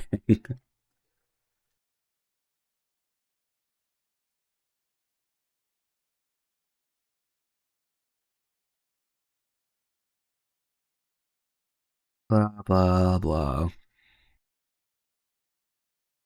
Vamp. Texting. What the fuck? Put me back at the top. Vamp Johnny boxes. Oh, can we see how many people have this? Maybe not in this menu. Okay, so it's Vamp, Johnny, and boxes. That's missing. Easy peasy.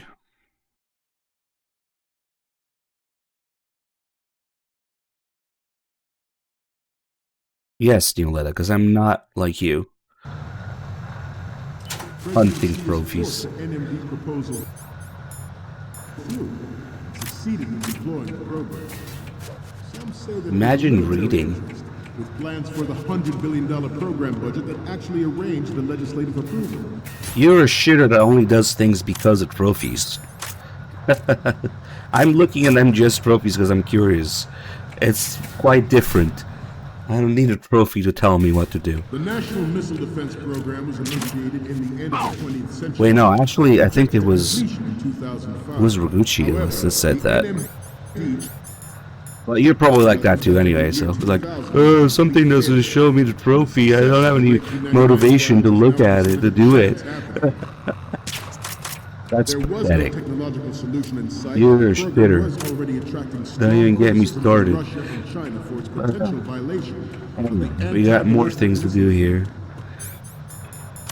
I didn't have to get first place in everything in VR to get the trophy, but I still did it. Good. President Sears forced the NMD proposal through pictures. Succeeded in deploying the program. Then also sends them. The sex tape should have been spot off here. $100 billion program budget that actually arranged the legislative approval. Former President Sears did also. Oh, but if the trophy, if it doesn't have a trophy, I can't do it.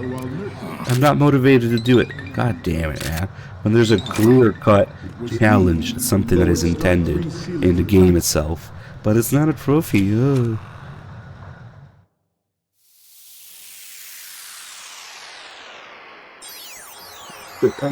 Just like the content of the games, the trophies get stupider and stupider and missing things with each new release.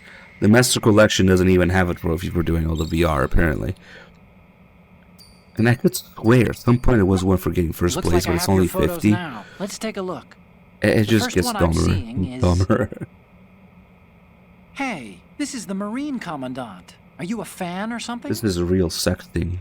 Next up is the Commandant again. Look, if you like him so much, I'll print this out and make a panel out of it. Put it over your bed or something. Next up is... Yeah! Another spooky photo? I told you to stop, didn't I? I need to go get some holy water or something. Next up is... Can't escape the ghost of Kojima. Stop it, okay? Are you trying to freak me out? The next image is... This is great. The Marines lettering shows up really well. So, what's the last one gonna be? Will you please stop sending me pictures of the Commandant? We're good on the image of the lettering.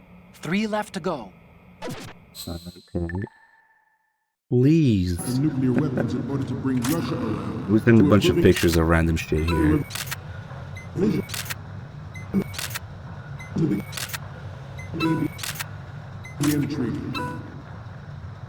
Oh, 6 seconds.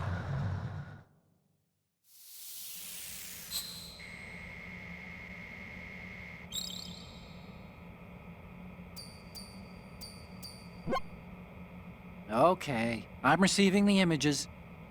Okay, first up. It's almost right, but not quite. We can't use this. Okay, what am I seeing now? I mean, 4 hours in, yeah. Oh, this is the beginning. I don't think we can use this. Next up is... But actually, his lines for getting the pictures wrong. Huh. It needs to be a little more clear. Also. What we need is top-notch quality here. He doesn't just repeat them. If you pissed him off enough... Next one's... Snake, get serious, will you? We need those pictures. And the next one is... Snake, get serious, will you? We need those pictures. Eventually, he just reacts the same way. You're on a mission here, As when you send him a ghost picture. We're good on the... Damn, that wasn't even enough. Everyone believed the world was headed for the end of the arms race.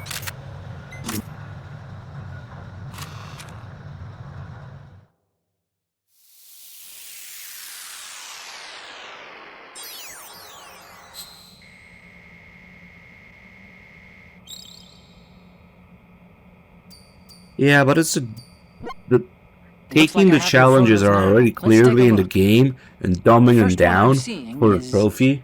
That's the part that pisses me off. What is this? Snake, this isn't a game we're playing here. And the next one is... Like, oh, it's an achievement, but we gotta make it easier. This is not what we came for. I can't believe you're clowning around at a time like this. Really. What's next? What is this? Snake, this isn't a game we're playing here.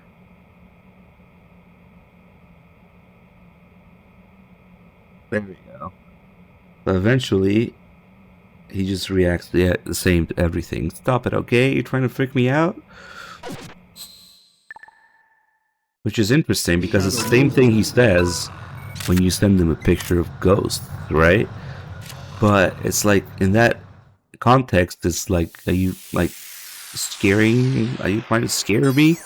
And this one is more like, are you trying to piss me off? Or just freak me out? Could be interpreted in those ways. And I just thought it's interesting that he says the same thing. Okay, I'm receiving the images. The first one I'm seeing is... Stop it, okay? Are you trying to freak me out? Yeah, that's all he says now. We're good on the image. Oh no, it would appear that the time has run out. I'm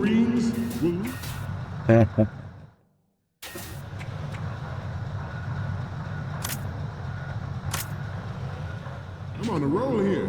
Let's go on a little bit longer. Well, you can force another one of these by changing in the middle of his last sentence. And he doesn't always do it 100% like this. Sometimes you have to go back and forth a little. Now we got 2 minutes by playing with the loading screen. But now we can also, if we keep doing this, notice how the time keeps going down, but his line that he's currently on in the speech, he keeps resetting. He keeps starting over. So, oh wow, that was quick. That means moving forward. Take pride in being a Marine. Remember what that means. Eventually you get this line. Take risks and achieve victory. Usually it takes quite a few more times going back and forth before he starts saying that. Maybe because it's New Game Plus, or maybe because I already went through a few loading screens. But eventually, he has this line where he's just telling the player to stop fucking around. Yeah, it's probably why. It probably counts all of them. So now we can do this. He only says it the first time. So the time keeps going down, but his line keeps resetting. So that's how you can fuck with it some more. It's onboard joint tactical information. It's onboard joint tactical information distribution. So now he's stuck on this line.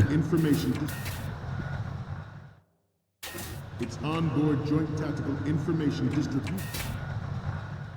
Now he's just wildly out of sync with the timer. Let's see if it's gonna take a second to do, but I want to see what happens. It's onboard joint tactical information distribution system. It's onboard joint tactical information distribution system. At the moment, every He literally just started his speech over. industrialized nation on the globe knows the specifications of Metal Gear. Worse, I seem to be repeating myself. That's the first. That's the first line. That is the first line of the speech. they are all working on deploying their own. They are all working on deploying their own. He's probably gonna say, I seem to be repeating myself. They are all working on deploying their own Metal Gear Force. They are all working on deploying their own Metal Gear Force to compete with the U.S.'s nuclear strike capability. The world is about to see a swarm. He has to go back to the near end of the speech. Go ahead. At the moment, every Again. He just did it again. The first line again. Oh, that's weird. They are all working on deploying their own. Oh, that's weird. I don't know if I've ever seen that They happen. are all working on deploying their own Metal Gear Force to compete with the U.S.'s nuclear strike capability. The world is about to see a swarm of these Metal Gear derivatives.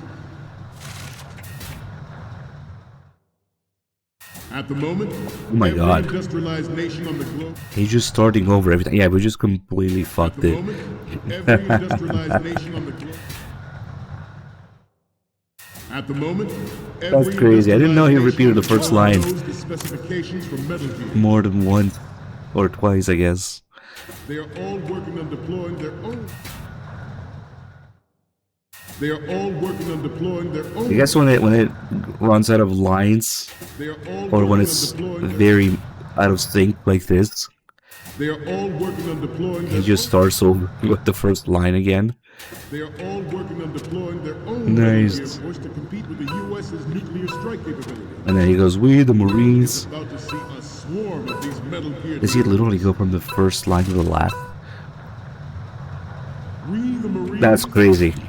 From the first line of the speech to the last. We the Marines. And now we're screwed. However, We the Marines. Will, we get "We the Marines" over and over. we the Marines. He actually went from the very first line to the last. We the Marines. Nice. It still takes him a few seconds to go through that line. So, what we can do is this. We the Marines. Take a picture, Will lead the charge into a new world order. and then reset. We the Marines. We the Marines will lead the charge into a new world order. We the Marines will. Now I just have to make it to the other side We in the time. Marines will lead the charge into a new world order with Metal Gear Rain. That is not all. We the Marines will. We the Marines will Yeah, we can lead do the it. charge into a new world order. We the Marines will. We the Marines will lead the charge into a new world order with Metal Gear Rain. Oh shit. Don't miss the door. We the Marines will. We the Marines will lead the charge into a new world order with Metal Gear Rain. Okay, I have to put that guy to sleep first. I forgot. I hope that counted as a front picture. Well, when we get the idea, you can do that. Also, another tiny thing I don't show much because it's just another game over. But fuck, I actually Once have to lived go in the there. shadow of the Doomsday Machine. This Metal Gear Rain can bring other Metal Gears under. Ooh, I wonder if we can do it with. Hold on. We, the Marines. No. He's just gonna have the first time extension here anyway.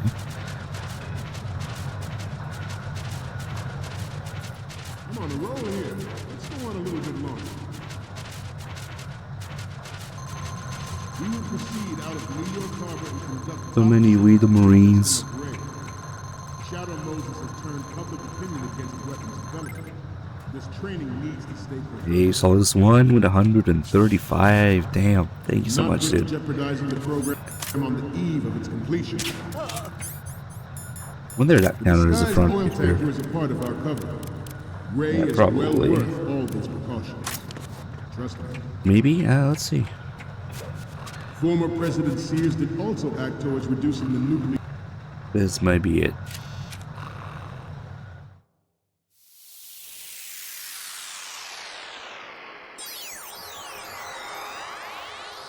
Only 4 hours, 4.5 hours tanker. Good stuff.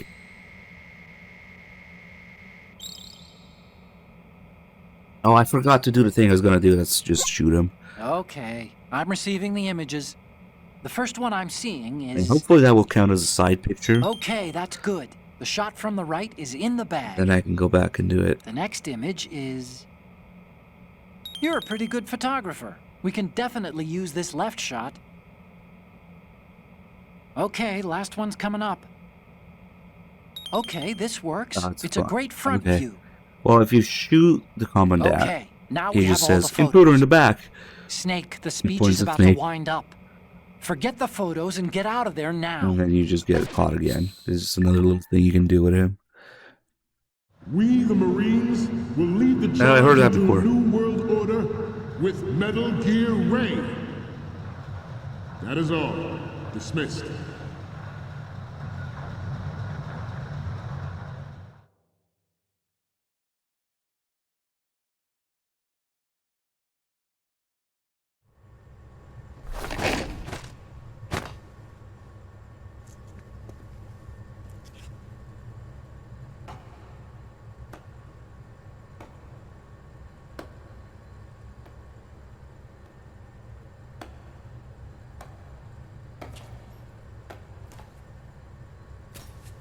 Excellent speech, my friend. Who the? Gift of the silver tongue. They say it's the mark of a good officer. And of a liar. Americans are too in love with the sound of their own voice to speak the truth. Identify yourself.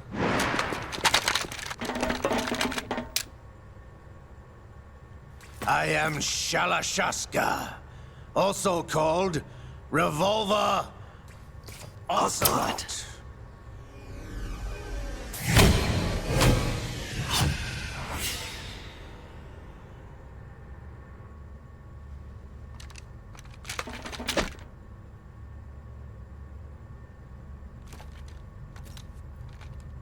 What do you want? This machine will be quite useful. What are you planning to do? Steal this thing? Steal? No, I'm taking it back.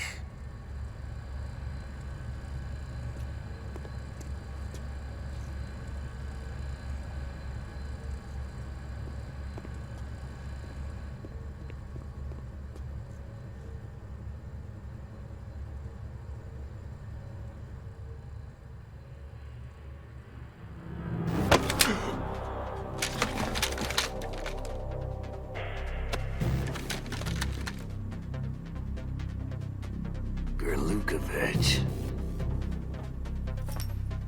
Nobody move. Understood?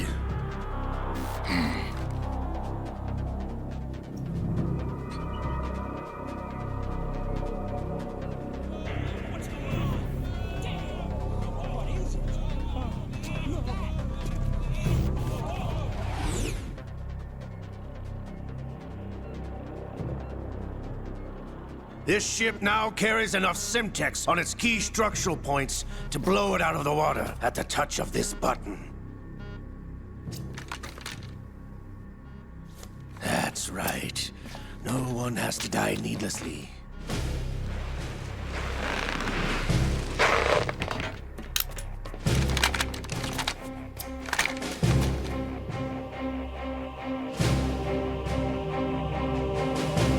We're almost at the target. Get a move on.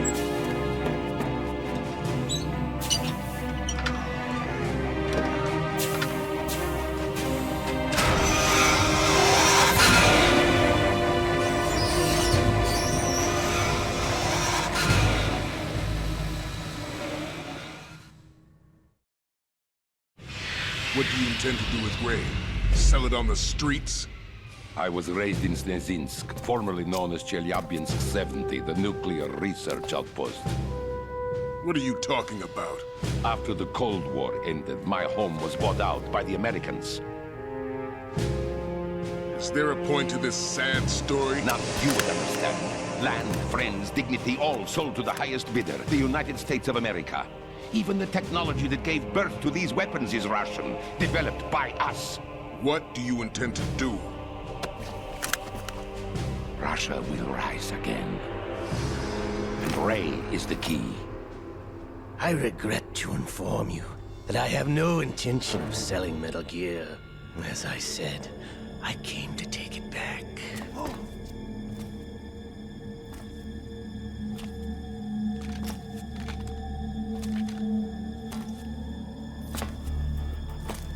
Yes, returned to the Patriots. The Lale Lule Lo? How's that possible? Ocelot, have you sold us out? I was never in your employ, Kurlukovich. Are you still in league with Solidus? No hard feelings, Colonel. Mother Russia can rot for all I care. Since when, Ocelot? When did you turn? I'm glad you noticed, comrade. I abandoned her during the Cold War. Ah! Metal Gear only has room for one! Kurlukovich, you and your daughter will die here. Damn you!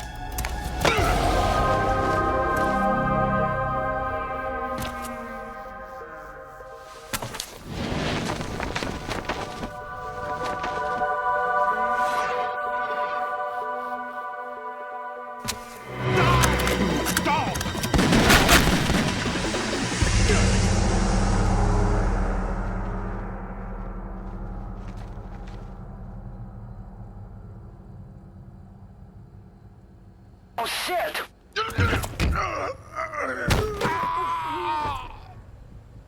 Sergei, looks like you were long overdue for retirement. Traitorous dog!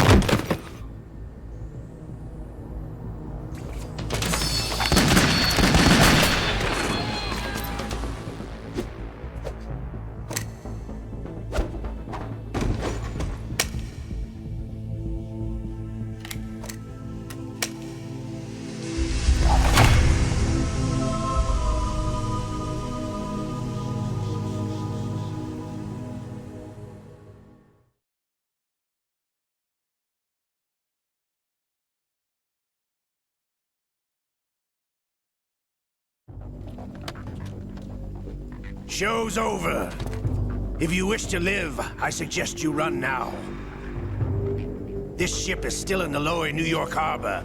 You may yet make it to shore if you swim for your life.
It's been a while, brother.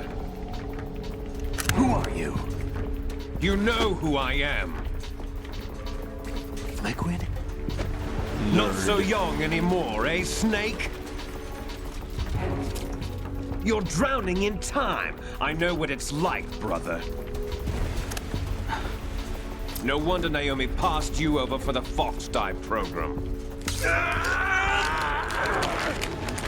Ouch! Get out of my mind, Liquid! My butt.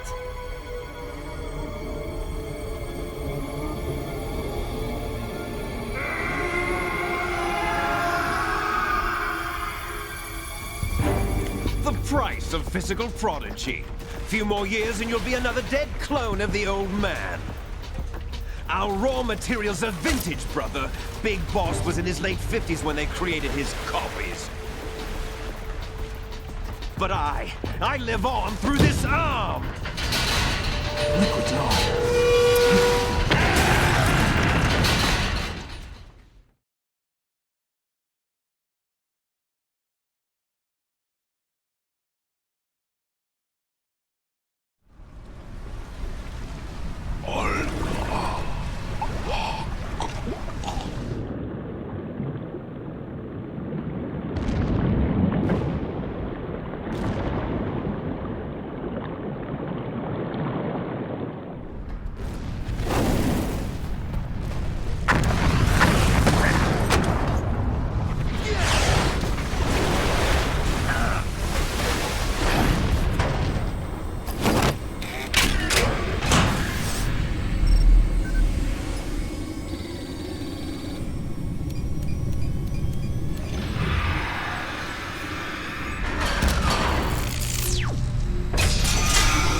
You don't have what it takes after all!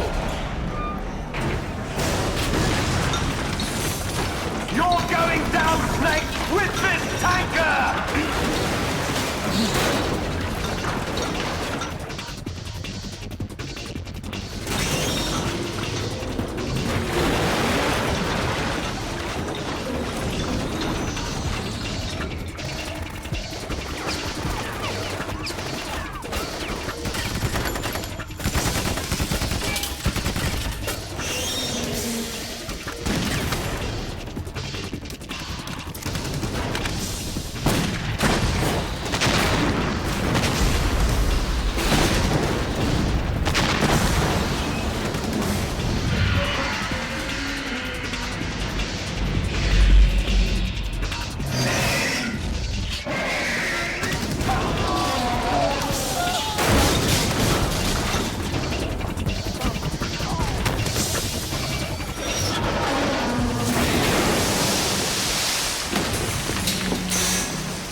We have a problem.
location we discussed. Yes, I have photographic evidence of Snake on the scene. The cipher was most useful. I look forward to tomorrow morning's news flash. I would say the Marine Corps' plans are on indefinite hold. Yes, of course, Mr. President.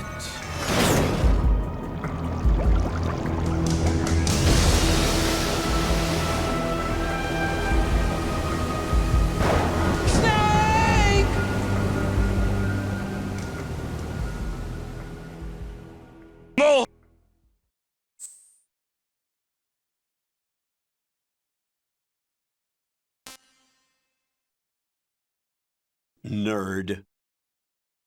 Nice. So, Big Boss was in his late 50s when they created his copies, was he though?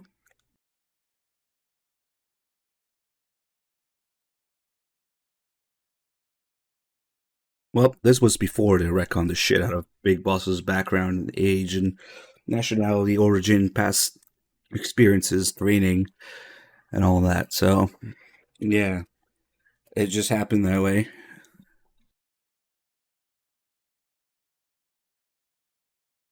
Yeah, he was like, what, 37, 36, maybe? I guess depending on the exact month. 2 years prior to Peace Walker, so 37-ish. Yeah, late 30s, late 50s, whatever. That is just a side effect of MGS3 retconning things. And then the whole thing with the arm. People always go on about, oh, but the arm is stupid. Well, the real reason that Liquid comes back as an arm is because as soon as Kojima realized that we're going to make MGS2, which was very shortly after MGS1, but not so much that it was already decided before, but very shortly after MGS1, basically immediately after it was decided. And then Kojima was like, uh-oh, now I wish I hadn't killed him off. So Kojima kind of regret killing off Liquid in MGS1.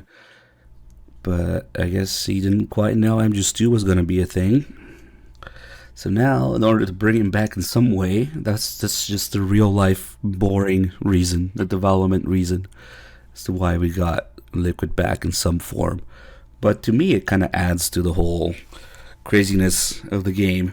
Well, craziness. By craziness, I mean those things are not really supposed to be explained, but up for interpretation and up for, you know, the main theme of the game of going through it, experiencing it, interpreting it, maybe even passing it on in your own way and have your own takeaway from it, which is very much what the game is about and the ending is about. So it goes along with Vamp, Fortune, and who the Patriots are, and all those unanswered questions.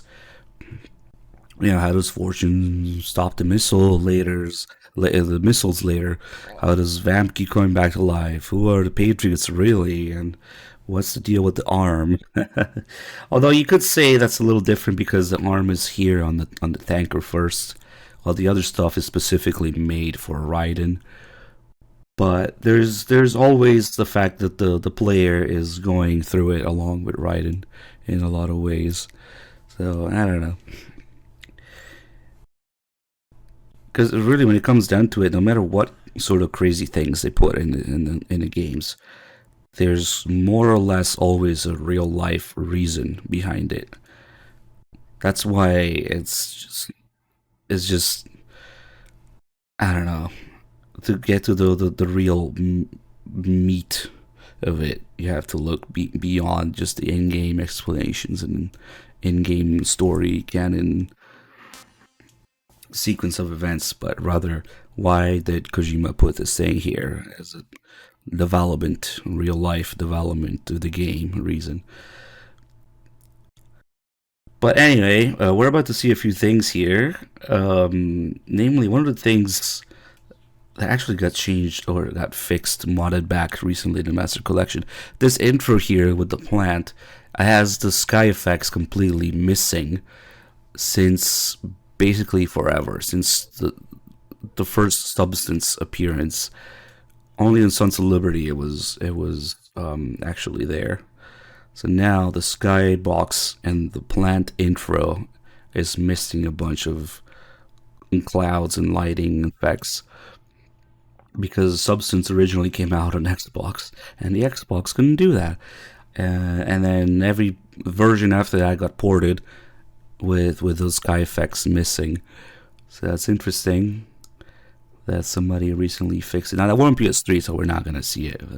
If you pay attention to the sky coming up here, it's gonna be just a solid color, unfortunately.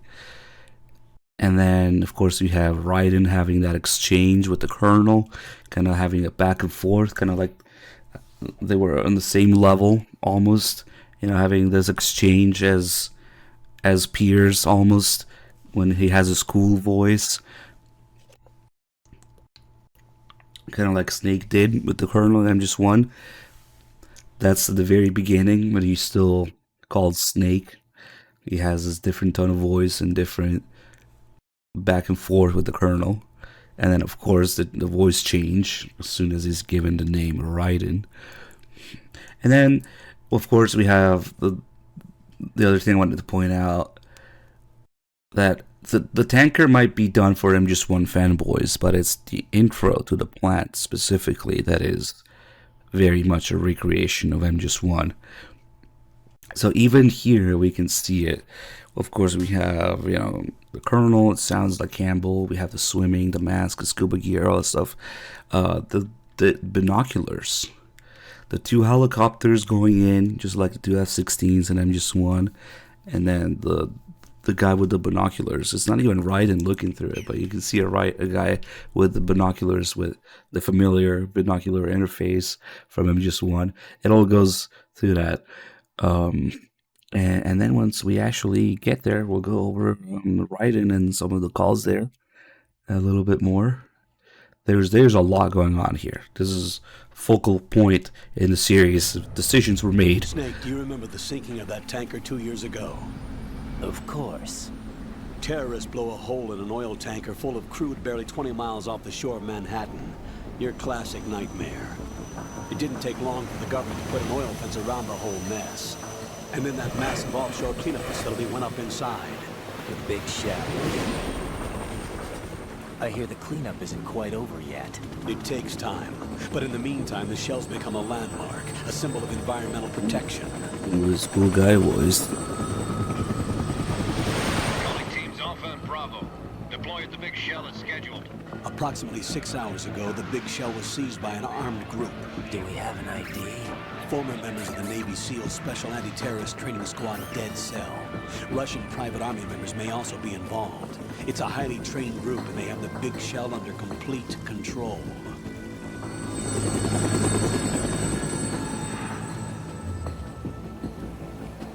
Oh, also, this is where we would get the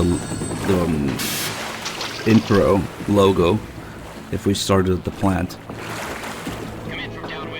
I forgot to show that while we were in PS3.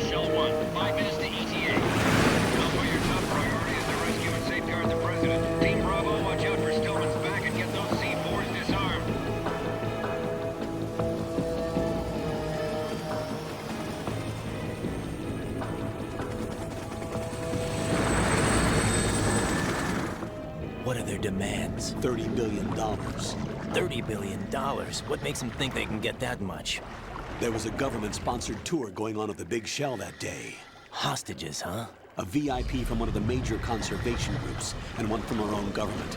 The most important person in a sense. The most important person? James Johnson. The president? Unless the demands are met, the terrorists intend to blow the big shell out of the water. And the crude will ignite, turning the Manhattan Harbor into an inferno. That's not the worst-case scenario. If the chlorides being used to decontaminate the seawater go up with the oil, toxins containing catastrophic levels of dioxins will be released. In other words, the bay's ecosystem will be wiped out, and the sea will turn into a toxic soup for centuries, becoming the worst environmental disaster in history.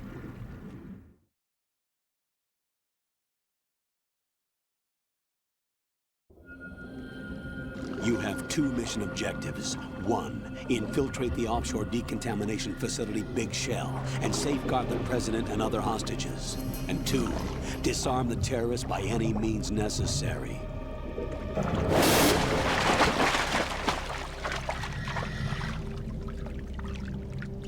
Yeah, the blur in subtitles also happens in the MGS3 intro. SEAL Team 10 is also conducting a Bullet rescue point operation. shenanigans.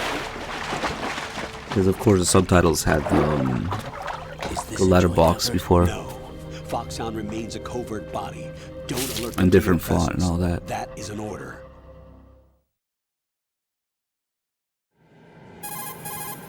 Nerd. This is Snake. I'm now inside Strut A of Shell 1.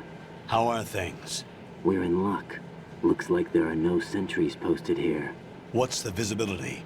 The lights on the plant's struts are functioning. I won't have to use the IR goggles. Any problems? There was a brand new hole cut through the oil fence. There's someone else besides me that wanted to get in badly. That's not possible. What about SEAL Team 10?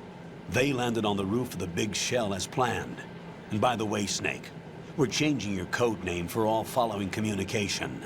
What's wrong with Snake? Just a precaution. You are now designated Raiden. All right, Raiden. You've already covered infiltration and VR training. I've completed 300 missions in VR. That I feel 800. like some kind of legendary mercenary. Okay, we'll skip that part. Make sure nobody sees you. If you need to, contact me by codec. The frequency is 140.85. When you want to use the codec, push the select button. When we need to reach you, contact you, the codec will beep. When you hear that noise, press the select button. The codec's receiver directly stimulates the small bones of your ear. No one but you will be able to hear it. All right. I'll contact you if anything changes. First, make your way to the upper section of the Big Shell. How do I get up to the next level?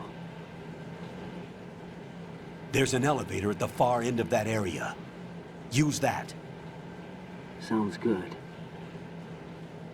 Your new sneaking suit uses electrofiber technology, a byproduct of fiber optics research. The texture isn't far removed from rubber, but the material protects against a wide range of toxic substances. The suit itself has a wide array of built-in sensors. It is referred to as smart skin in military R&D. Data about damage to different regions of the body, including blood loss, is exchanged between the suit and the intravenous nanomachines to create a feedback system. There's a lot of pressure on my torso. Relax. The suit applies varying pressure to major This internal opportunity for organs to my butt. maximize performance and safeguard their functions. They call this the skull suit in Foxhound. Skull suit seems appropriate somehow.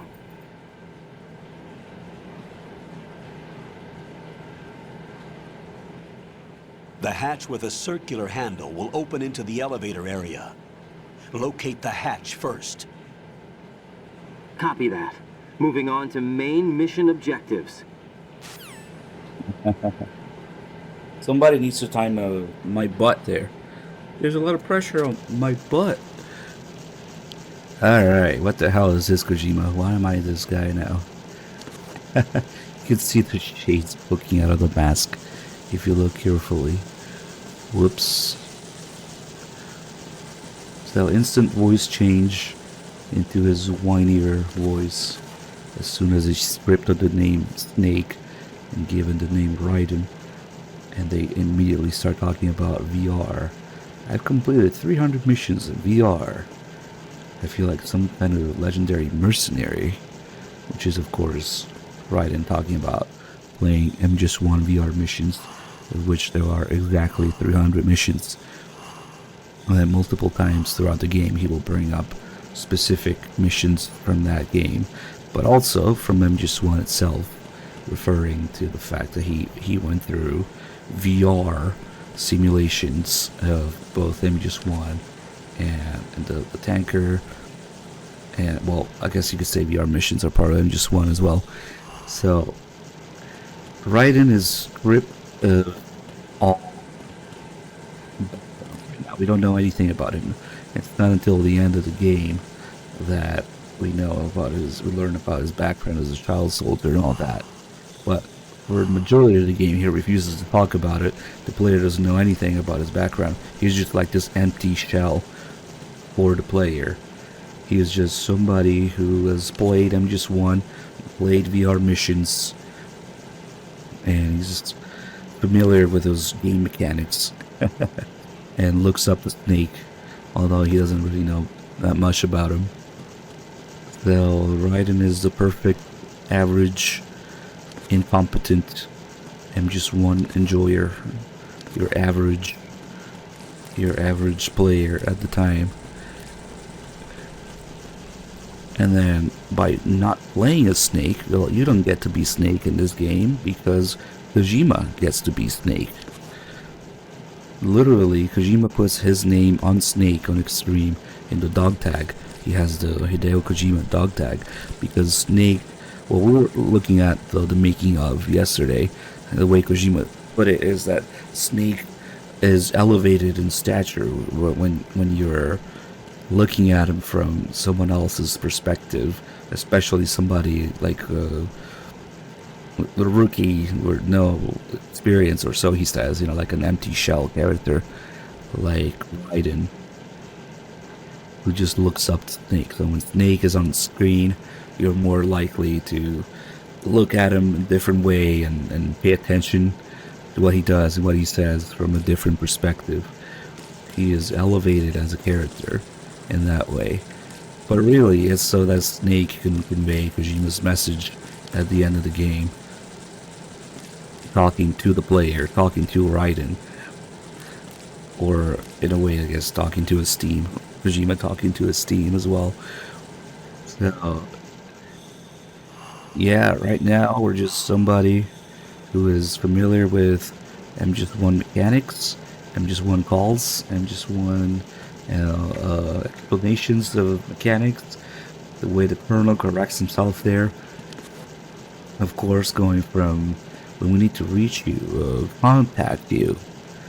Why does the Colonel do that? Because that's what you'd expect from MGS1. That's the exact line from MGS1. When we need to reach you, contact you, rather. So, Raiden's expectations from having played MGS1 are what create the Colonel as a character. That's one of the key things that Otacon talks about later. The Colonel isn't exactly GW, but GW is reading and stimulating Raiden's nanomachines in his brain and his expectations and experiences from MGS1 creates the Colonel in the image of the MGS1 Colonel. Not exactly that's GW as the Colonel, but whatever, close enough. People just refer to the evil Colonel as GW, but Raiden is supposed to have played the absolute shit out of MGS1, or at least gameplay wise and tutorial wise. These lines in MGS2 being in large part a recreation of MGS1, the lines that Raiden's expectations create apply mostly to MGS1, I mean to MGS2 at the beginning. With one exception, we saw the Colonel kind of mess up there and say, reach you, contact you. But there's actually, I wonder if we can do this first. First, he's probably going to talk about the blood first. There will be a tutorial call where we can see exactly this in action, where the Colonel is created based on your or Raiden's expectations from MGS1, and mostly it happens to fit, but there's a little something that doesn't in one of these tutorial calls. Anyway, let's take a look around of everything else here. We've got, look at all these bugs and stuff, letters. If you wait here for a minute, it'll start crawling all over Raiden's ass crack and whatnot. And now we have some in our inventory. Some sea lice.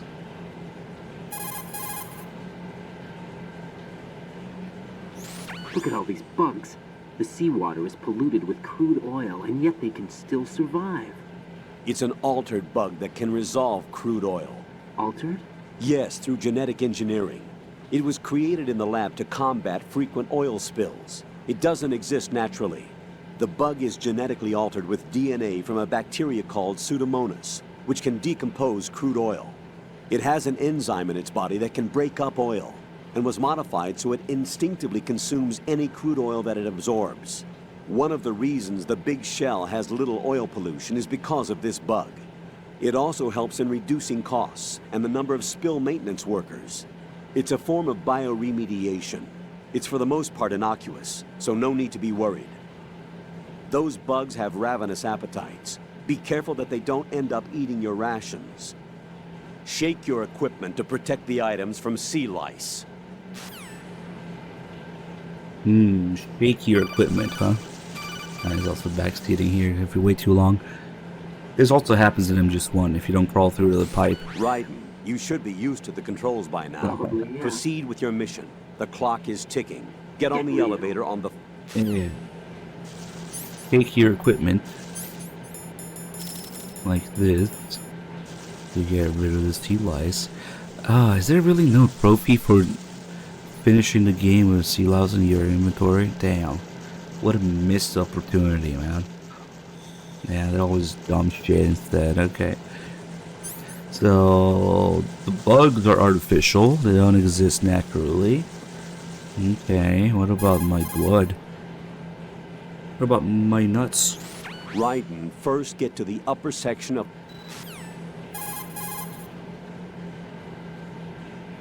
You're currently using artificial blood primed with nanomachines. What did you do with my own blood? It's being kept in cold storage. It will be circulated back into your body when you return. If the life gauge drops to the red zone, you won't be able to stop the bleeding by yourself. Bloodstains can give your presence away to the enemy. Be careful. To stop the flow, select a bandage from among your items. You can also go into a crouch or crawl and stay completely still for a while. All you have to do is stop moving for a duration of time, and your nanomachines will arrange for platelets to be produced in large numbers. The bleeding will stop as a result. Spoiler, never gets his real blood back. It never happens. So his blood is artificial. The bugs here are artificial. Now let's take a look at these diving suits here. And the shaver. Colonel, there's a gym suit. Looks like a high barometric pressure diving suit. By maintaining barometric pressure within the suit, it should allow its wearer to carry out work at sea depths of as much as 300 meters. But it doesn't look even remotely usable. It's a very old model. Yeah, and it's rusted all over. It doesn't even look like it's been used. Raiden, that diving suit doesn't look like it works. Forget about it and return to your duties. Okay. So, forget about it. Return to your duties. It doesn't look like it's been used. Take a look here at the mini submarine.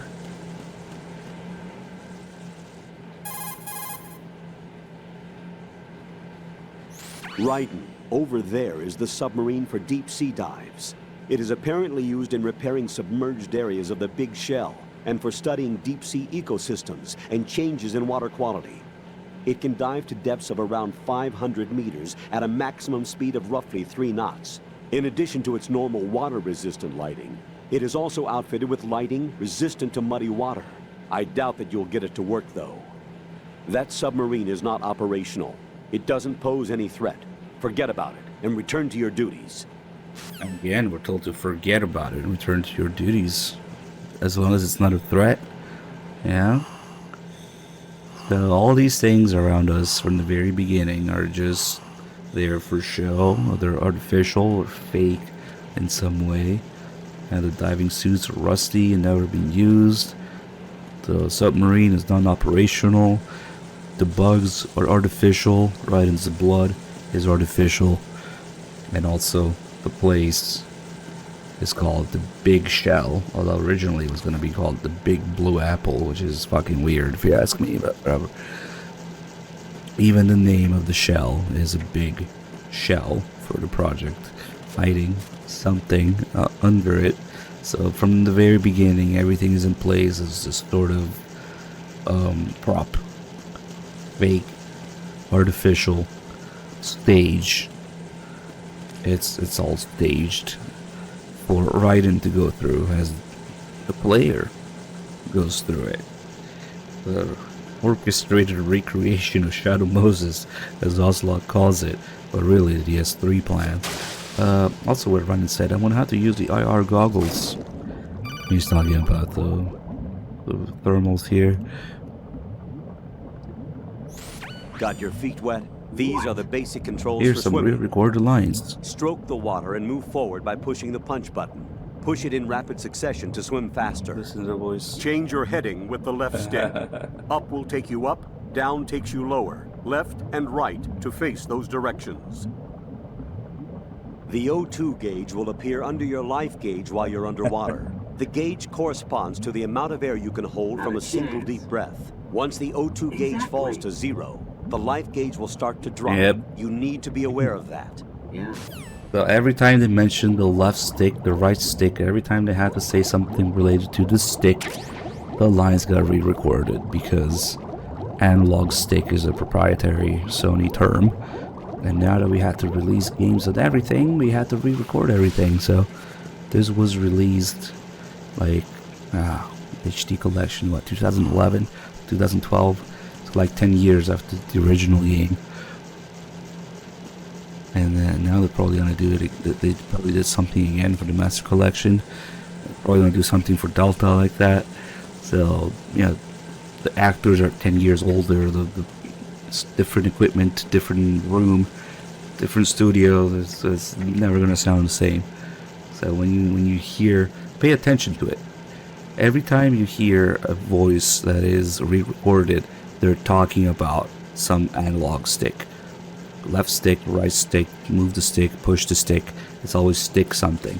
They had to re-record all those lines, which is kind of dumb because this game was already on Xbox back in the day, but whatever. I guess it just made it easier for the Master Collection. Now they can use those lines for everything. Anyway, the shaver is also a little messed up in this version, unfortunately. We'll go over that later. Smooth and quick shaving performance. Nothing is left behind. You got all the dog tags. Oh, you can't use the wigs with the mask. Nice. Can't use stuff. Nah, forget about it. Also have the shades that are just barely poking out of the mask. You can see there.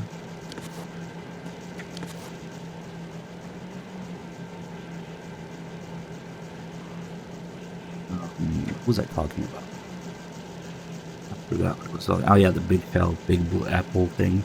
So everything being staged for Raiden to go through with his MGS1 expectations. It's the entirety of the game that's like that. Even before the game released, even the marketing behind this game, it was all made with the player's expectations from MGS1 going into MGS2. So when asked how to prepare for MGS2, Kojima naturally answered, play MGS1 again. You should have played the absolute shit out of MGS1 before going into MGS2, and that might be a little bit too much expectation maybe for some people to expect to remember all the calls, all the lines, the tutorial calls, the little references that we see here and there. But like, you should have seen all the endings. Yeah, we went over this at the beginning. The game asks you, originally at least, it asks you if you've seen the ending of MGS1 or not. And then sometimes people ask, oh, which ending is canon for MGS1? Is because Meryl survives, Meryl dies, Nauticon, like nobody gives a shit about canon, especially not Kojima. The intended experience is that you should have played the shit out of it and seen both endings in MGS1. So that's why Snake has both the bandana and the stealth camo in MGS2. When you start, you know, he has the stealth camo that gets destroyed for gameplay reasons, and then towards the end in Arsenal gear he has the bandana that he points at, of course. So these games are not made to continue the story or continue the canon. Nobody gives a shit about canon. They only care about having experienced everything. Yeah. So yeah, technically both happened because you should have played MGS1 at least twice before going into MGS2. It's the same reason that MGS2 is VR. And people obsessed over the VR theory in MGS2. Who was MGS2 VR? Was MGS2 a simulation? Or did it really happen? Hello? It's a video game. Of course it's VR. As in it's a virtual reality. As in it's a piece of software. It's not pretending to be a piece of software or VR simulation in the game universe. It's simply acknowledging that it is a piece of software in our real life universe. So when people say, did MGS2 really happen in a game universe, or was it VR? You are just wildly misguided. You are operating on the basis that the game universe is where your restrict is, and maybe somebody put on a VR headset on Raiden to experience MGS1. No, it's just saying that it's a piece of software in our universe. So is MGS2 VR? Yes. But did it also really happen in the game universe? Yes. Because both are true. The Matrix has you. Exactly. Thank you for gifting the sub. Anyway, one little example of what I was talking about here. If we go through the tutorial calls here at the very beginning. The punch is the basis of hand-to-hand combat. Yeah, so he goes through all the tutorials, VR training, the punch, the 2-gauge, move in close. Whatever other tutorial gameplay stuff. But we want to look at the corner view call. To get to the elevator. Move in behind the enemy and push the weapon button without touching the left stick. Oh, look, it's a re-recorded line talking about the left stick. Right, push the... Get real. Right on. Once you see the codec screen, set the frequency by moving the left stick left and right.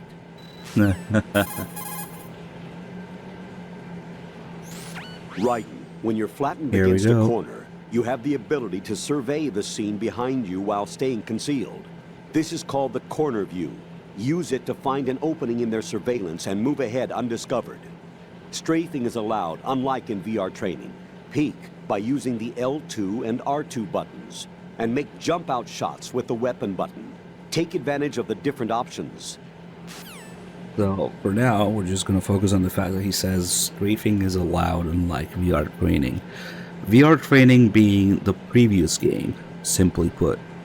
So, Raiden's, we already went over this. Raiden's VR training is the player having played MGS1 and MGS1 VR missions. So, all controls that do not apply in that game are new here. They always refer to as not available in VR training, or unlike in VR training, now you can do this. Which is also why people who think that Twin Snake is Raiden's VR training are completely wrong and misguided as well. Twin Snake just has no place in a rational discussion about the main series.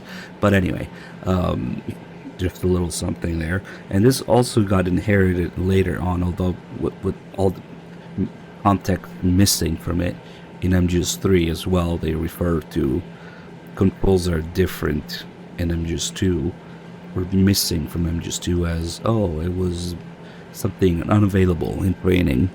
So they refer to the previous game as training. But that's just like a thing that got inherited by MGS3 without all the context behind it that MGS2 has with MGS1 controls. But the real interesting part is the next call here. about making noise and deception. Flatten yourself against the wall and push the punch button to knock and create a diversion. You can trick the enemy into coming over to investigate. Deception should be one of your strong points. Or is that only if the other party is a beautiful woman? Ah. Well, that was a bit out of nowhere, right? What does that mean? Because the tutorial call there ended when he explained how to make noise. But the last two sentences there are a direct recreation of the exchange that Naomi and Snake have in MGS1.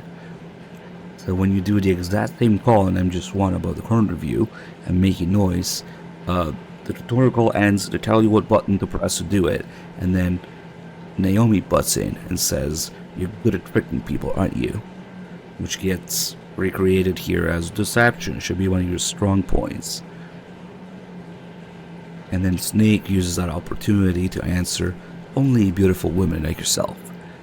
So in MGS1, it's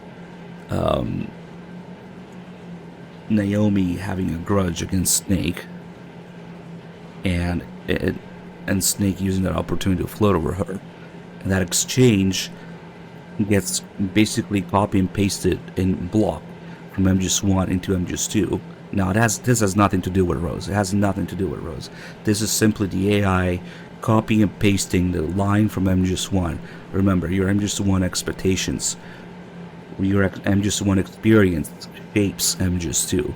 You should know that line from MGS2, from MGS1, and your expectations and experience of the kernel and the call in MGS1 now creates that call in MGS2.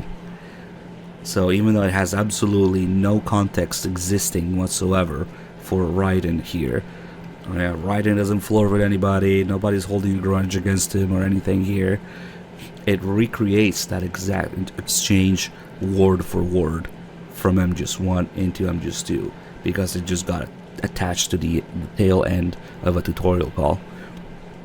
So it's exactly like the kernel correcting himself from contact you or reach you. This is why sometimes it's a little bit too much to expect from people to have played the absolute shit out of MGS1, remember that call and notice that connection here. But I guess I have played the shit out of MGS1 and noticed that connection in MGS2. So it's just a little something that gets taken, kind of like, I guess the AIs today don't really work too differently, where they take a block of information and they try to predict what's next or what the answer is, and we just take the whole thing in block and just spurt it out like that. They just shit out information in massive block, even though the context of it might have ended. That's what the AI is doing right now. That's what the kernel is doing with that call. Takes them just one calls, copy, paste. Yeah. No, this has absolutely nothing to do with Rose. Zero. Nothing. Rose isn't even introduced at this point. And if you look at the Japanese version of it, I forget exactly what it is that makes it obvious, but there was something about the Japanese version of this call that makes it even more obvious.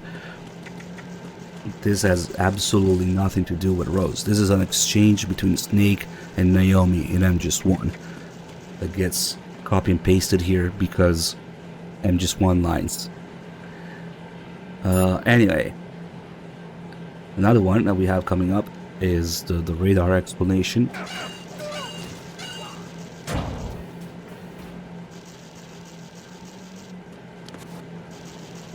Again, word for word, Mei Ling's. Unfortunately, we don't get Mei Ling's radar explanation much in MGS1 because I always play on extreme. But when we do get the radar explanation in MGS1, it's the same word for word. The kernel reuses that. I've sighted an enemy sentry. AN-94 and a Makarov. Those grenades, all his equipment, is Russian-made. Must be a Gerlukovich man. Gerlukovich? A Russian private army that was in line to work with the Shadow Moses takeover group 4 years ago. What's their stake in this one? They must have made a deal, an arrangement with the terrorists. They become a band of mercenaries, an army without a country. Also, we got some random blue point shit here. This was just random pixels in the original. And now it says Metal Gear 2 Guns of Patriots? Sons of Patriots? Whatever it is, it's wrong, because... What the fuck? That's like MGS4? Guns of the Patriots? Sons of the Patriots? I don't know. And they just didn't have time or space to fit it here. But if we look here, where the fuck is it? There. Yeah, the light is in the way. Now it says Metal Gear Solid 2. Guns of Patriots. Maybe Sons of Patriots. Hard to tell. Maybe it is. It definitely says Patriots there. Fucking weird. But they just made up these textures that make no sense whatsoever. What the fuck?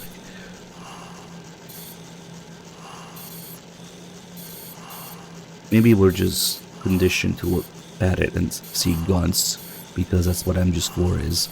Guns of the Patriots, which of course would have no business existing in MGS2.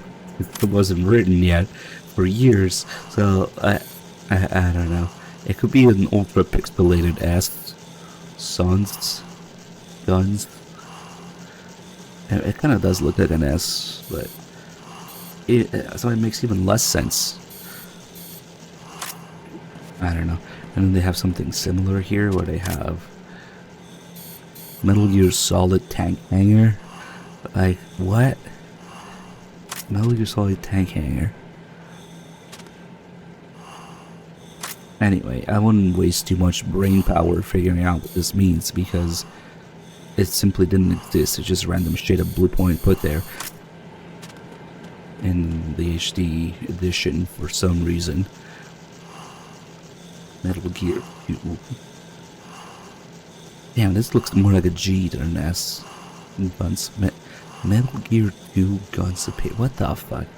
No, it's just, I don't know. Maybe it's somebody fucking around at Blue Point. But yeah, we also have Raiden immediately analyzing the enemy's equipment here, just like Snake does. Again, it becomes a recurring thing. Well, really, it only ever happens in MGS3 after this. Where the first thing you do when you see an enemy is analyze their equipment. Yeah, AN-94, Makarov, those grenades.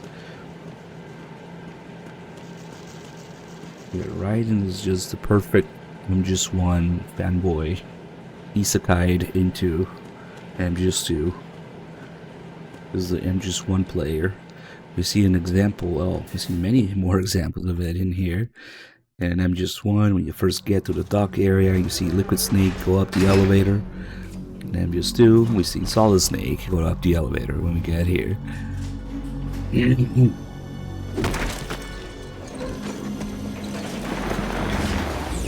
If we call here immediately, we'll get something pretty obvious.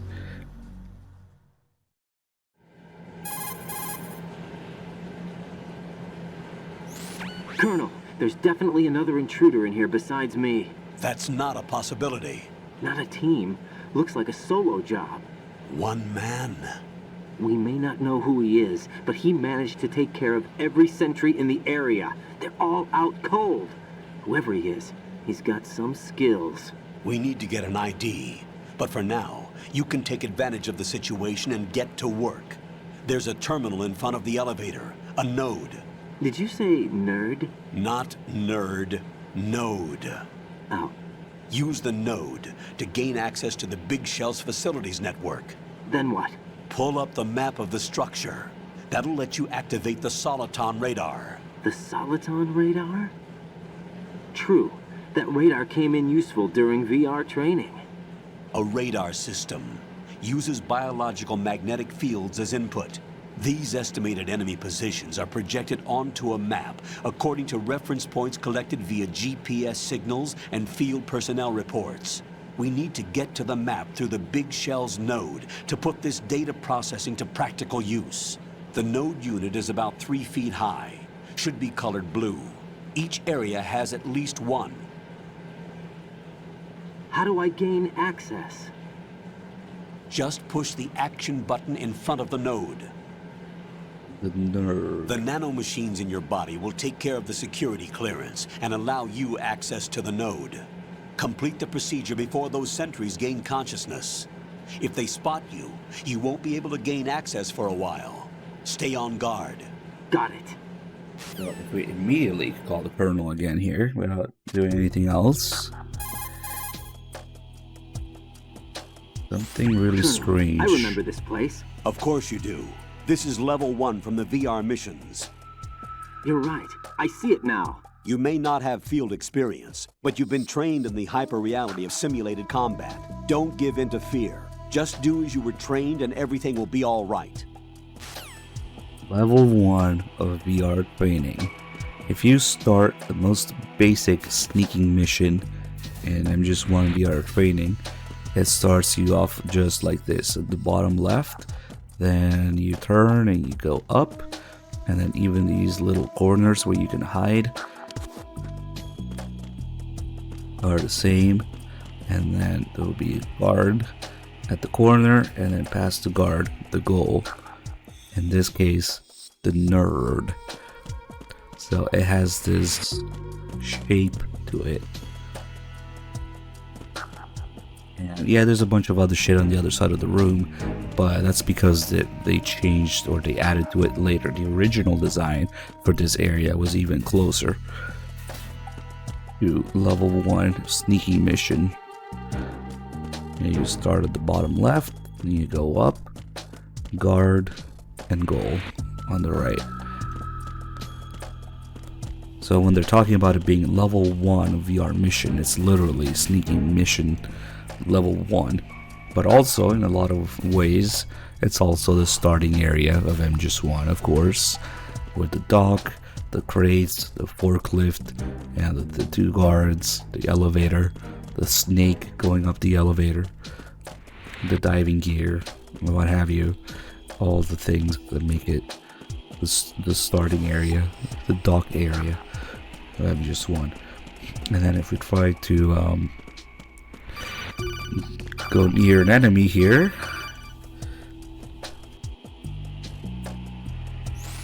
Raiden, you won't be able to use any of the enemy's equipment. Why not? You should know that all active weapons are equipped with a personal identification system. The owner enters their required user ID information during the weapon registration or at the start of a mission. If anyone other than the registered user tries to fire the weapon, the ID system will not authorize the action. But these are black market Russian weapons. How can they be equipped with identification functionality? They must have been customized by the terrorists themselves. These are professionals we're dealing with, and they certainly won't let their own equipment be used against them. I'm guessing it's the same for the Navy SEALs gear? Right. How am I supposed to procure weapons then? Find the ones that haven't yet been individualized. Everything you find in the item box is clean. You should know this from your VR training. Okay, I know those. Items in the item box are yours to use at will. They will be your supply source with regards to weaponry and gear. These are Raiden starts freaking out about the ID controlled weapons there, and it may or may not be true. It doesn't even matter because the Colonel does like Raiden a lot throughout this, so who knows, maybe they're not really locked. But they are for Raiden in his mind, because as soon as the Colonel mentions this floating, spinning item boxes that we're used to from training, of course, well, we have a third guard in there because we're on extreme, but whatever. As soon as he mentions the item boxes that you should be used to from VR training, so spinning, floating item boxes, a very video gamey mechanic. As soon as he says that, what does Raiden say? Oh, okay, I know those. They're from my training. It's what I'm used to. I'm comfortable with this. Because every time Raiden starts to apply some sort of real life logic or starts to freak out about something that he doesn't understand, he's immediately reminded, often with Rose's intervention later in the game, that you could do this. You've done your training, the simulation. As long as you stick to the simulation. So it's really just in Raiden's head that he can't pick up an enemy weapon, because they definitely had the technology to pick up enemy weapons on PS2 in this game, but since Raiden is used to the floating item boxes, that's what he's used to. That's what he's comfortable with. That's the only thing he'll pick up. Well, except for the M4 in the Pliskin scene. That one's interesting because it's neither an item box nor is it ID locked. But they kind of abandoned this concept of, oh, you've gone through MGS1, or it's your first VR mission or your first sneaking mission pretty quickly. Pretty quickly they just default the fact that he went through it, even if you should use start plant only, and the Colonel's dialogue changes, where he says it's your first mission. Later in the game they'll still mention, oh, the Raiden's going through VR training anyway, so they kind of dropped that Coeton.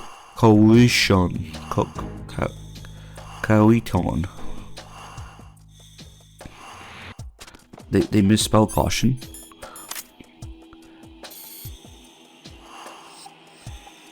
Maybe it's French. Coeton. Dangerous residues handling.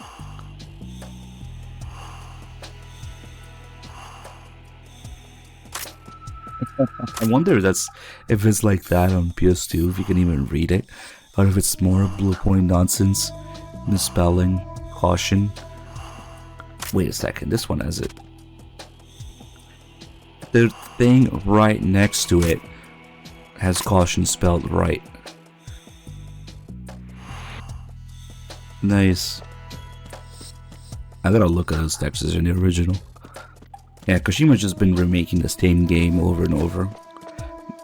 Yeah, MGS1 was a remake of Metal Gear 2. MGS2 is a remake of MGS1. And MGS3 is also a remake of MGS1 in a lot of ways. But more on that later. Let's open up the nerd.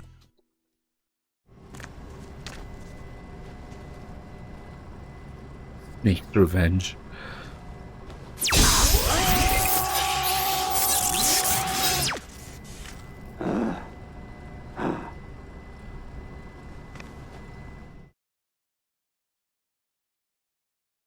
Rydong. Unfortunately, you had to erase Rydong now. Rydong from Chad. Okay, let me put some random shit here so it changes. Okay, so in this screen, of course, we can put a few names of interest, except in the Master Collection. The Master Collection, this doesn't work. They just removed Hideo. What the fuck? They just removed this Easter egg altogether. The Master Collection just doesn't work. But if we put, say, Kojima's name here, the rest of his information changes as well to his birthday, except a year. His nationality, it actually says Konami Japan. Wait. So there's Japan and there's Konami Japan, because apparently Konami owns you at birth or something. It's just your nationality is Konami now. But hey, let's fix that. And then just in general, this screen got downgraded with each new release of this game. It used to have much more information. Well, for one thing, the birthday does no longer include the year. And then it also used to have blood type and sex on PS2. and your dog tag, because this is what we're doing here. We're creating our dog tag. It shows up at the end of the game. So it would have blood type, it would have sex, and it would have the birth year. But all those things got removed because once the game came out on PS3, now we had the ability to upload saves to the cloud. So you could potentially upload a save that contains personal information, such as your birthday, your birth year, and your blood type. And apparently that was some sort of conflict with whatever cloud storage for saves bullshit. Maybe laws or guidelines, and it's just considered risky to store that information online or some shit. I don't know. But thanks to cloud saves, we can no longer have the year and blood type and sex. Like, apparently we can no longer have sex because of cloud storage. Basically, if you sign up for PS Plus, you no longer have sex, I think is the message here. So it got downgraded from PS2 to PS3 like that. And then even more from PS3 to the Master Collection, where if you put names of certain names just don't work anymore. Like maybe because Kojima is a meme now, but like if you put Kojima's name in the Master Collection, it does nothing. It doesn't even change the birthday and nationality. Of course, we can also put Shinkawa's name here.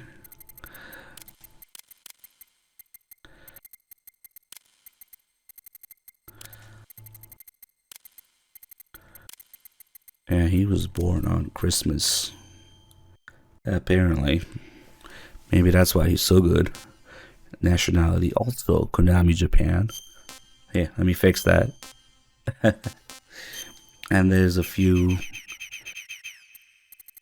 other names, but I mean those are the two big ones. They're like the first and second in command. So now we can restore Rydong. John fucking Konami. And of course, if we put today's date, which I totally know what day it is. It's not like I've been streaming non-stop for 2 weeks, right? And if we put today's date, you get a little happy birthday cake.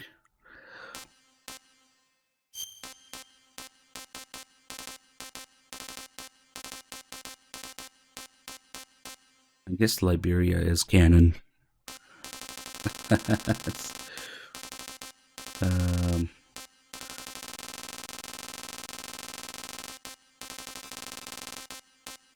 Now it's just Chad.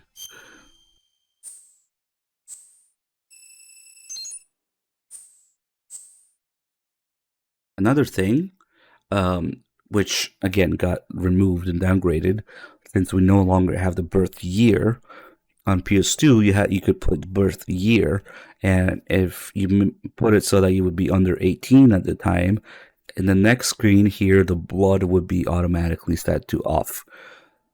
You could turn it back on, but if you were under 18 with your birth year, it would default off. There's just a tiny little detail here that's gone, completely gone again, because you can't put the year anymore. Instead, they added this handy-dandy little back to title screen thing that does not ask for confirmation. If you accidentally hit this, you lose all your progress. Ask me how I found out. Yeah, they put it right next to it here, so I've hit it by mistake before. But yeah, the blood thing is another detail that's just completely gone. And blood in general got censored from the original Sons of Liberty quite a bit. The radar should be functioning now? Remember your VR training sessions. The tool is exactly the same one. It maps the terrain as well as the position of enemy personnel.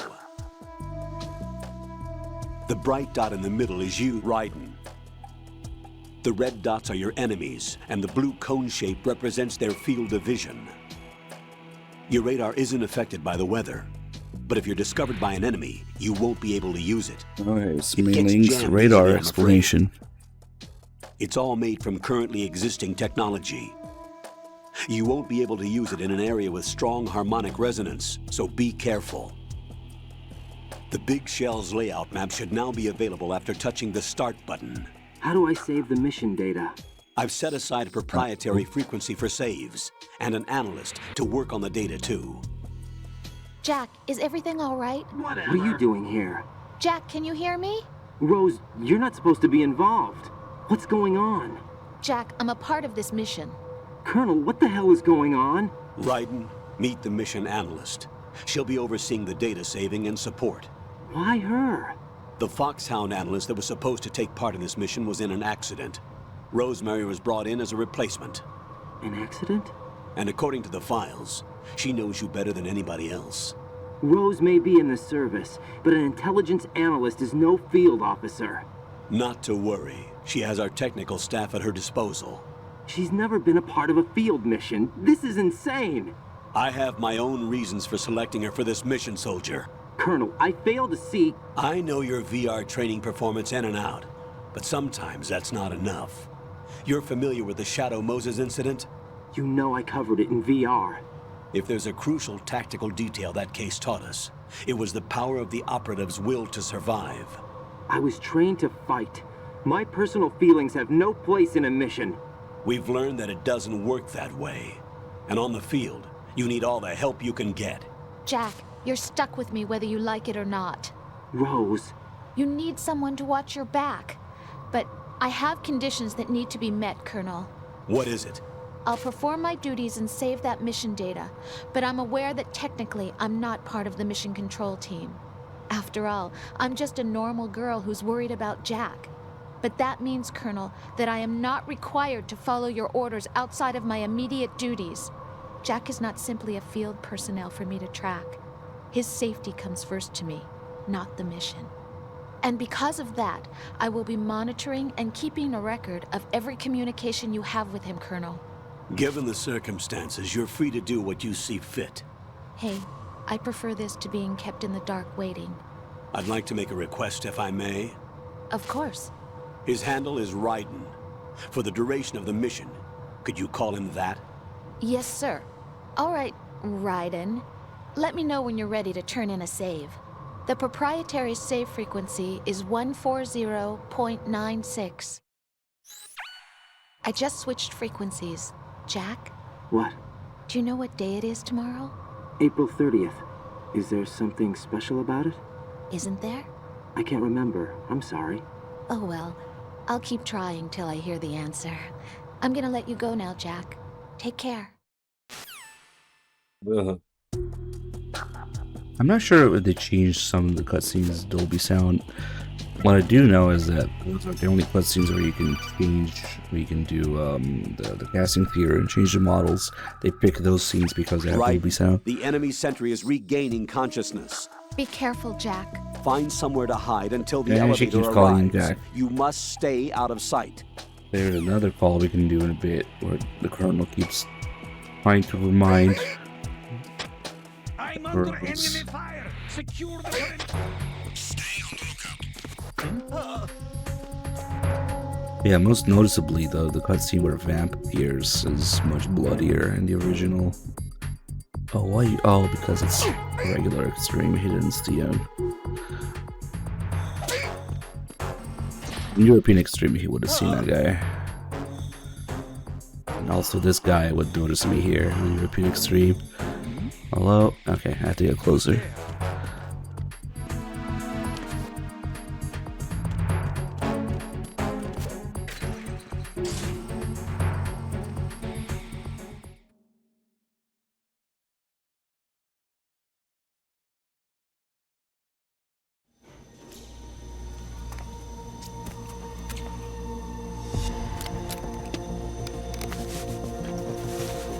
The terrorists call themselves Sons of Liberty.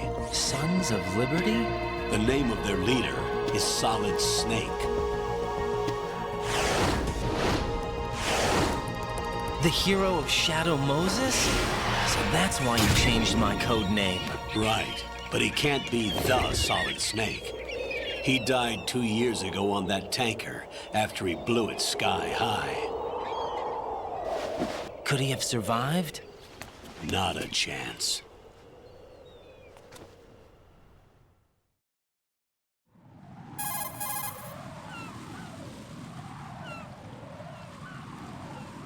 Colonel, I'm on the roof. There are no sentries, but it would only take one to spot me in this light. You never had daylight VR training after all.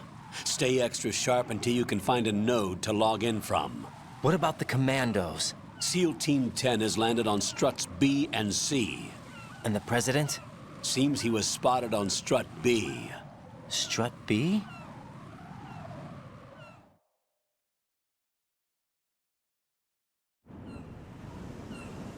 The big shell is comprised of shells 1 and 2. Each unit consists of a central core and 6 struts surrounding it.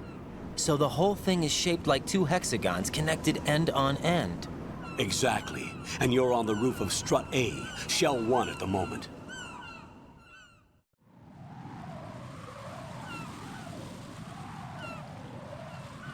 First, get to a node. Log into the network. Got it.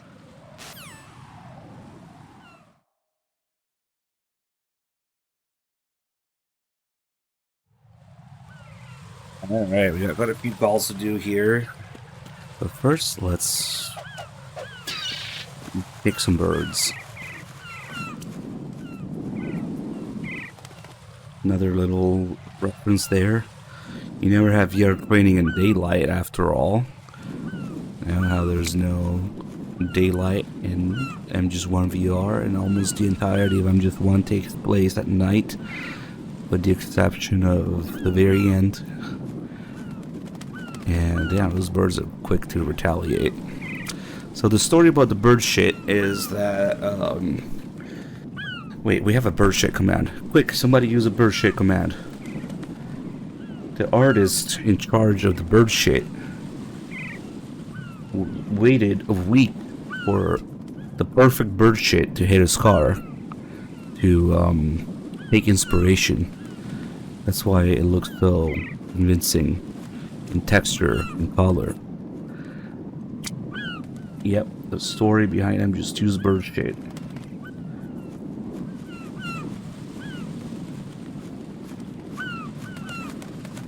Seagull droppings photographed with texture reference in MGS2 were apparently taken by background art director Nagishi Yukata, who was shooting the windshield from inside a car.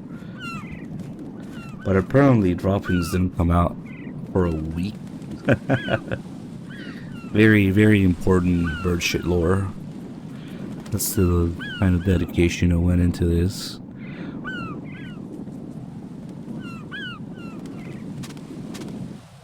Anyway, that's... Of course, they also have the regular bird shit that's already on the ground, so that you go like, ooh, an item, let's go get it. In a way to ridicule Raiden in ways that they would never do to Snake, of course. Raiden just gets constantly disrespected, lied to, and made fun of by almost everyone.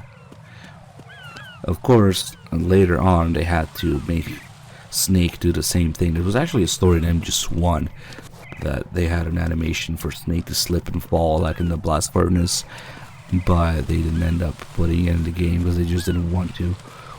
But originally, you know, before Substance came out, you know, Snake was never going to be here. Later, then with VR and Snake Tales, then we also play Snake in this map, and yeah, then Snake has to slip and fall too.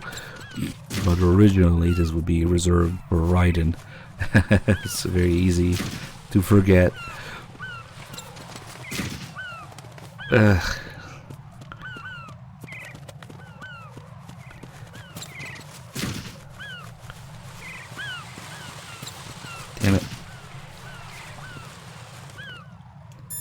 Alright, let's get some calls here. Diorgo, thank you for the 59 months with 3 months in advance. Nice, thank you. So there's a call here. Rose If you asks see an Snake. approximately waist-high railing, push the Snake, I mean, Raiden, to look at something, and you can visibly see Raiden turn his head to look. So you're like supposed to be doing it on the roof, but it's funny because you can also do it inside, and it doesn't make much sense. According to the SEAL Team 10's communications, the president was sighted on Strut B. No Raiden, doubt. head for Strut B. It's to the northwest. Yeah, that really is the logic that Raiden applies. There was no bird shit in my VR mission, so I'm not prepared for this. I see a lot of birds over there. The tanker accident 2 years ago released crude oil containing massive quantities of endocrine disruptors. The fish that absorbed them were then eaten by seagulls, which further concentrated the endocrine disruptors in their bodies. What sort of outcome this will lead to is still currently under review and is yet unclear. It just goes to show that finishing the cleanup of ocean oil spills does not mean that environmental restoration efforts end there as well.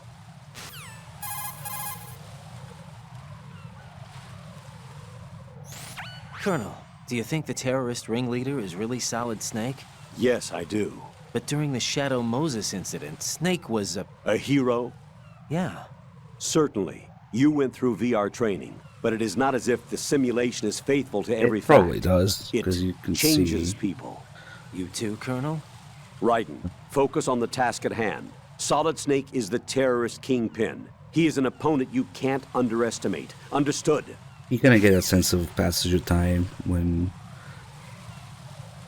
by the time you're sniping with Emma, you know, it's the sunset. Yeah, the colonel just said that it can't be the Solid Snake, and then it is Solid Snake. Okay. According to the SEAL Team 10's communications, the president was sighted on Strut B. Raiden. It changes people, like VR changes people. It probably means that it doesn't actually represent people. It changes what's represented, not that it changes the person itself. Yeah.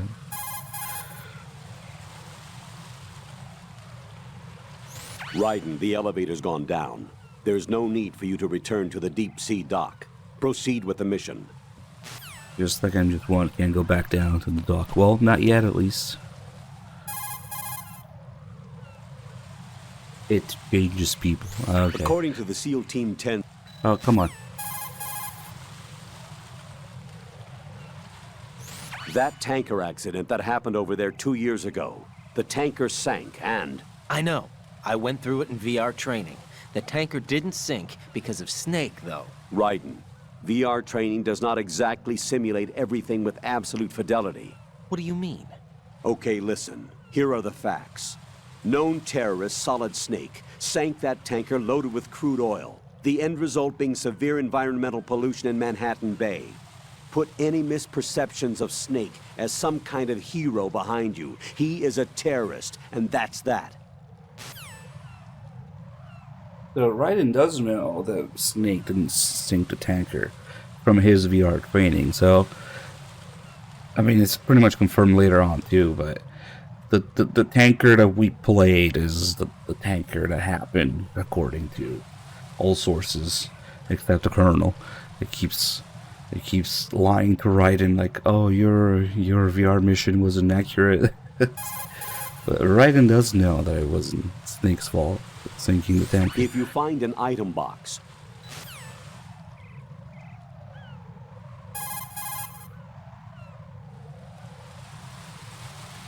according to the SEAL team... Oh my god, will you please get the Rose Call? Jack, I did a search on the Big Shell. The tanker accident 2 years ago spilled a catastrophic amount of crude oil into the bay. The Big Shell is an offshore decontamination facility built to restore the Manhattan Bay environment by trapping and disposing the spilt oil. Around the perimeter of the Big Shell, oil fences were erected in order to protect against any further dispersal of the oil. You see those steeples erected here and there in the fence? Those are piles to draw up the polluted seawater.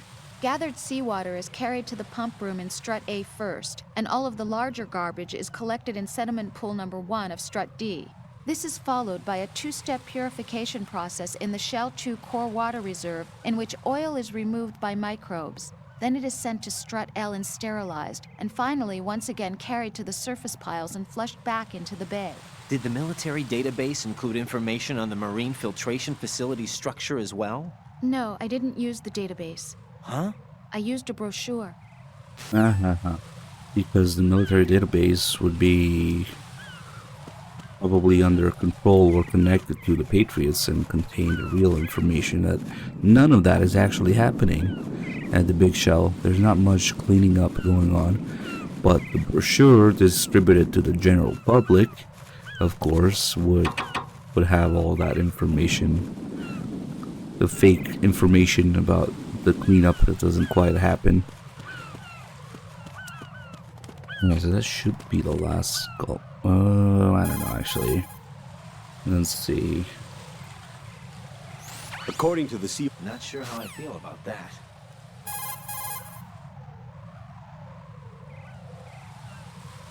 Strut A is a pump facility that supplies the energy to circulate the polluted water drawn from the sea throughout each of the Big Shell sections. The south side is the actual pump facility itself, while the north side is the control room. What's that supposed to mean? Yeah, usually when you get the call about the specific strut you're in, Pomerose, that's the last one. Oh, that's right.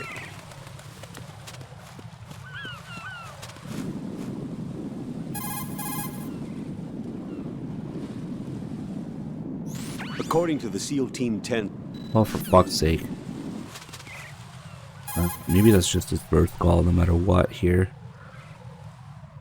An item box can sometimes fall out while moving an enemy's body. Pick it up quickly.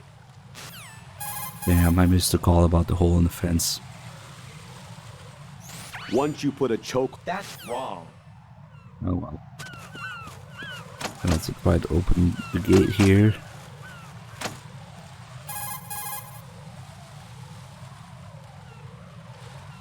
You will be able to move left and right while hanging. You can use the capability move undetected.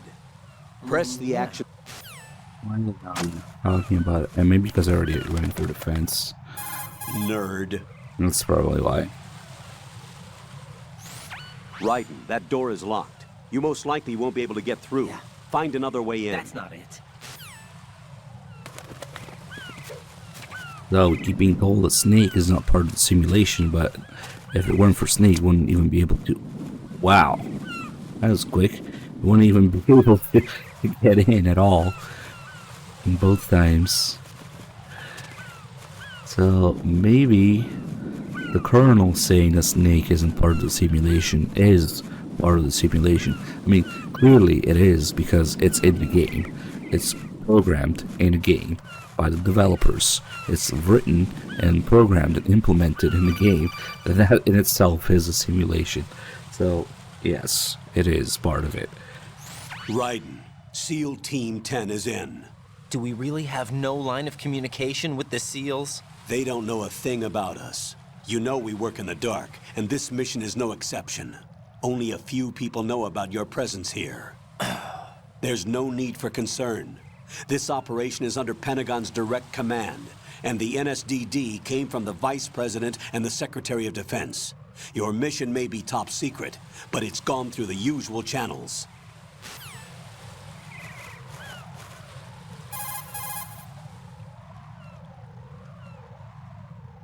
According to the SEAL Team... Get real.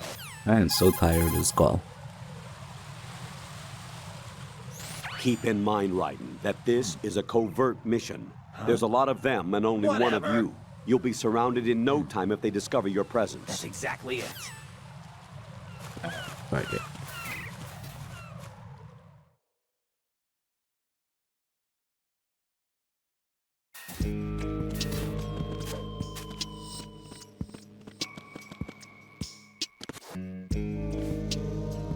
I'll go check the roof. I'll leave the first floor to Here's a you, really okay? odd thing about the HD edition. When Raiden does his forced gameplay cartwheel here, he ends up sideways. It goes like diagonally. And the original was straight. I don't know what the fuck they did, but it changed. The little things are off during those forced gameplay sections. I've located the node, but it's under heavy surveillance. I can't get in any closer. Distract them. Try making some noise to draw their attention away. How? Flatten yourself against a wall and hit the punch button. Definitely not. Nah, we're not doing that. We're gonna slap them nuts.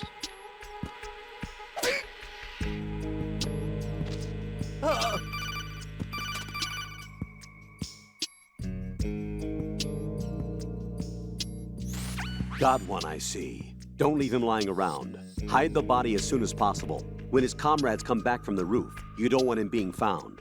If they do find him, they'll be on the alert and things can get difficult. When you take a hostile down, hide the body where a patrol is unlikely to come around. That's right. You can drag an enemy personnel's body. This is how to do it. A very weird call about the nerd here. The colonel talking about being a hacker and shit. Nodes are the terminals of the Operation Support Computer Network for the Big Shell. Of course, only Big Shell staff can gain access, with their job description determining their system authority and access. I installed a program in your nanomachines that automatically enters the passcode for unrestricted access. Press the action button in front of the node to activate it. Use the node by pressing the action button in front of the terminal. Very out of character for Campbell, supposedly, allegedly, Colonel Campbell. Even though he's never referred to as Colonel Campbell, to do something like that. Install a program in nanomachines. Even though he's never referred to as Campbell, he has the name tag. If you look down there, it's of course Raiden's idea, coming from MGS1, his expectations and experience as a player, that you'd have Colonel Campbell. But yeah, it's very much out of character Campbell to do something like that. I installed the program to hack the node in your nanomachines. You won't be permitted to log into a node during the alert mode. Make sure you're not under pursuit when you need to log in.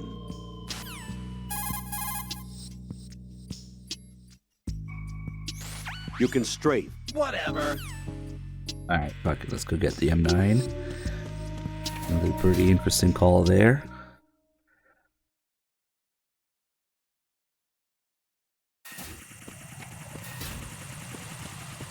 What about the package?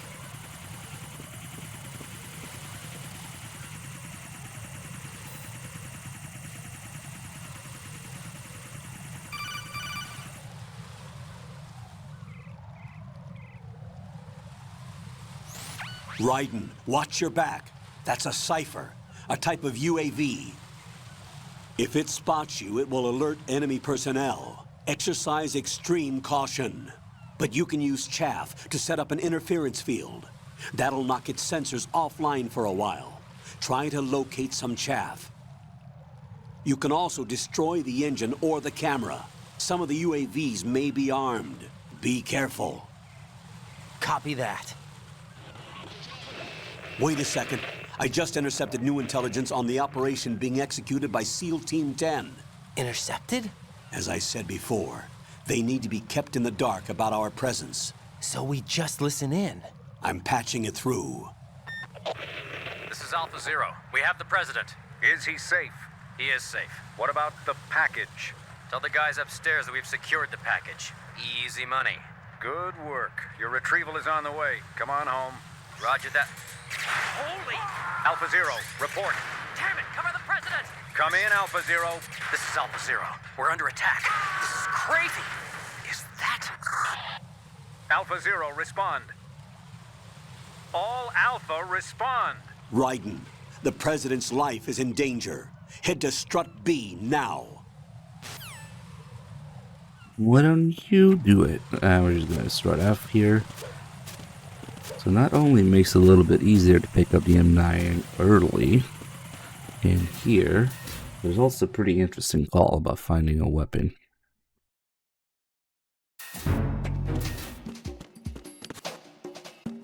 Because Raiden isn't completely clueless.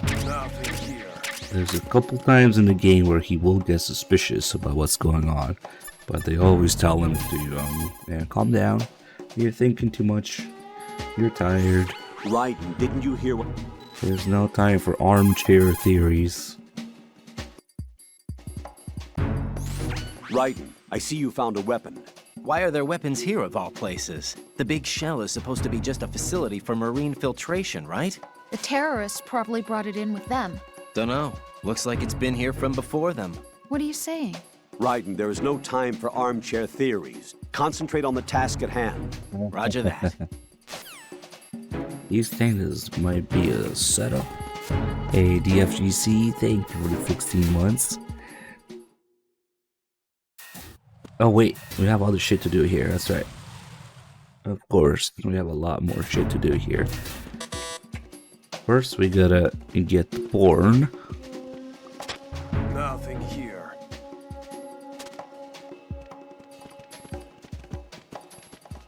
Freeze!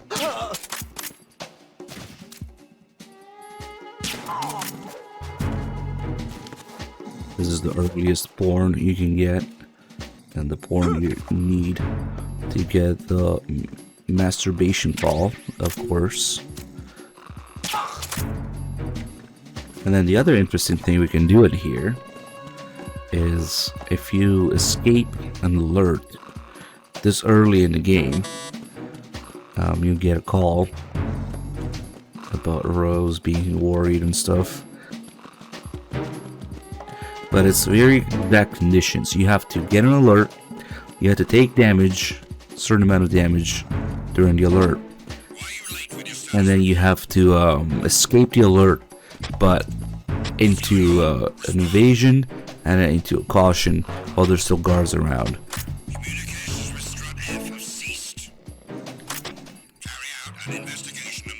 Now we'll do that now.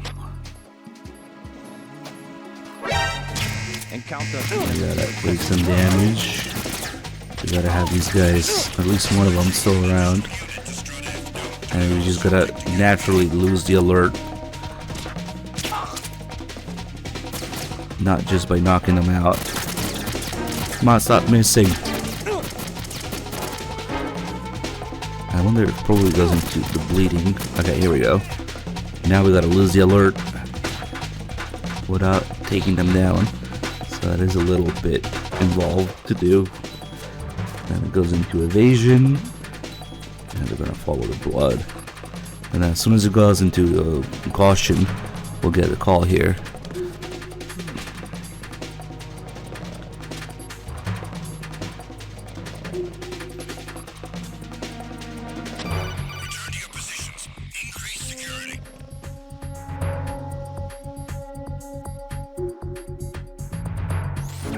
Jack, are you okay? Rosemary. Jack, tell me you're okay. I'm all right. It was a close one, though. Oh, good. I didn't think it would be this tough. Hey. It's the helplessness of it, you know? Just watching with no power to help you. It's like having a ringside seat at a boxing match, but much worse because it's someone I love and the stakes are... Rosemary, maybe this was a miscalculation on my part. Selecting her wasn't the wisest choice. No. I apologize for the outburst. I'm all right. I will see this through with you. Rose? We fight together, okay? You have nowhere to run, neither do I. Rosemary, you're not obligated to continue. You know that. I'm all right, sir. Raiden, how about you? I'm good. Then the mission goes on. But Rosemary, there's one thing you need to understand. Sir? His name You're a is bitch. Raiden. Got it? Got it? Yes, sir. I understand. Another call where the Colonel reminds her to call him Raiden. And then she just gives up, I guess. Okay, now we gotta get back here. Damn, it's gonna be fucky. Especially no coolant. What are you, crazy? No coolant?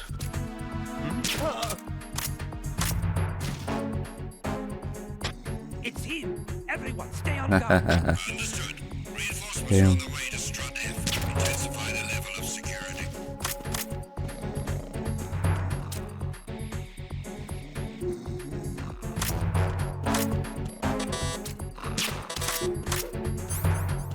Man, this is some stun grenades there too. Haven't picked this up yet.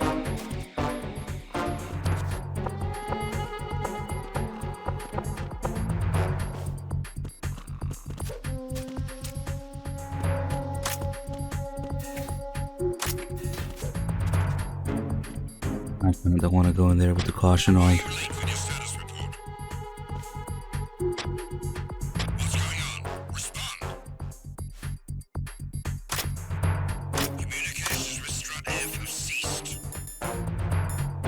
Check out Raiden's orange wig.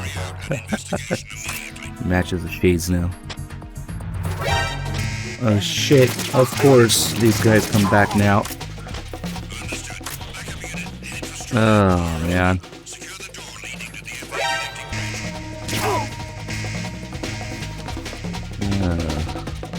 It was almost over, but I fucked it up. I thought those guys were still around here. Because one of them is still here.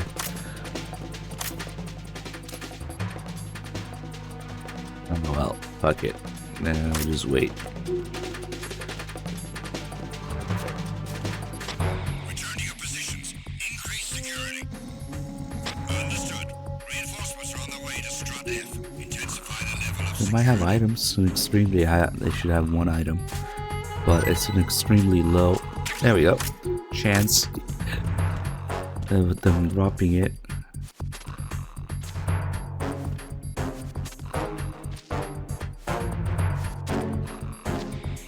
Oh yeah, I need to remember to keep on the wigs for cutscenes. Because that's the best thing about the wigs. They stay on during cutscenes. Freeze!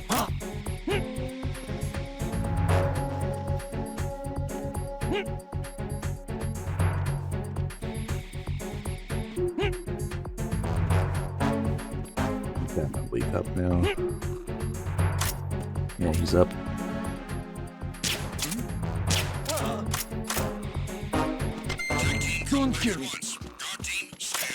Got anything? Nope. Okay, bye.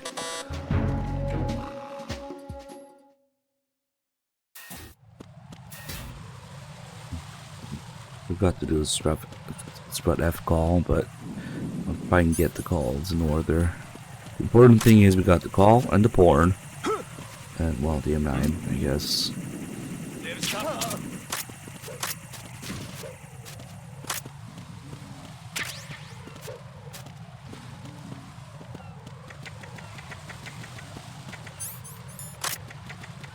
Blue hair, Raiden. Brown hair, Raiden.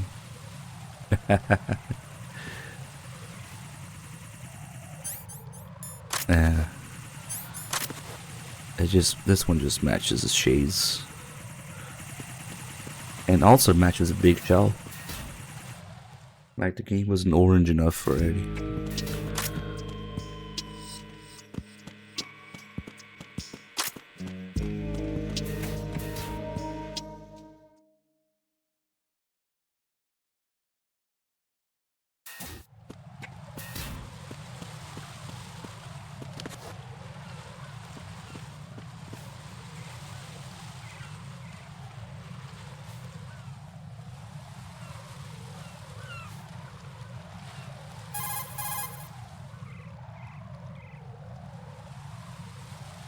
Raiden, watch out.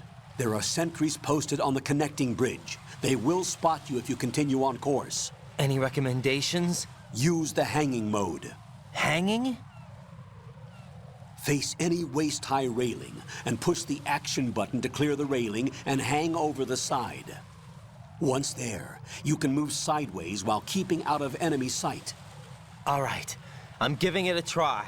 Don't forget the grip gauge. It will keep decreasing during a hanging maneuver, and once it runs out, you will fall. I love how the game teases you with the stealth camo for these tutorials. Like, look at the stealth camo. Now we can actually do it. Like the tutorial, like this. What is the point of the stealth cam if you, or point of hanging with the stealth cam?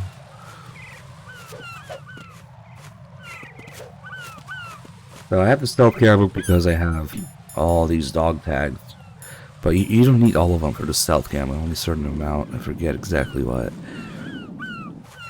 But this is the stage we've been working on with all the dog tags. 242 for the plant and all difficulties.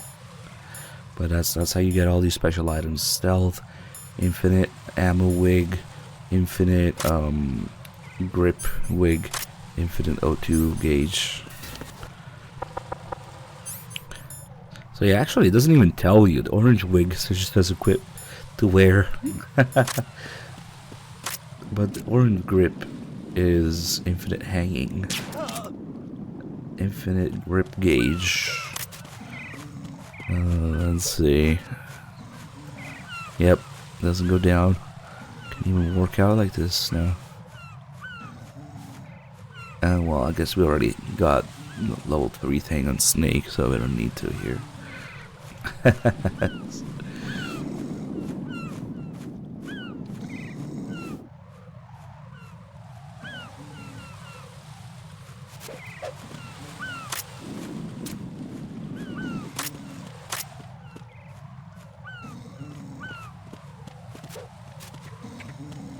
I just like it for style points with the shades.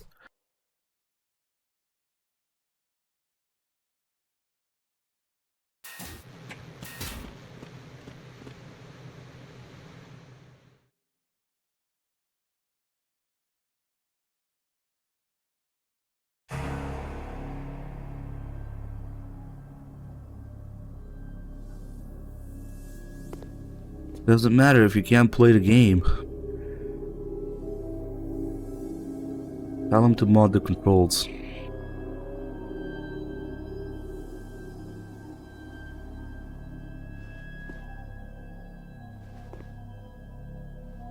This has been a thing for a while actually in MGS1. I forget if it was emulator or PC MGS1, where you could fuck around with the guard patterns.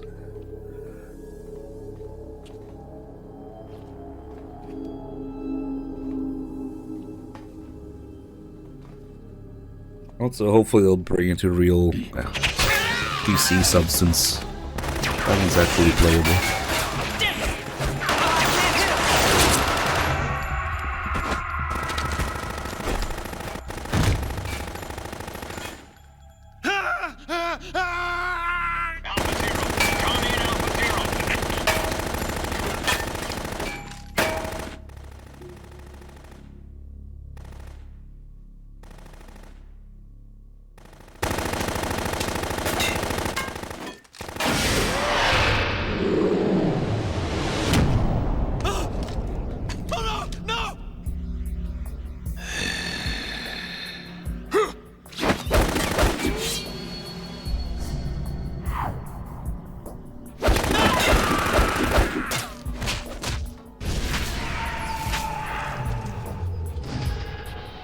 This Athena was originally much bloodier. You see a lot more blood squirting out of the guy here in the American release.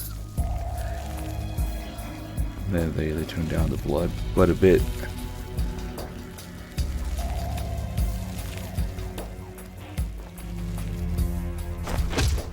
On Alpha, come in. What's going on? Alpha, respond!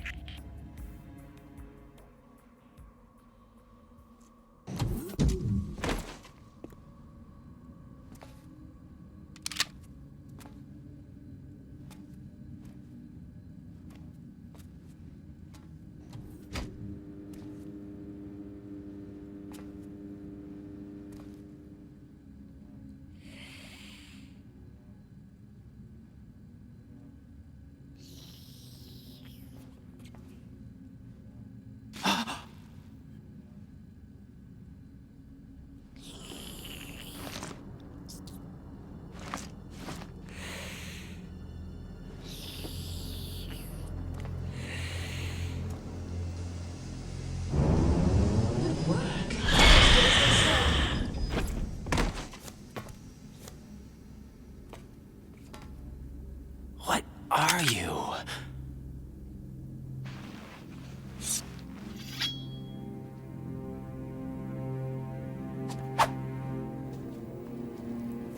Five today. Or rather, 6.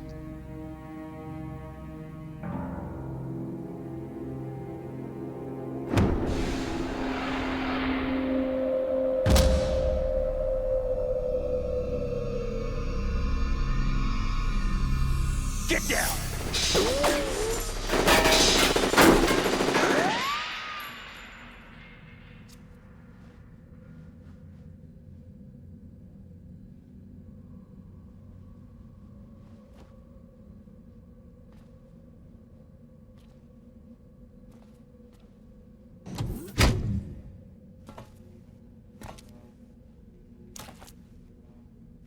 Where is he?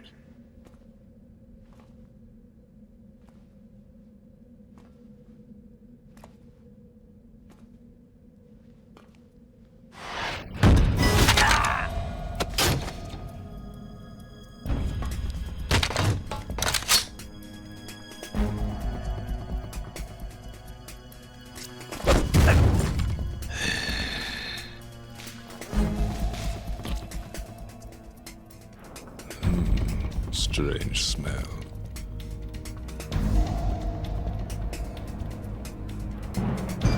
You smell like...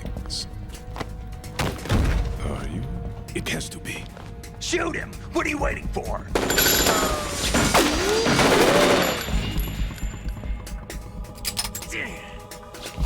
Vamp, Yeah, Queen? are you all done cleaning up?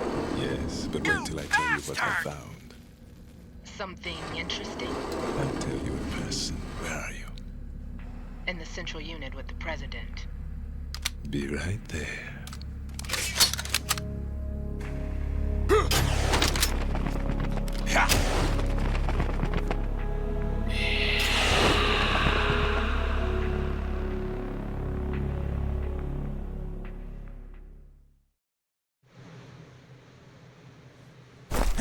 Hold on. I'm not an enemy. Calm down.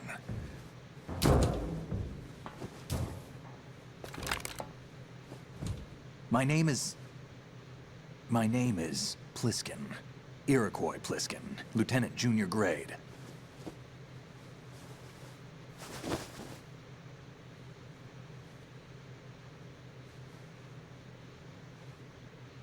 Are you a Navy SEAL? How did you get in? Fast rope descent from a Navy chopper.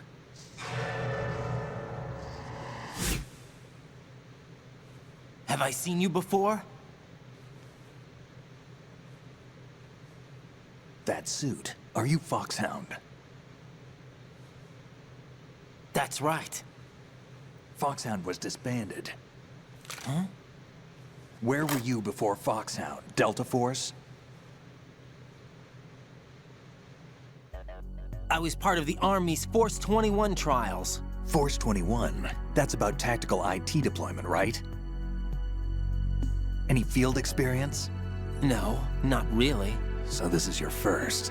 I've had extensive training, the kind that's indistinguishable from the real thing. Like what? Sneaking Mission 60, Weapons 80, Advanced... VR, huh? But realistic in every way. A virtual grunt of the digital age, that's just great. That's far more effective than live exercises. You don't get injured in VR, do you?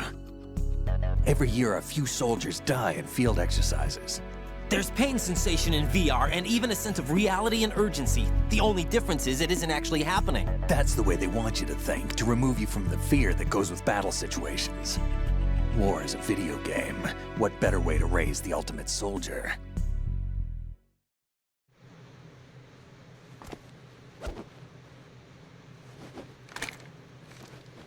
So you're saying that VR training is some kind of mind control? Right. What's going on? The Alpha team from Navy SEAL 10 is dead. No, a single survivor. The kid's wired with nanomachines.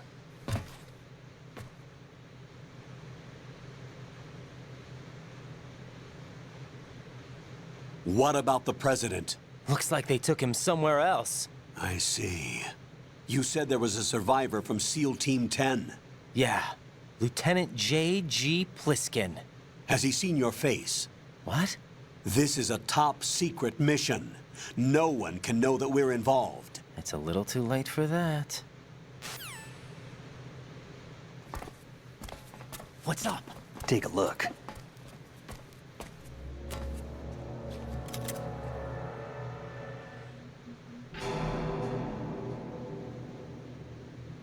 What the hell? A Navy captain.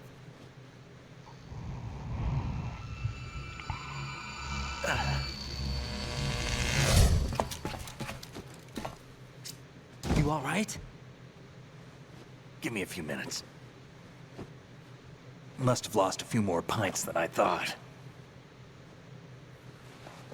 What was that man just now? That blood-sucking freak?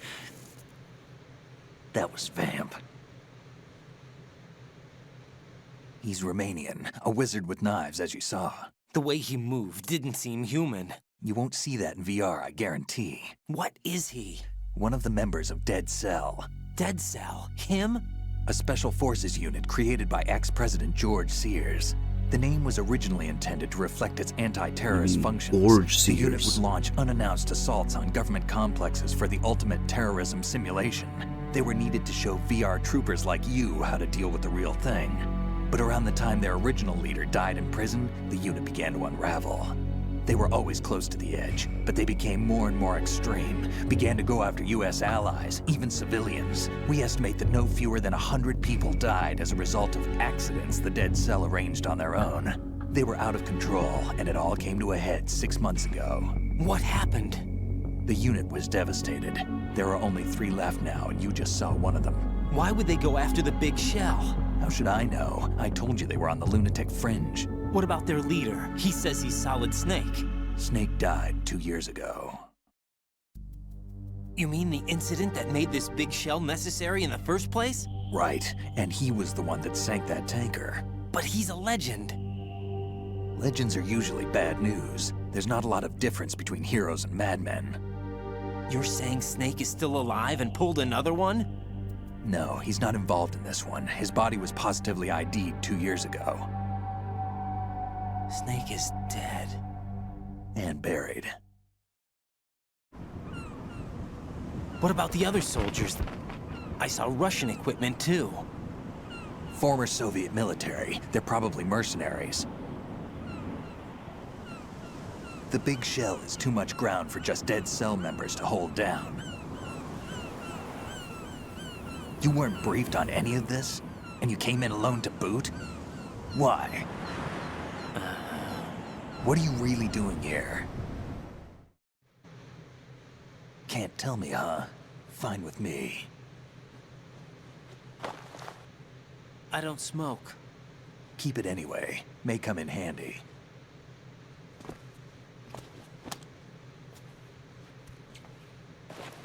Take this too.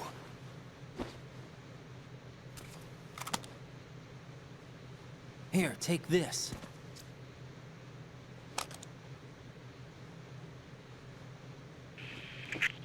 Come in, Alpha Zero. This is Bravo Zero, currently at the bridge between struts B and C. The President is... Damn, I can't hit this thing. It's like some bad dream. Alpha, anyone, come in, all Alpha. This is Bravo Zero. Aren't you going to answer him?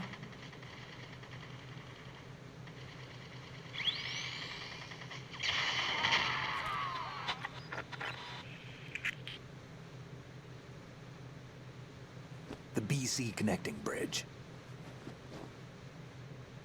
We need to get there. Can you handle it? I need a few more minutes.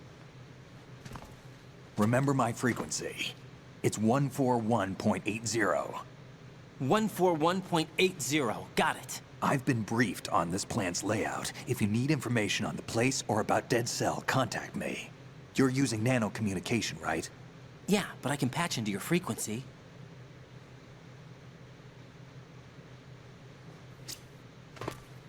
Hey, what's your name?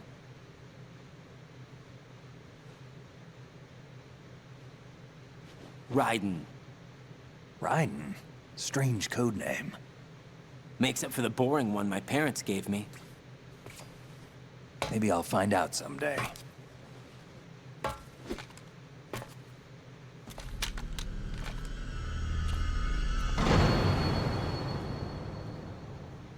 Hey, what's up, ice snipers?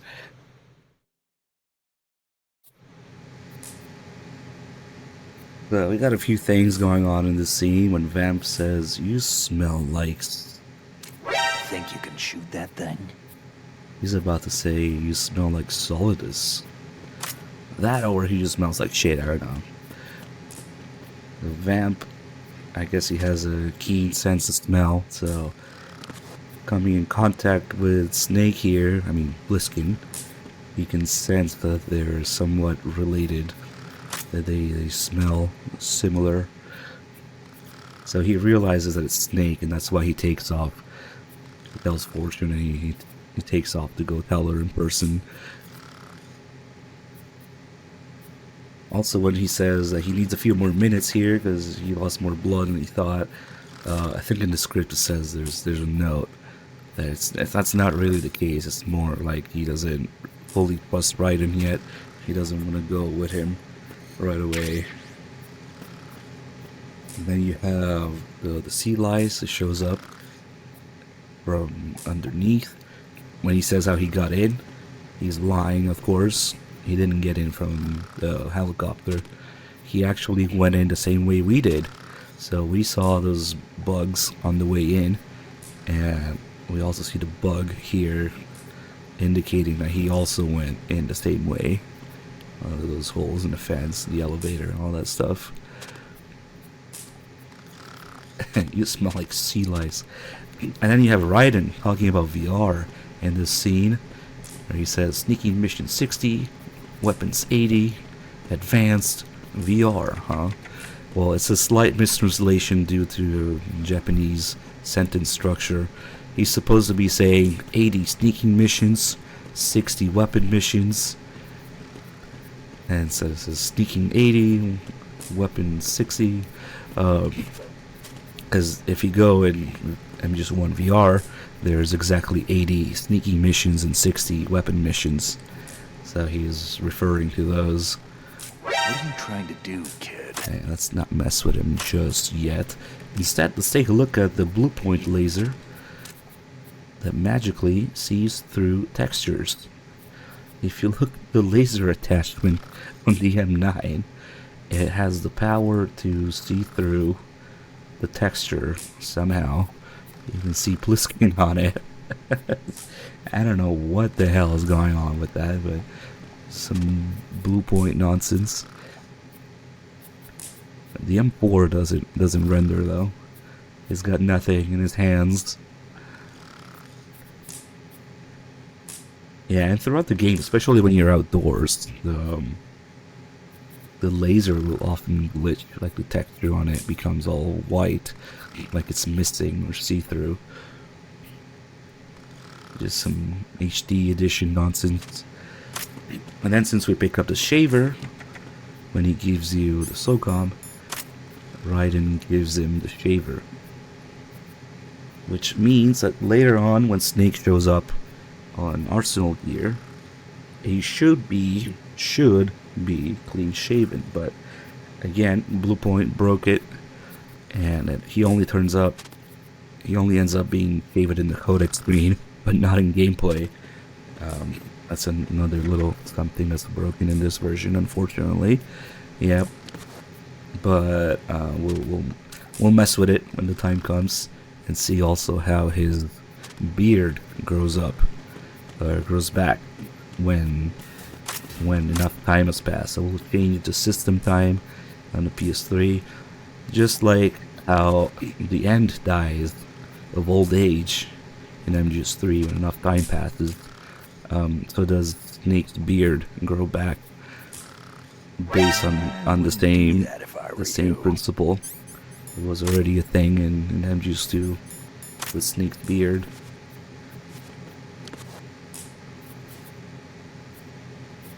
Yeah, I don't know. It would depend on how much of Snake to see before. It's just kind of odd. I remember thinking that he was another clone when I first played the game. I was like, is this guy another Snake clone? What's going on here? Especially being voiced by Hater, like, I don't know. My favorite MGS2 boss easily, the Rays. The Rays and Extreme, and especially European Extreme, are just crazy boss fight. You gotta lock in. You go into a trance almost. It's a crazy boss fight. It's very satisfying to do.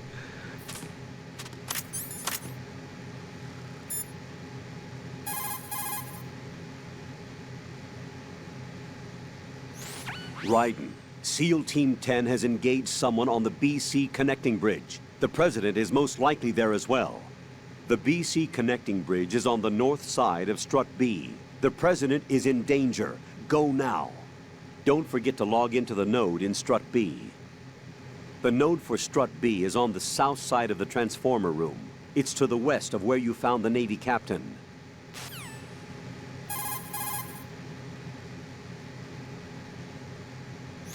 Colonel, who are Dead Sal? They are pretty much what that guy Pliskin described them as. A special forces unit? The brainchild of the former president? Chances are someday we'll find ourselves in a gunfight with them. The thought leaves me uneasy. You have experience combating Foxhound during VR training, right? You'll be fine. Don't be apprehensive. Jack, don't run unnecessary risks, okay? Yeah, I don't want to, but... I know. Is there anything I can do? Yeah. Could you check for any data on them for me? Okay, I'll do it. Good luck. Sometimes you get these calls where Rose has to look something up and it takes her a certain amount of time. And it's a little annoying because sometimes it gets backlogged.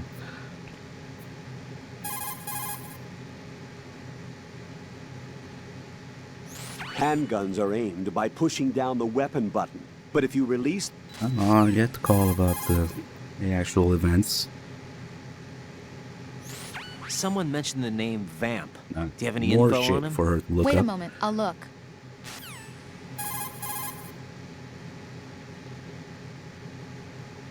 I see you've acquired a gun. Pliskin gave it to me. Don't trust that man. But the gun itself seems all right. However, it's not equipped with a suppressor. If you fire it, the noise will be loud enough to alert any enemy personnel within hearing distance to your presence. Infiltration is the art of making your presence invisible. Try not to end up in a situation where you need to rely on firepower. Combat must be avoided unless absolutely necessary.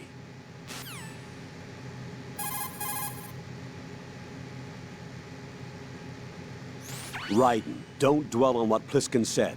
The VR training you underwent is the best training program there is. There is no reason to be apprehensive. Be confident. Do you understand? Don't worry, VR. Just VR. Raiden, SEAL Team 10 has engaged someone on the BC connecting bridge. The President is most likely there as well. The BC connecting bridge is on the north side of Strut B. The President is in danger. Go now. Definitely not. Don't forget to log into the node in Strut B. We're gonna mess with The node Pliskin a for little bit. Shut up. So he just knows when you're aiming a gun at him. Think you can shoot? Yes.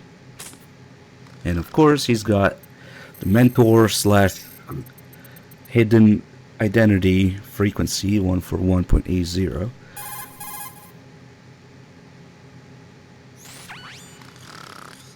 He's asleep?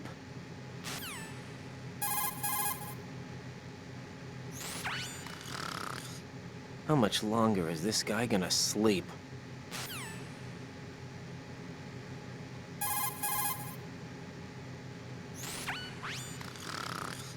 Wish I were that relaxed.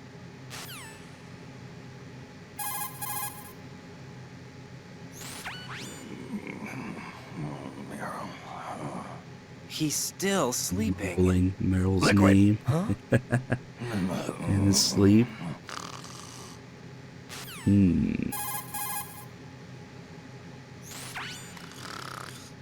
How much longer is this guy gonna sleep?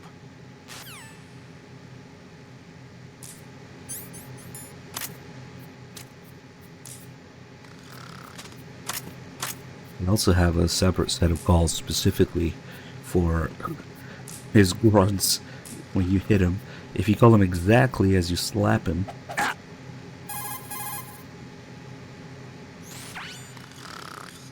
He's asleep? oh, I guess it didn't register yet. Yeah, there we go.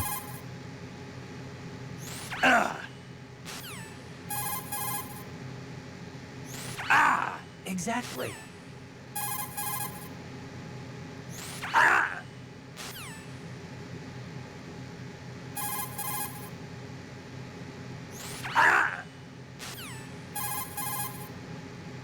Oh, okay. Exactly. Exactly. Definitely not. My butt. And he doesn't know what's going on because he was sleeping. But if you hit him while he's awake, he will retaliate. Moron. At first, he only shoots once. A little burst like that.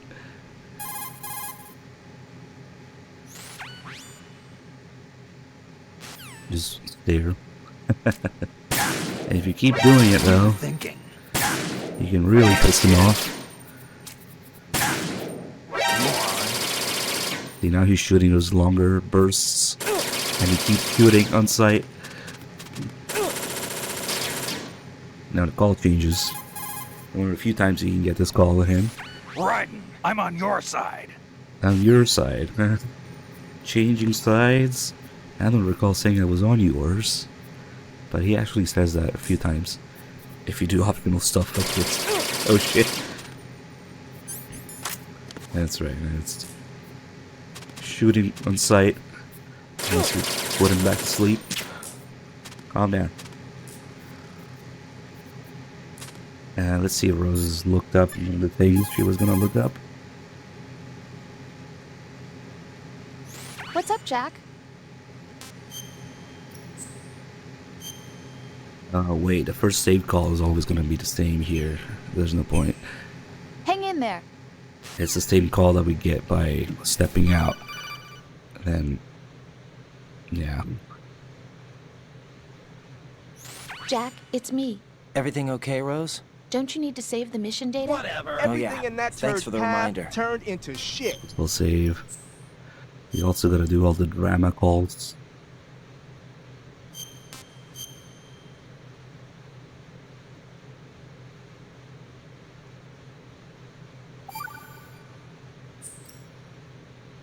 Jack, do you remember what day tomorrow is? That again.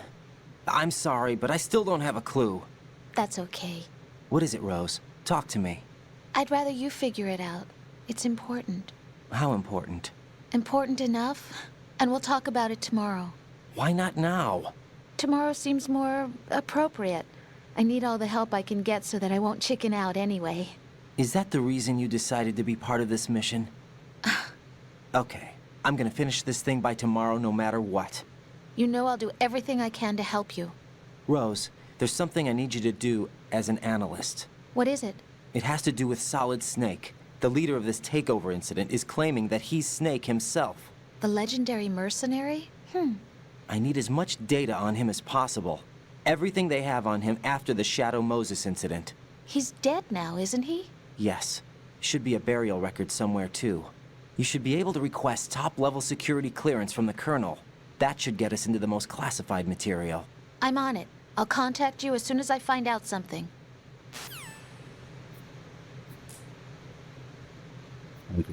The first save call is just always the same there.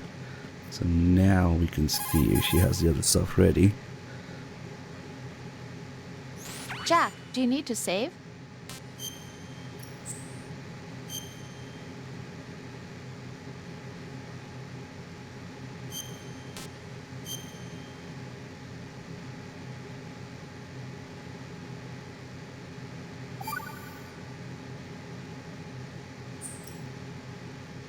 Jack, I found some information on Vamp.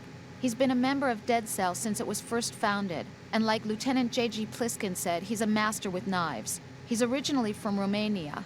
He's apparently no ordinary knife specialist. What do you mean? He can parry bullets. Yeah, I saw him do it. How the heck? I don't know. Also, it looks like he secluded himself from other humans on several different occasions. There is no detailed information on him, though. Be careful. We had like a generic dead cell call. Jack, is that you?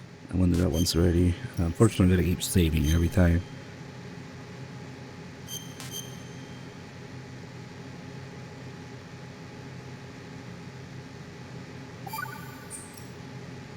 See ya. Nope. Okay. And we got the call about the guy here with the handcuff. Of course, it being another reference from Escape from New York, with the president having both the briefcase and the handcuff being a reference to that, and the guy having the other side of the handcuff on the briefcase. In this case, it's the nuclear launch button. In the movie, it was like the tape that they had in the briefcase, along with Pliskin's name, of course. Oh, what am I calling you again? Go away.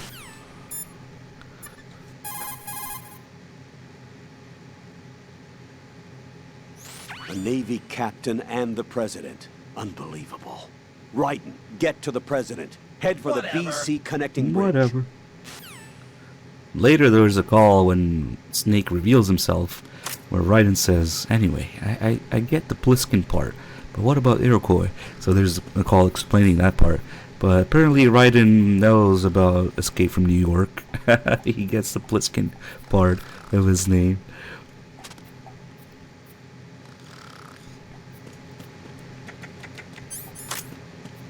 Alright, boys, it is dudding time. Let's close this. Nobody mind the bomb that we randomly found for now. Maybe we'll do another Rose call just in case. What's up, Jack? No.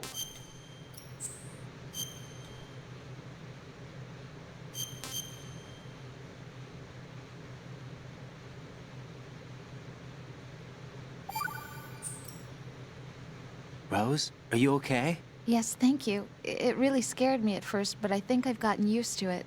I'll be behind you all the way, so don't worry. I guess women really are strong. Not quite. It's not women that are strong, it's me. Just as long as I can count on you. Actually, that's not true. It still scares me to death. But I'll be strong. I'll try. For you. Good luck. Yeah, you're so cool, Rose. Let's dud it up.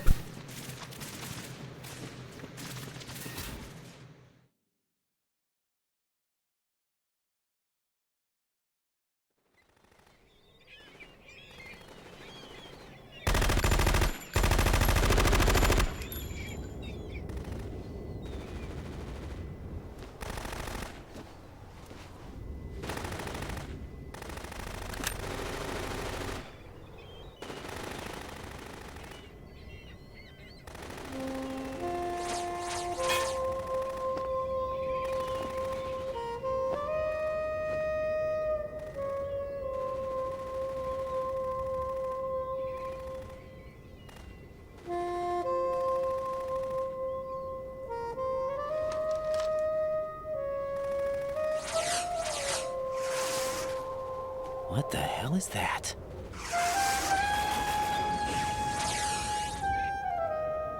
Come, put me out of my misery. This is impossible. Nothing will hit her. Is she the one they call Fortune?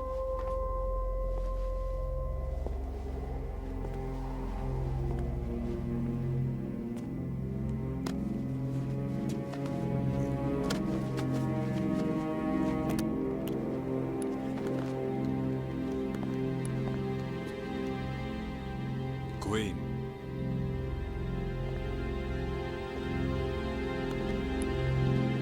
Don't let them take the president!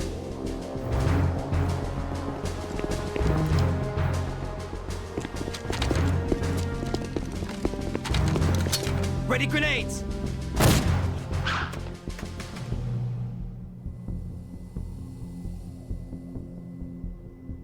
A dud! A dud!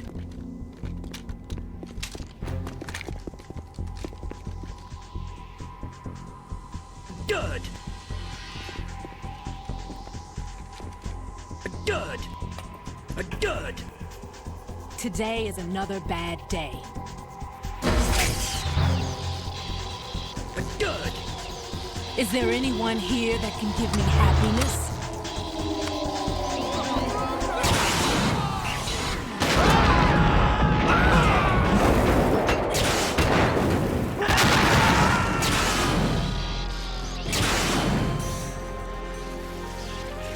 Dud! Dud!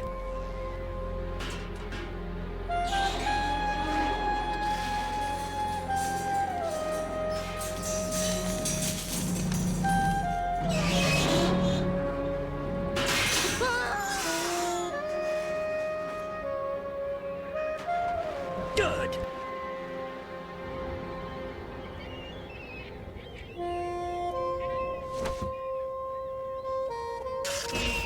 I'm so sorry, my beauties. I'll see you again someday.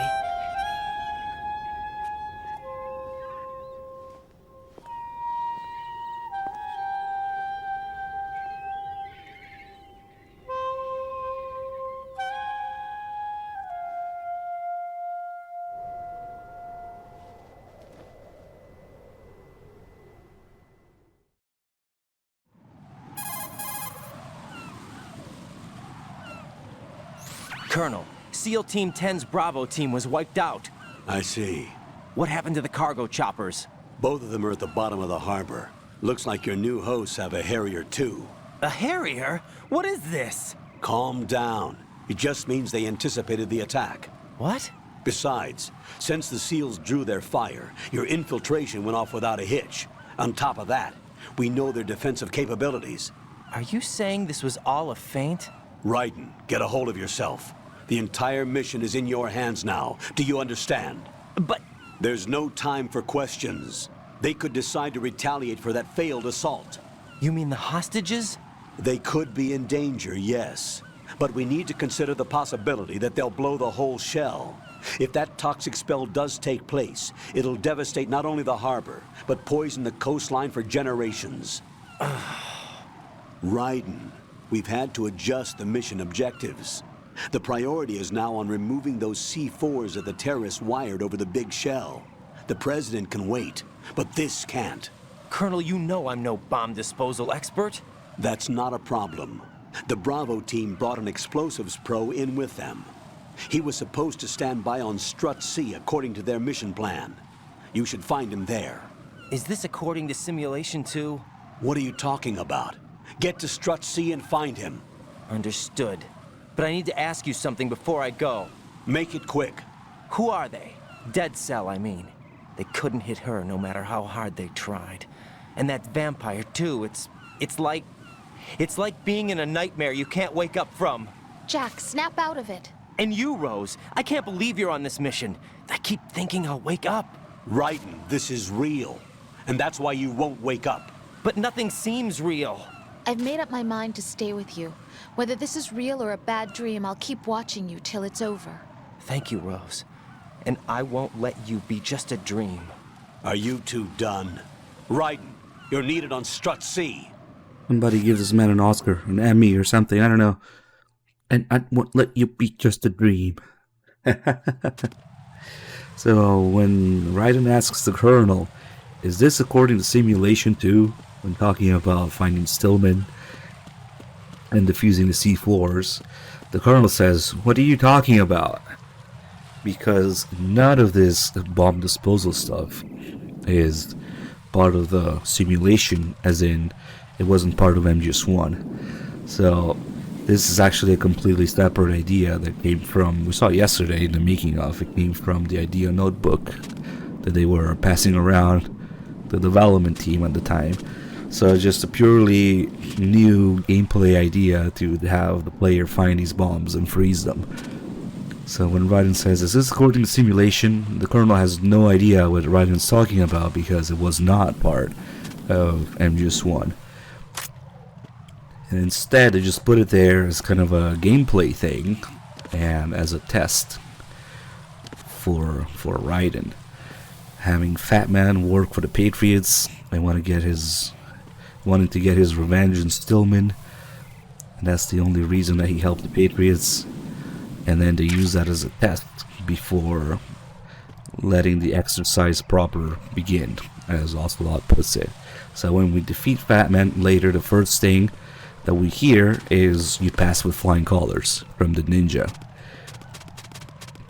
as a reference to that. Because it's not until you defeat Fat Man that, you meet Ames, and he's a stand-in for the DARPA chief, Decoy Octopus, dying, and then you meet the president, being the stand-in for Baker in MGS1, and then he also dies. So that's when it really begins, after Fat Man.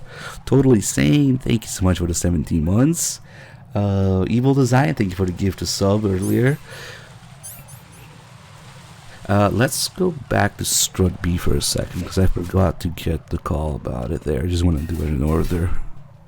Fat Man mentioned you pass with flying colors. And we should be able to get the Rose call about what Strut B does. It's possible the terrorists... What?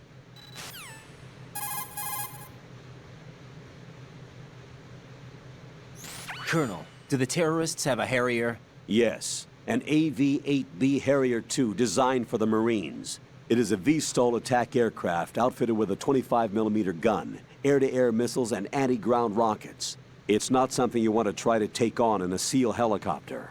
Yeah, even more so if unprotected. Colonel, where did they get such a weapon? I don't know. Are they really just run-of-the-mill terrorists? Relax, Raiden. Right now, just think about your mission at hand. Do you understand? Which one takes the longest to do everything in? I'm afraid it will be Phantom Pain. No, wait, no. What the fuck am I talking about? It's Peace Walker. It's Peace Walker by far. If you really, really want to do everything, Peace Walker. It's not even close, actually. But yeah, the Phantom Pain 100% run is also going to take a while. Peace Walker is so massive that, well, some things are never even done in the first place, like all the insignias and stuff. But we'll do the 5-star Fox now and Peace Walker again. It's gonna be quite a grind. Okay, give me the Strut B call. It's not possible. Even close.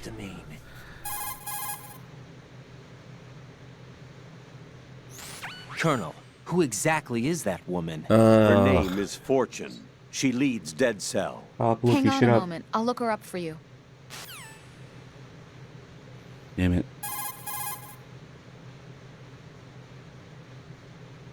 It's possible.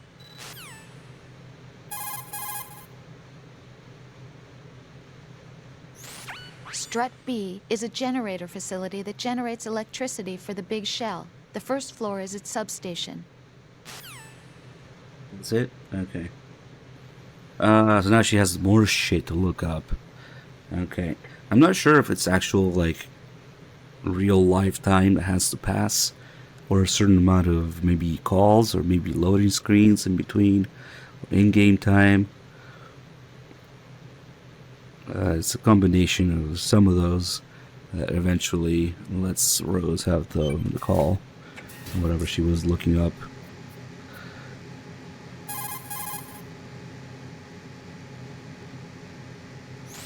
Raiden.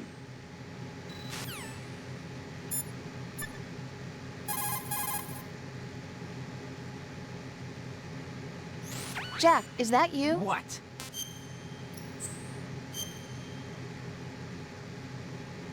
I am Rydong.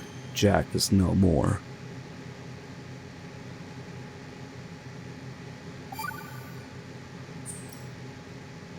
Jack, when you get home, let's have a homecoming party. Uh-oh. Just the two of us. Yeah, that's a good idea. I'll make dinner. Oh, what's wrong? Well, that sounds good, but how about we eat out at that one restaurant instead? You know, The place that we went to recently with the amazing lobster? I really like that place. Well, yeah, I guess that's okay too. Whew. Huh? Nothing. I just love lobster. Yeah, can't wait. Woohoo! Well, then I'll make a reservation. Promise me you'll come back safely. Don't worry. Trying to avoid Rose's cooking, of course. Oh, that reminds me. We gotta get a ration to get another call about Rose.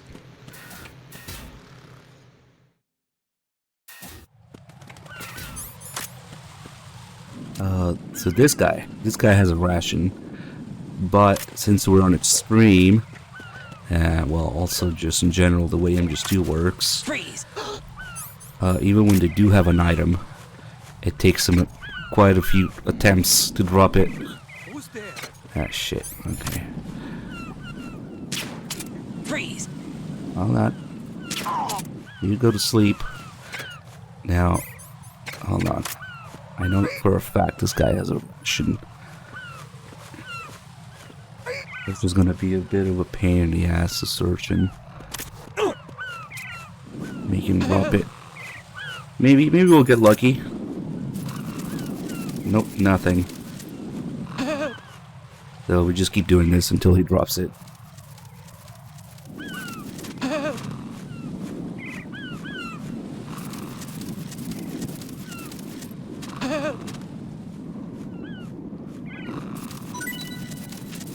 Hey, that wasn't too bad. Took me a lot longer than that sometimes. Now, I don't know if the Colonel has a ration call. I want to say maybe. Definitely Pliskin has one.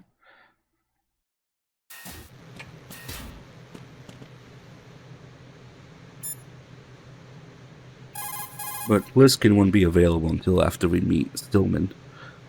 You've acquired some ration. Good. Oh, this nice. is a portable field food source that can be consumed to recover life. Select the ration in your window and push the Enter button. You can use it on the spot and regain some life. If you have it selected, you can automatically consume the ration the moment your life runs out and avoid death. Rations not only provide nutrition, they also stimulate the immune system and lessen psychological stress. Not exactly gourmet, though, is it? Stop complaining, Raiden. Hang in there, Jack. When the mission is over, I'll make you my specialty. Yeah, right. Hmm? No, nothing. Can't wait. Ugh. Get out of here. Rose just can't cook for shit. And the ration calls. A large part of the reason why I play on Extreme instead of European Extreme is just so we can get that ration call. And later the one with Pliskin as well. Just all the stuff about Rose being unable to cook. Apparently.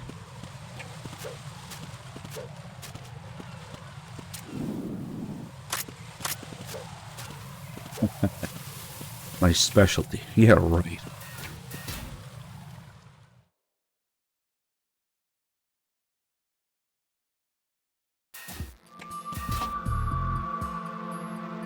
Alright, next we gotta do some twisted acts in the bathroom. First of all, we'll take a piss.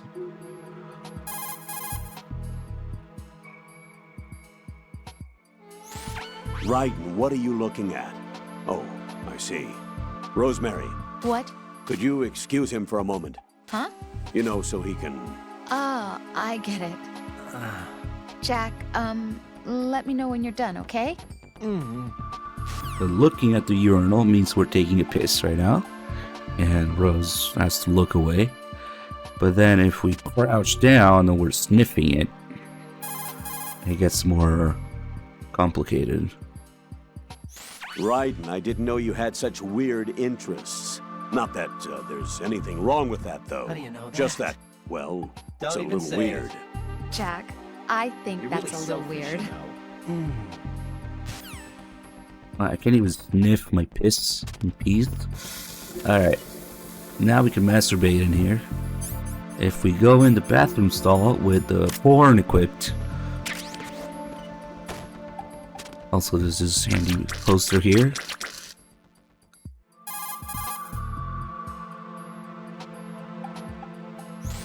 Raiden, what are you doing there? With Not a that? chance. I don't believe it. Did you see What that? are you thinking? Enduring your duties? I highly disapprove. Even though every one of us is scrambling to do our best to support you, this? And what exactly are you going to do? Drool over pictures of voluptuous girls? Exactly. At least use a picture of me instead. Why? I mean, I completely disapprove. Use a picture of me instead. Okay, send one then. Rose nudes are canon. That means there's pictures of Rose out there for this, apparently. But that was just the men's room. It doesn't get interesting until you get to the women's room. Now we can take a shit in here instead.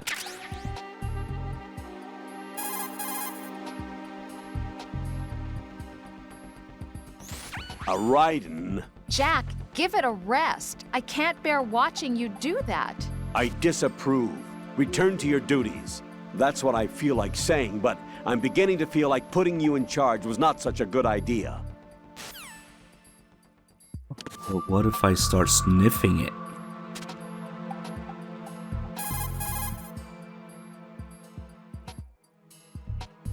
Raiden, I'm at a loss for words. I'm afraid to ask. Do you do that in my room too?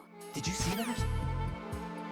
Her room being her place or her apartment, another thing. Mistranslated from Japanese a little bit. Either that or Raiden keeps Rose in the bathroom. I don't know. Also, just by being here, since it's the women's room, they'll have something to say.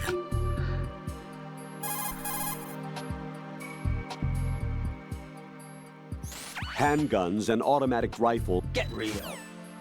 Yeah, but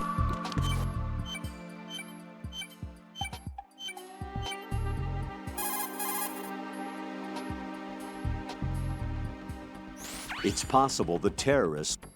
maybe it has to be a certain amount of time.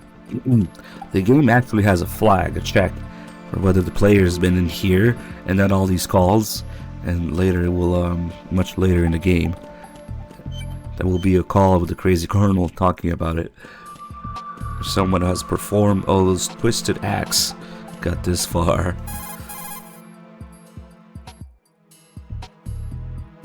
I can't believe you, Jack. Do you know what that place is? I just thought maybe the bomb disposal instructor might be in there. Why would he be in there? Well, you never know. He's AWOL and... Even AWOL, a normal guy wouldn't go into a woman's bathroom. You're the only one I know who would. You're like really strange. Rosemary, settle down. But... It's all right. Raiden, Rosemary is right. You should probably look someplace else. I can really sympathize with you there, though. What, sir? Nothing. Raiden, that's that. Return to your duties. Mm-hmm. You guys are unbelievable.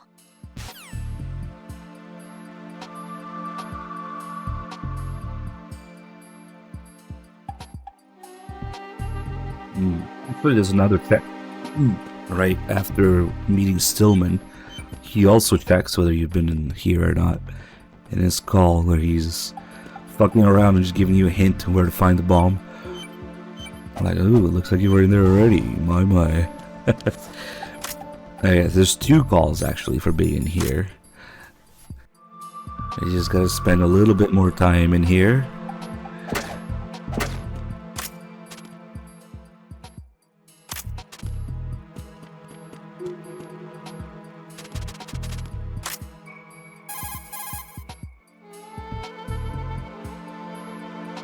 Raiden, I doubt that the bomb disposal instructor would be in there. Get real. Look someplace else. I think that's the other call.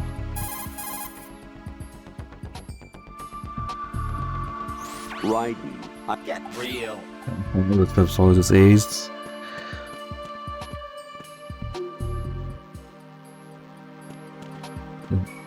Stillman's call really adds some layer of mysticism to it. This magic place The guys have wanted to enter but simply couldn't. Okay. Let's do blue hair for this cutscene.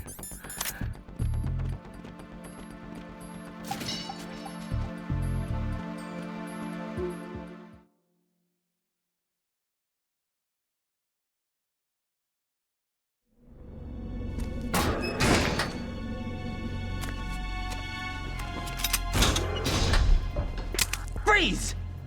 Don't shoot.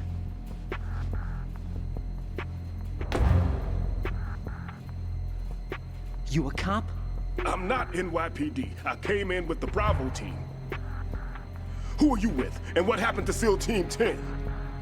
They're all dead. All of them? That's bad. Did I tell you you could move? It's all right. He's not one of the bad guys. Don't go pointing that thing everywhere, kid. What's your name? My name is Peter. Peter Stillman. Lecturer at Nav Scolio at Indian Head. Also a consultant for the NYPD bomb squad. A poor old man who got dragged along for this picnic. I thought you'd retired. I did. Can't keep up with everybody, as you can see. A famous church got wiped off the map thanks to me, with too many lives inside. All I lost was this leg. So you're the bomb disposal guy.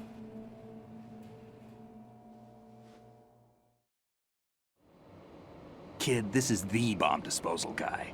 Open any explosives disposal textbook and you'll see his name. Just ancient history now. Why did they bring you out of retirement then? Because the terrorist group here includes one of my students, the Emperor of Explosives, Fat Man. He built an atomic bomb when he was only 10. I created him in a sense. And that's why you're here. I'm pretty rusty. I was supposed to supervise the bomb disposal. Looks like it was taken care of before I had my turn. I wouldn't say that.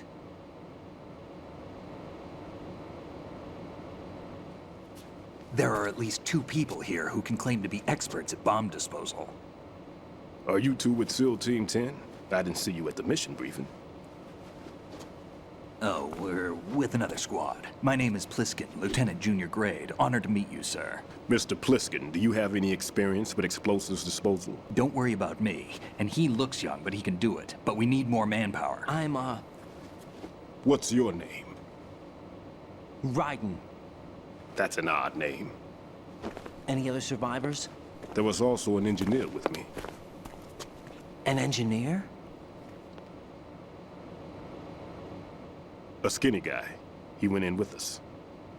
Where is he? I haven't seen him since that skirmish. Was he killed? I don't think so. I didn't find his body. I see. They told me he was a security systems architect for the big shell. Why would they take a civilian along? Everything in this structure is computer controlled. He was supposed to get us past all the security measures. I never heard anything about that. He had official orders with him. We'll leave that for later. Right now, we need to figure out how to deal with all the bombs.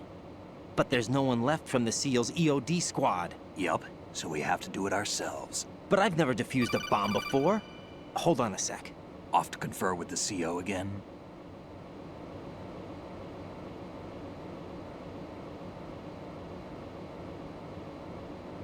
Glad to hear Stillman is safe.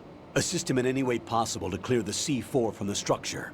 Colonel, you know I've never been trained in bomb disposal. It's all right. The man you're working with is the best in the field. All you have to do is follow his directions.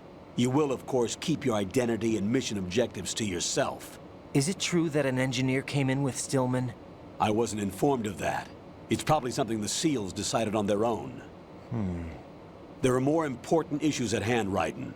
The enemy may retaliate for the failed assault. Get those C4s neutralized now. Colonel, I'm not qualified for bomb disposal. Jack, it's me. Rose? You can do this. Trust me. You haven't had bomb disposal training per se in VR, but you're more than capable of handling C4. This is a little different from using C4. You're up for this. You know that. How about it, kid? Are the results in yet? There's no need to think about this so much. You won't actually be dismantling the bomb. That's not for amateurs. What we'll try here instead is a temporary freezing measure. Here, look at this.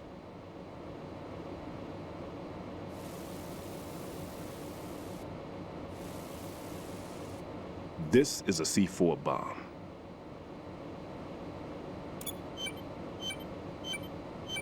It's live. You can see it pulsing. Now you spray this on the sucker and... there we go. Simple, huh? The spray freezes the detonator instantly. How long does the effect last? There's no way the thing can detonate in this condition. Even if you leave it alone, it'll stay out of commission for at least 24 hours. That's enough time. If we had the manpower, I'd recommend complete disposal. But this will have to do. The spray can be used from several yards away. Now check the floor, ceiling, walls, under a table, everywhere. Try to imagine the locations the bomber would choose. That won't be easy. We don't know a thing about Fat Man. Is there anything that'll help us locate the bombs? Here, take this with you. It's what they call an ion mobility spectrometer. It can recognize ionized gas emitted by C4s. The what? In other words, that little gadget sniffs out C4's scent. That's right. I've established a link-up with your radar network, so any scent detected will be represented visually. Have the sensor activated and keep your eye on the radar. What if he's using some other odorless substance? I know Fat Man well. I know how into his own aesthetics he is. Signatures? Yes. On every bomb he builds, he always leaves a trace of the cologne he uses. The sensor also picks up that particular scent spectrum. Is that something he learned from you? No, it was his own quirk. He wouldn't work by any rules except his own, and he followed them like a religion. And common sense wasn't one of his strong points. I thought I taught him everything I knew. I have no children of my own, and I thought I found a son in him. He had the right stuff, you know. There's something very unusual about an ability like that. Even at Indian Head, he got special treatment. I remember some people called him one of the fat cats. Maybe that's what started all this. I didn't teach him the most important thing I had to tell him. There are some things you have to pass This on. next line The is trick made. is to know which The one. trick is to know which one. Right. All I taught him was skills. They messed up and gave it And to now I someone. have to stop him from using it to destroy us all. Let's see how well that sensor works. All right. I'm activating them. Watch. You see the green stuff on the radar? That's a visual representation of the C4 scent detected by the sensor. It's a pretty big area, isn't it? Don't complain. It's better than nothing. Just activate the sensors and search the area, okay? All right. Don't forget that you need the radar to use the system. Log into the node at every strut and turn the radar on. We have to keep out of the enemy's sight, too. Because the radar gets knocked offline when we're spotted? Exactly. Fat Man would have allotted some C4s here in Strut C as well. Here?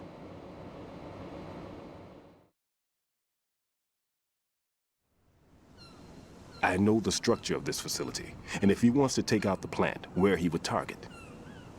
You know this for sure? Of course. I taught him the techniques he uses. His ideas are based on my theories. Demolition is a kind of ideology. It makes no exceptions for time or place.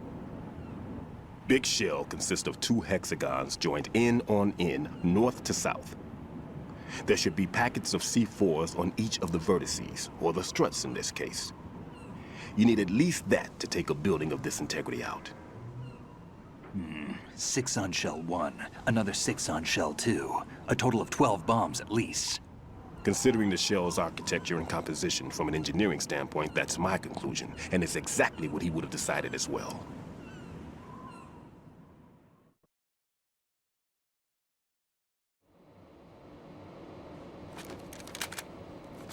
Kid, this place is all yours. I'll take care of shell 2.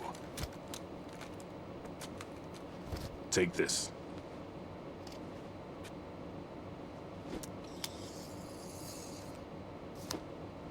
What's this? Security card, issued to Shell personnel. The big shell security layout includes varying levels of clearance. The clearance level is identified by the number printed on these doors. Raiden, your card key can open doors with security clearance level 1. Pliskin, your card can get you into level 3 areas. You'll need it to get next door to Shell 2. How did you get this? That engineer I told you about gave it to me. He was supposed to program a set of all access cards once we were on site. Unfortunately, this card won't get you into every area of this structure. We'll have to deal with the remaining security lockouts as they come up. Let's get going. You stay here. No, I'm going. The two of us can handle it, don't worry. But... You'll just slow us down with that leg of yours. There's a war going on here. I don't have time to babysit anymore. Why don't you just let us handle the grunt work? You can tell us what to do over the radio, like in the original mission plan. All right. I'll give you instructions from here. I may also need to prepare a backup plan just in case. In case of what? Good luck to both of you. This is a dangerous one. Who dares, wins. If anything comes up, let me know. My frequency is 140.25. Good luck, kid. I'll see you later. Semper Fi.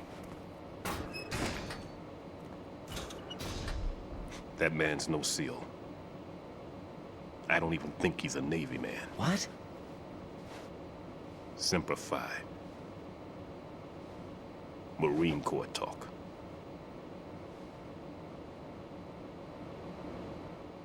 Normally, team leaders stay in the CP and give orders with those headphones. And as far as I know, SEALs keep their officers away from the field. And Who Dares Wins is a model of the British Special Air Service.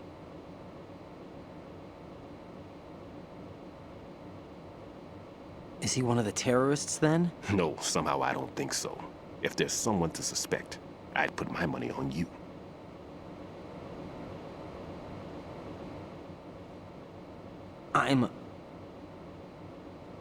Just take care of those bombs for now.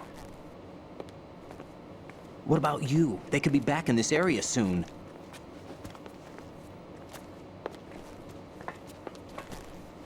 I'll hide out in this pantry for a while. If I lock the door, it should be all right. Plenty of food in here too, so you don't need to worry about me.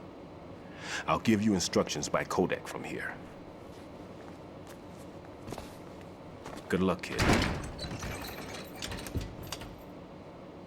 Bomb disposal is a face-off with your own mortality. Don't let the fear get to you. When you give in to the fear, the darkness comes.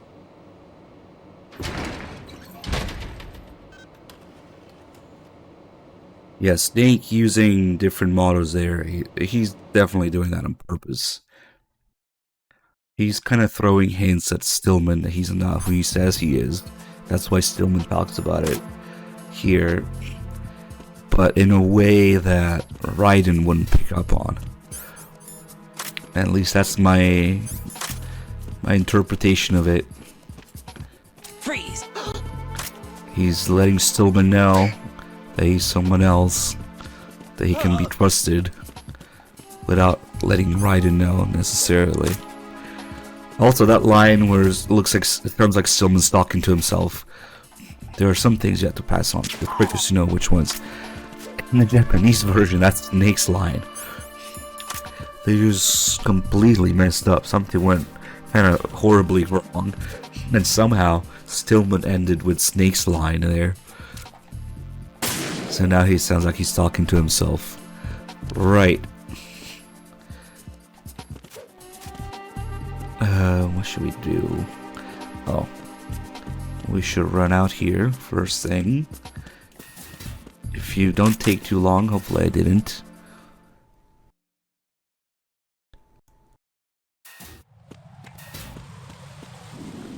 Oh, I did take too long. Damn it. Okay, we're reloading.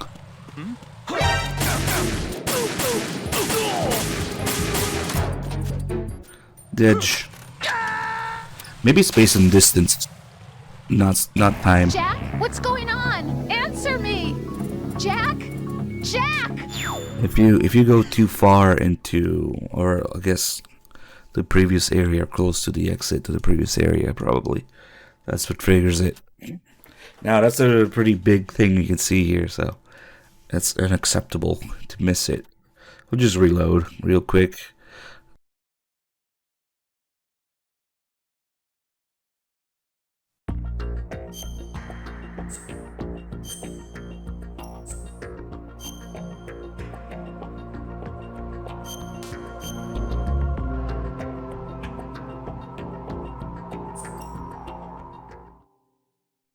The added benefit being that since we're on New Game Plus, we can skip Stillman's tutorial on how to defuse bombs. If you're a new game, you cannot skip that. Just in case somebody skips through everything on their first playthrough. I don't know why you would do that, but if you do, you can't skip that one. It tells you how to defuse the bombs, because otherwise you wouldn't know what to do. I guess. So yeah, we'll just skip this real quick.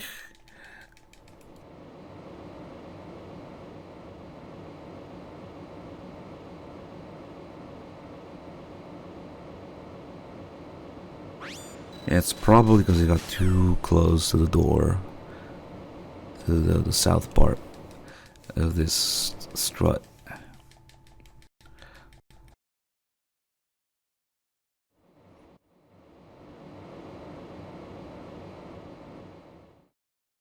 If instead we head out this way right away, we'll see something. The guy will be knocked out, and someone in a box. Or two. Or three.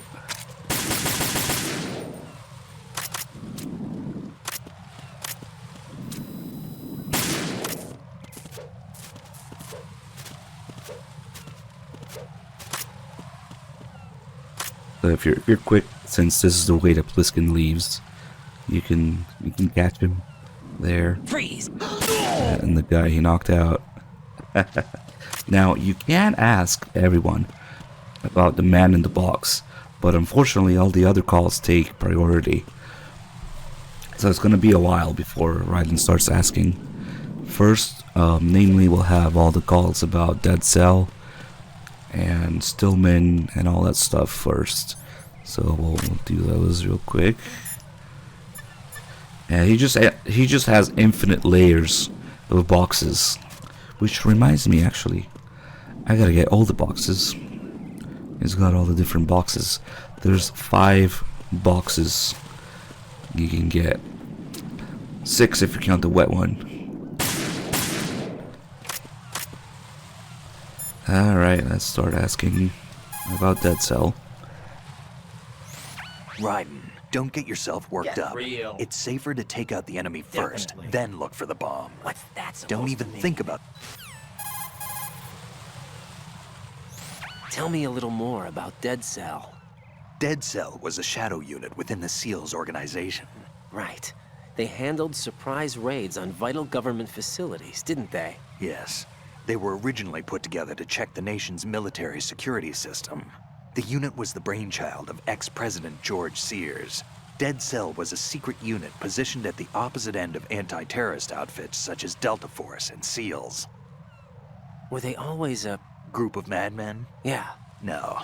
They got weird when Colonel Jackson, Fortune's husband, was sent to jail. Sent to jail? For what? Corruption.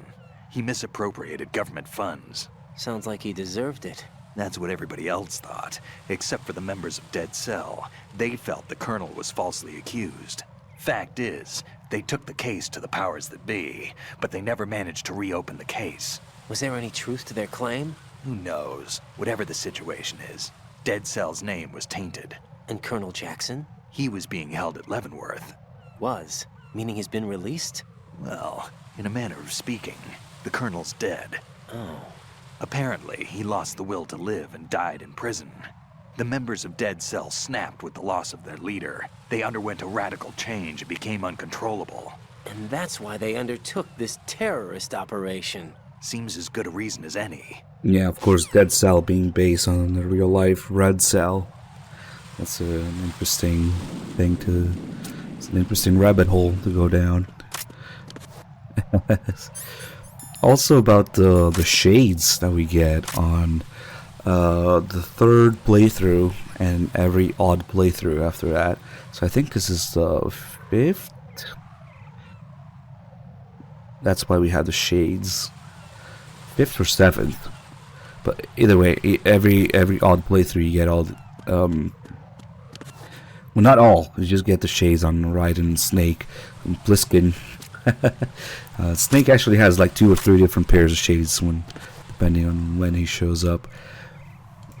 But originally, all of Dead Cell was gonna have sunglasses as part of their outfits. If you look at the document of MGS2, you can still find some early Shinkawa art of Dead Cell with shades. I kind of wish that they kept that maybe for the same New Game Plus or New Game Plus 2 thing where Raiden and Snake get the shades. They all had sunglasses, of course, being heavily influenced by the Matrix craze at the time. All the trench coats and sunglasses at the time. But that's the only thing we have left of it. Snake and Raiden's sunglasses.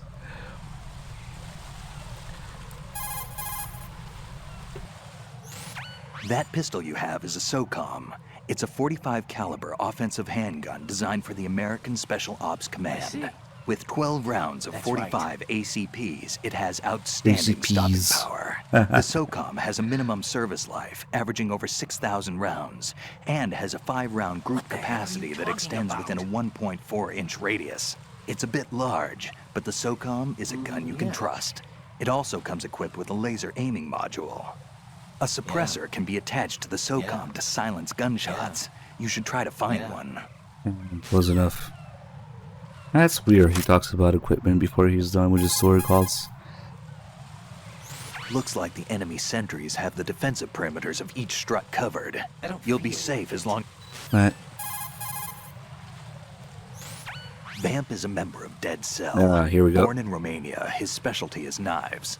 But I guess you know that by now. When he was just a kid, he lost his family to a terrorist bomb that went off in a church they were attending. His body pierced by a crucifix, Vamp was buried under the rubble for 2 days before he was finally rescued. During those 2 days, he survived by feeding on the blood of his family to quench his thirst. That was how he acquired a taste for blood. So that's why they call him Vamp. No, Vamp isn't for vampire, it's because he's bisexual. Rumor has it Vamp was the lover of Scott Dolph, the Marine Commandant who accidentally died 2 years ago. Scott Dolph was also the father of Fortune, the Dead Cell leader. Fortune's old man? But Fortune and Vamp? You noticed, eh? Not bad for a rookie. Right. As you say, Vamp and Fortune are very close. Not lovers, but very close. Friends? No, there's more to their relationship than that. But Vamp was her father's lover. Would it have been better if it was with her mother? Probably, well, yeah. I don't really think they care what you think. Focus on the mission. By the way, have you ever met the guy before? No. But he seemed to know you. Right. Well, no, it can't be. What? Nothing. I told you the Dead Cell is a group of madmen. I wouldn't take anything they say very seriously. Yeah, that's the thing where he smells like Solidus. So Vamp was originally going to be a female character. We saw yesterday in the making of. It's not because he's a vampire, it's because he's bisexual. So the closest thing to an explanation to that is that he was originally going to be a female character. Sort of like a femme fatale, kind of seductress character.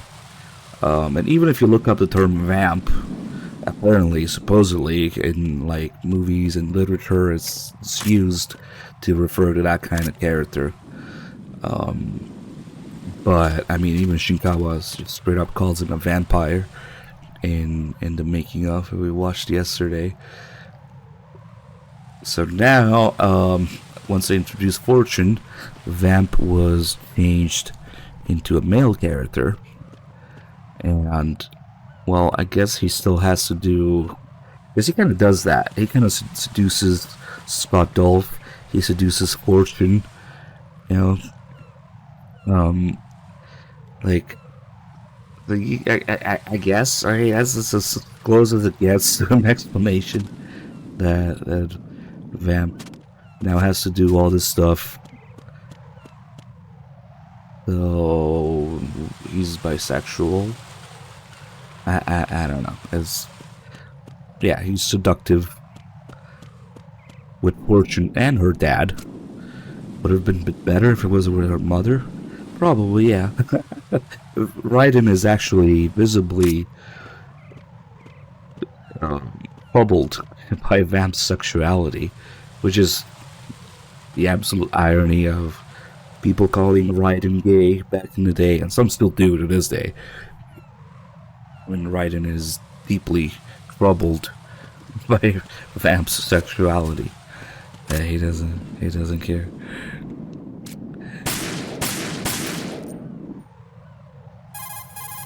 Fortune might be the leader, but looks like the enemy.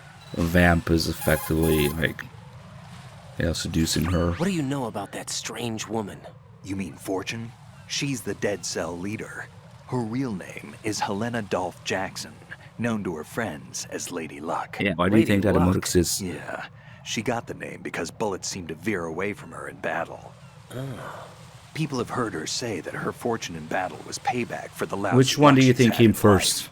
Lousy The luck? emote or the death calling of him her gay? father, the Marine commander, the conviction of husband and Dead Cell leader Colonel Jackson. These events were followed by her mother's suicide, the loss of a husband, and the idea of a convict in the family apparently took her over the edge. Fortune was 3 months pregnant at the time, and the shock of her mother's death led to the loss of her child. Add to this her husband's death in prison a few months later, and to sum it up, in the 6 months after her father's death, she lost her family and everything that mattered in her life. Jeez, she's had it rough. Yeah. The thing is, she didn't grieve long. Instead, she joined the military. Now why is that? Do I look psychic? My best guess is revenge. I heard that she firmly believed that her husband was framed. Anyway, by the time she came out of basic training, she'd proven many times over that she was gifted with an unusual streak of luck. My butt! In fact, some say she sold her soul for it. Her soul? Her uncanny luck earned her a reputation that led to her appointment as the head of her husband's unit, Dead Cell.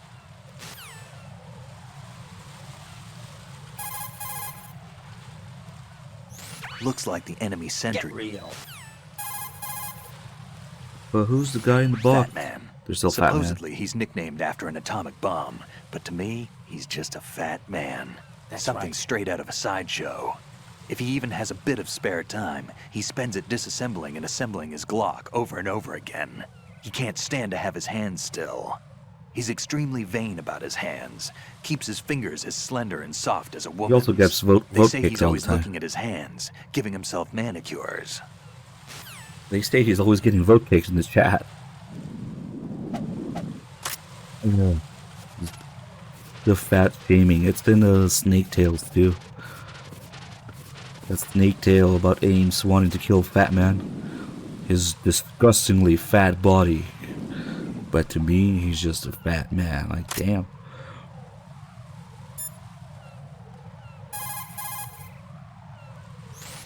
Shoot a fire extinguisher. Not sure how I feel about that. Fat Man's prostate, man. That's the thing. Pliskin, I saw someone wearing a cardboard box just now. A box? I don't know anything about that. You sure you Yeah, weren't the fat imagining kid. things? Of course Playing I'm this sure. Do you think it's one of the members of Dead Cell? How should I know? I don't want to fight someone like that. Why not? Because it looks so dumb. Anyone who's willing to be seen like that must be completely insane. I mean, he's a psycho. There's no question about it. Oh. Yeah. Yeah. Fuck that guy.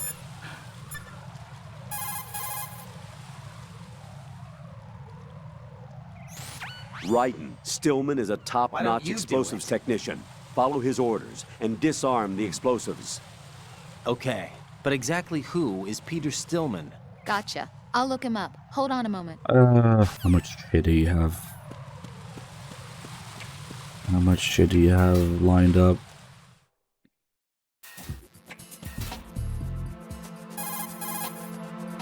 We can also ask the colonel about the guy in the box. Nobody knows. The sensor you receive from Stillman.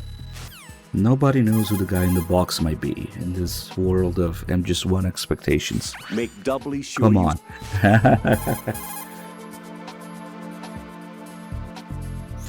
Colonel, I just saw this guy go running by wearing a cardboard box. A cardboard box? Who do you think he was? A dead cell? The dead cells are a bunch of weirdos, that's for sure. But they don't wear cardboard boxes.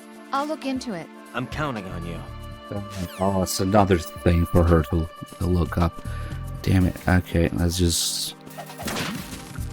That guy there is always programmed to hear this box, no matter how far he is. It would seem you could just lure him here with that. So it's actually kind of useful. Freeze!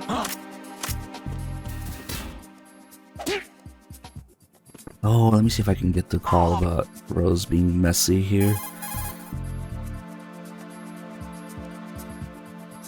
Raiden, Stillman is an I authority. don't feel like it. And then we gotta mess with Stillman too. Raiden, log into the node. Get real. And I always miss that call because I always run out after Pliskin. It's possible that I think we gotta do that call first and then run out. No, we can't get it. Colonel, do you really think they'll blow up the big shell? It's highly possible. We'll have to listen to their demands in full. They are pros. They won't hesitate to take the upper hand if they see an opening. Do you plan on meeting their demands? Absolutely not. You're the only person I can depend on. You must remove the explosives quickly. Also very similar MGS1 dialogue there. Raiden, log into the node. Man, I always miss this call. Probably too late now. Because we stepped out. Maybe I really do have to log into the nerd.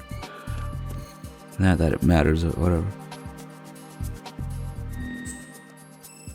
Maybe at least he'll stop talking about it.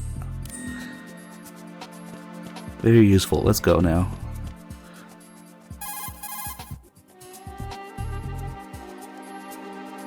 It's possible that...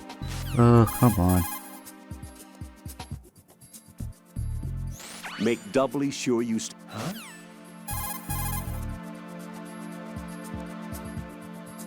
Raiden, Stillman is an... No. Damn, he's not talking about it. I wonder why. It should be if the big shell explodes, location-based. massive quantities of chlorinated chemicals Here used we in go. killing marine bacteria will go up in flames along with the crude oil. If that happens, expect a large amount of harmful chemical substances, including dioxins, to be released into the atmosphere. Dioxins are common nomenclature for polychlorinated dibenzodioxin Will this be on and the test? polychlorinated dibenzofuran.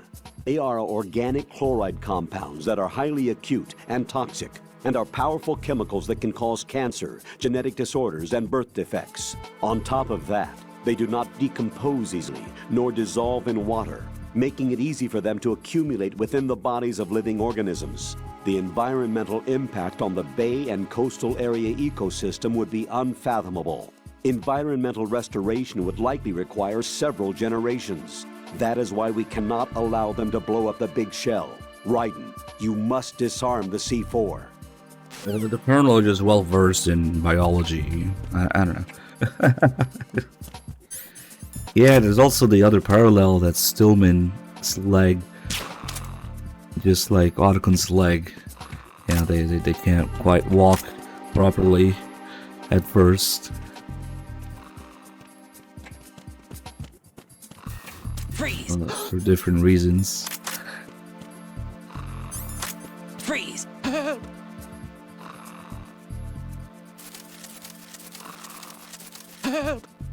I wish you could just get the item by keeping the gun pointed at them longer. Because as long as you keep it pointed at their dick or head, they keep doing this. But it doesn't make the item come out. If it doesn't come out the first few seconds. Come on, you gotta have something. It really does look like a cat dance.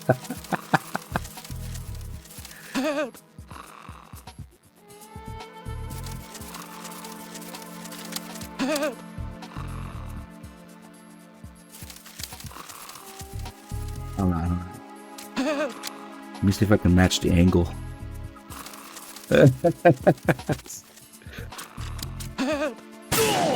Whoops. Your sensitivity failed me. Yeah. It happens.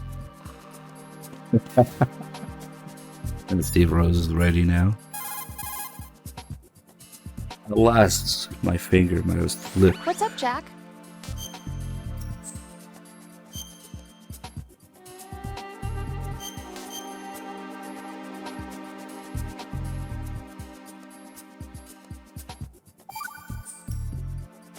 I looked into Mr. Peter Stillman's file.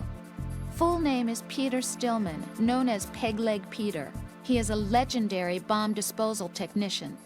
He is also a longtime instructor at the Naval School Explosive Ordnance Disposal and a consultant for the NYPD Bomb Squad. But 5 years ago, he lost his leg in an accident. And since then, he hung up his gloves to focus on being a lecturer. He was called back into service because, as he said, he is the only explosive specialist who can stop Fat Man. Although no longer an active consultant, he is still without a doubt the #1 guy when it comes to disarming explosives. He should be very helpful to you. Okay, let's go bother him now.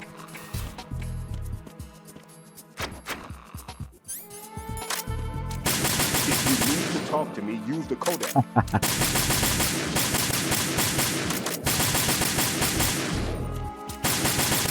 Will work. Does he care? He doesn't seem to care about gunshots. And just bullets flying on the door. Everything's okay in here. Get to work on those bombs. I'm all right. No need to worry. You can really just piss him off if you keep going. No need to worry. If you need to talk to me, use the codec. Everything's okay in here. Get to work on those bombs. If you need to talk to me, use the codec. You need to go and take care of the C4s now. Stop bothering me. Lay off the knocking already. Stop bothering me. There he is. MGS4 is best MGS. Get him. Lay off the knocking already. Stop bothering And then we have the inferior pants here. Only 3.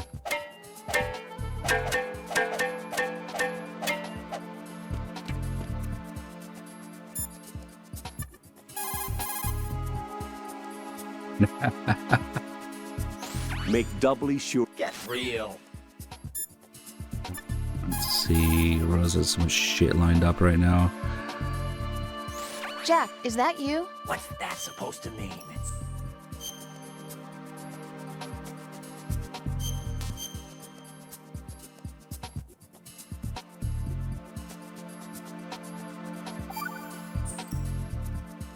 Jack, I looked into that guy a few minutes ago wearing a cardboard box, but... Did you find anything? No, there's no corresponding data in the files for neither Dead Cell nor Colonel Gerlukovich's private army. How about as a surviving member of SEAL Team 10? Of course I looked into that possibility too, but... You didn't find anything? No, I'm sorry I couldn't be of any help. Wonder who the heck he was. Raiden, be on the lookout. Nobody can figure out who the guy wearing a box is. Ridiculous. Okay. Guys, can we stop with those shit opinions in the chat, please? Come on. Or the poor trolling attempts. So there's supposed to be a call here about being able to make a mess. And the colonel's like, make sure you don't make a mess there with all the things you can destroy. And Raiden says something along the lines of, Oh, don't worry. I'm used to tidying up. Rose's room is always messy, and then she just interrupts him there. It's like, never mind. It's just another call talking shit about Rose. But yeah, I guess it only works the very first time that you're here after meeting Stillman. But I ran out to Steve Pliskin, so now it's not working, it seems. Even if I do make a mess. Let's see. Raiden, Stillman. Yeah, you think you are? He's not talking about it. Make doubly. That's not it. Okay, fuck it. We got some apples in here. How you like them apples?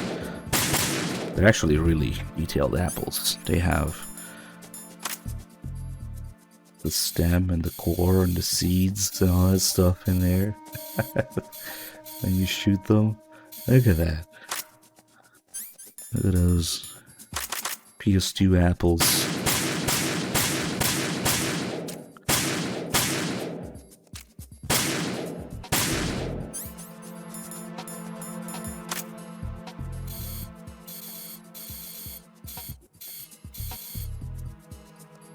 What else can we fuck with here?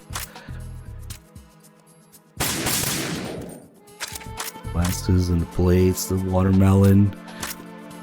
All this stuff on the tables, just like on the tanker.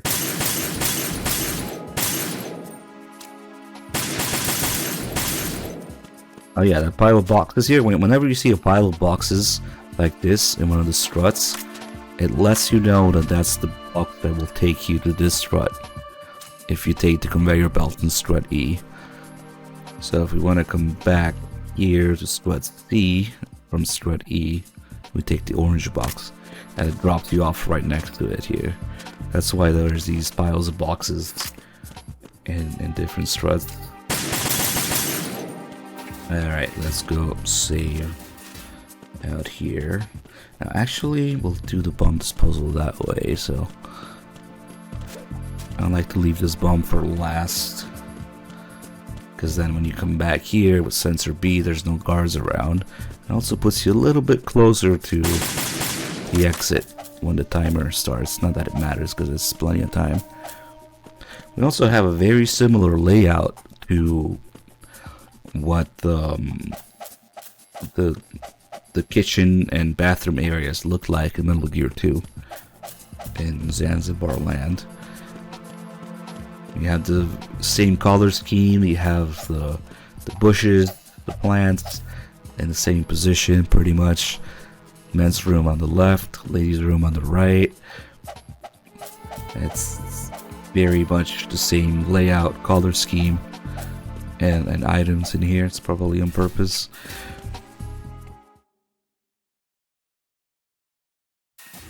The legend who only posts one wrong opinion.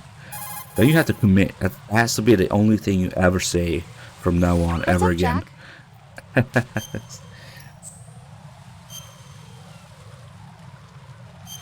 Alright, hey, cheers, FD Man. Glad you enjoyed the stream.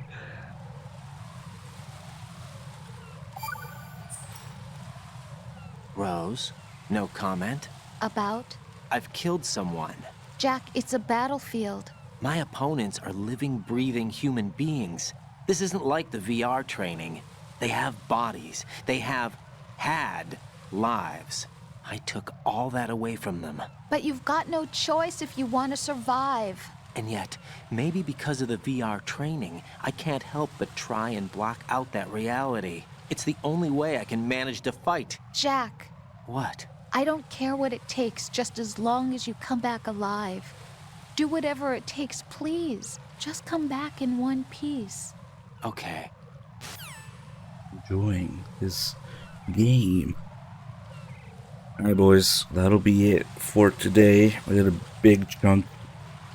This is probably going to end up being like a 15 to 20 hour MGS2 run.